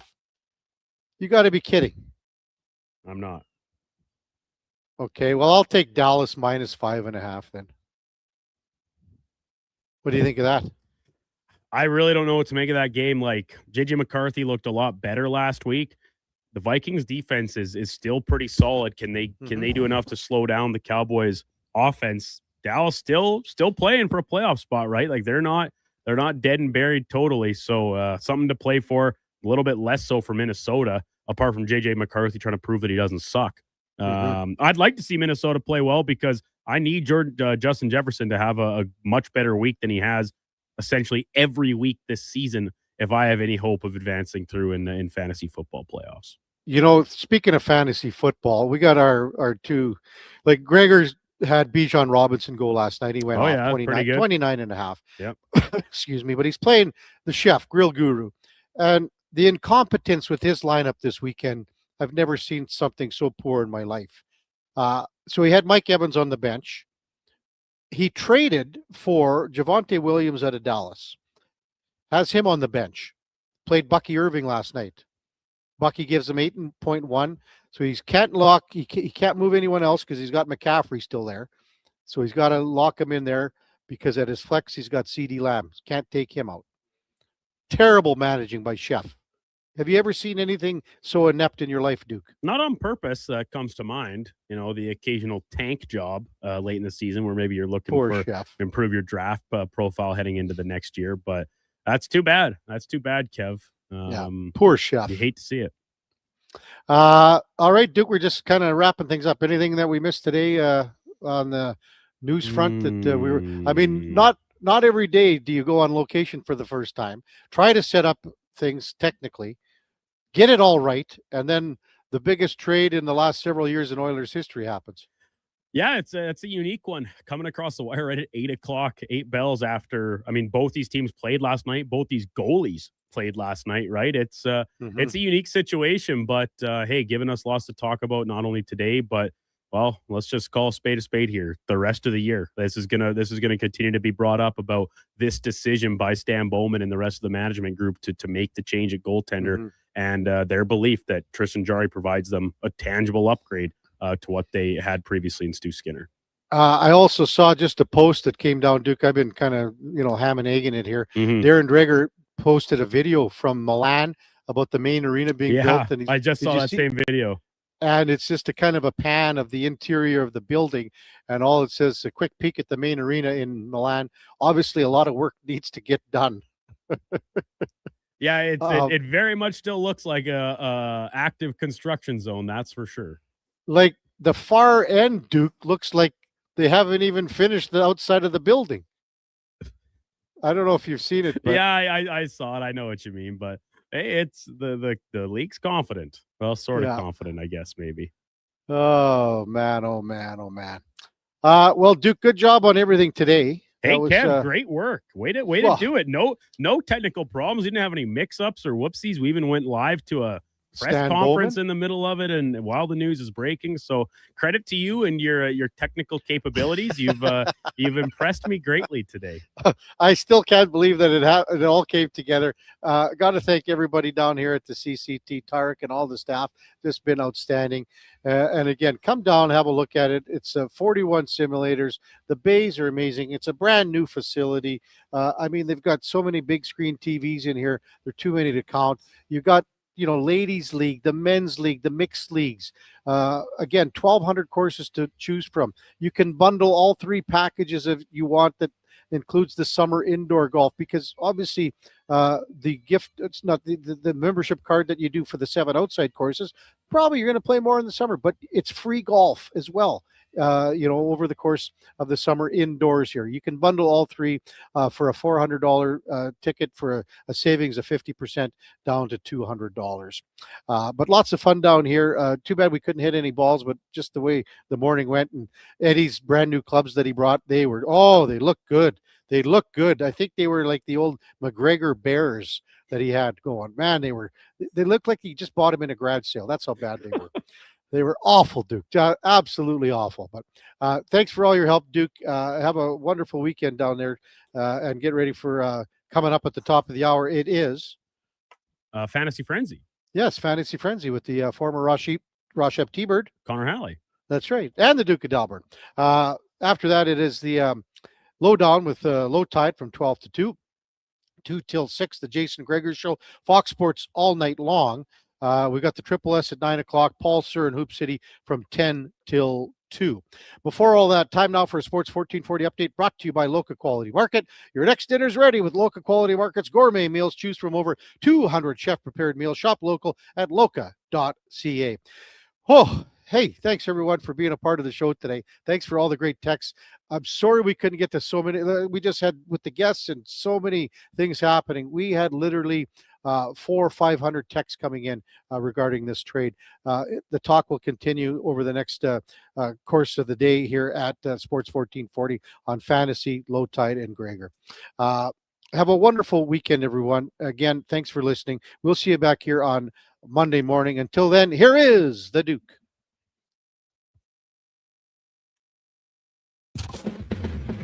This is the Sports 1440 update.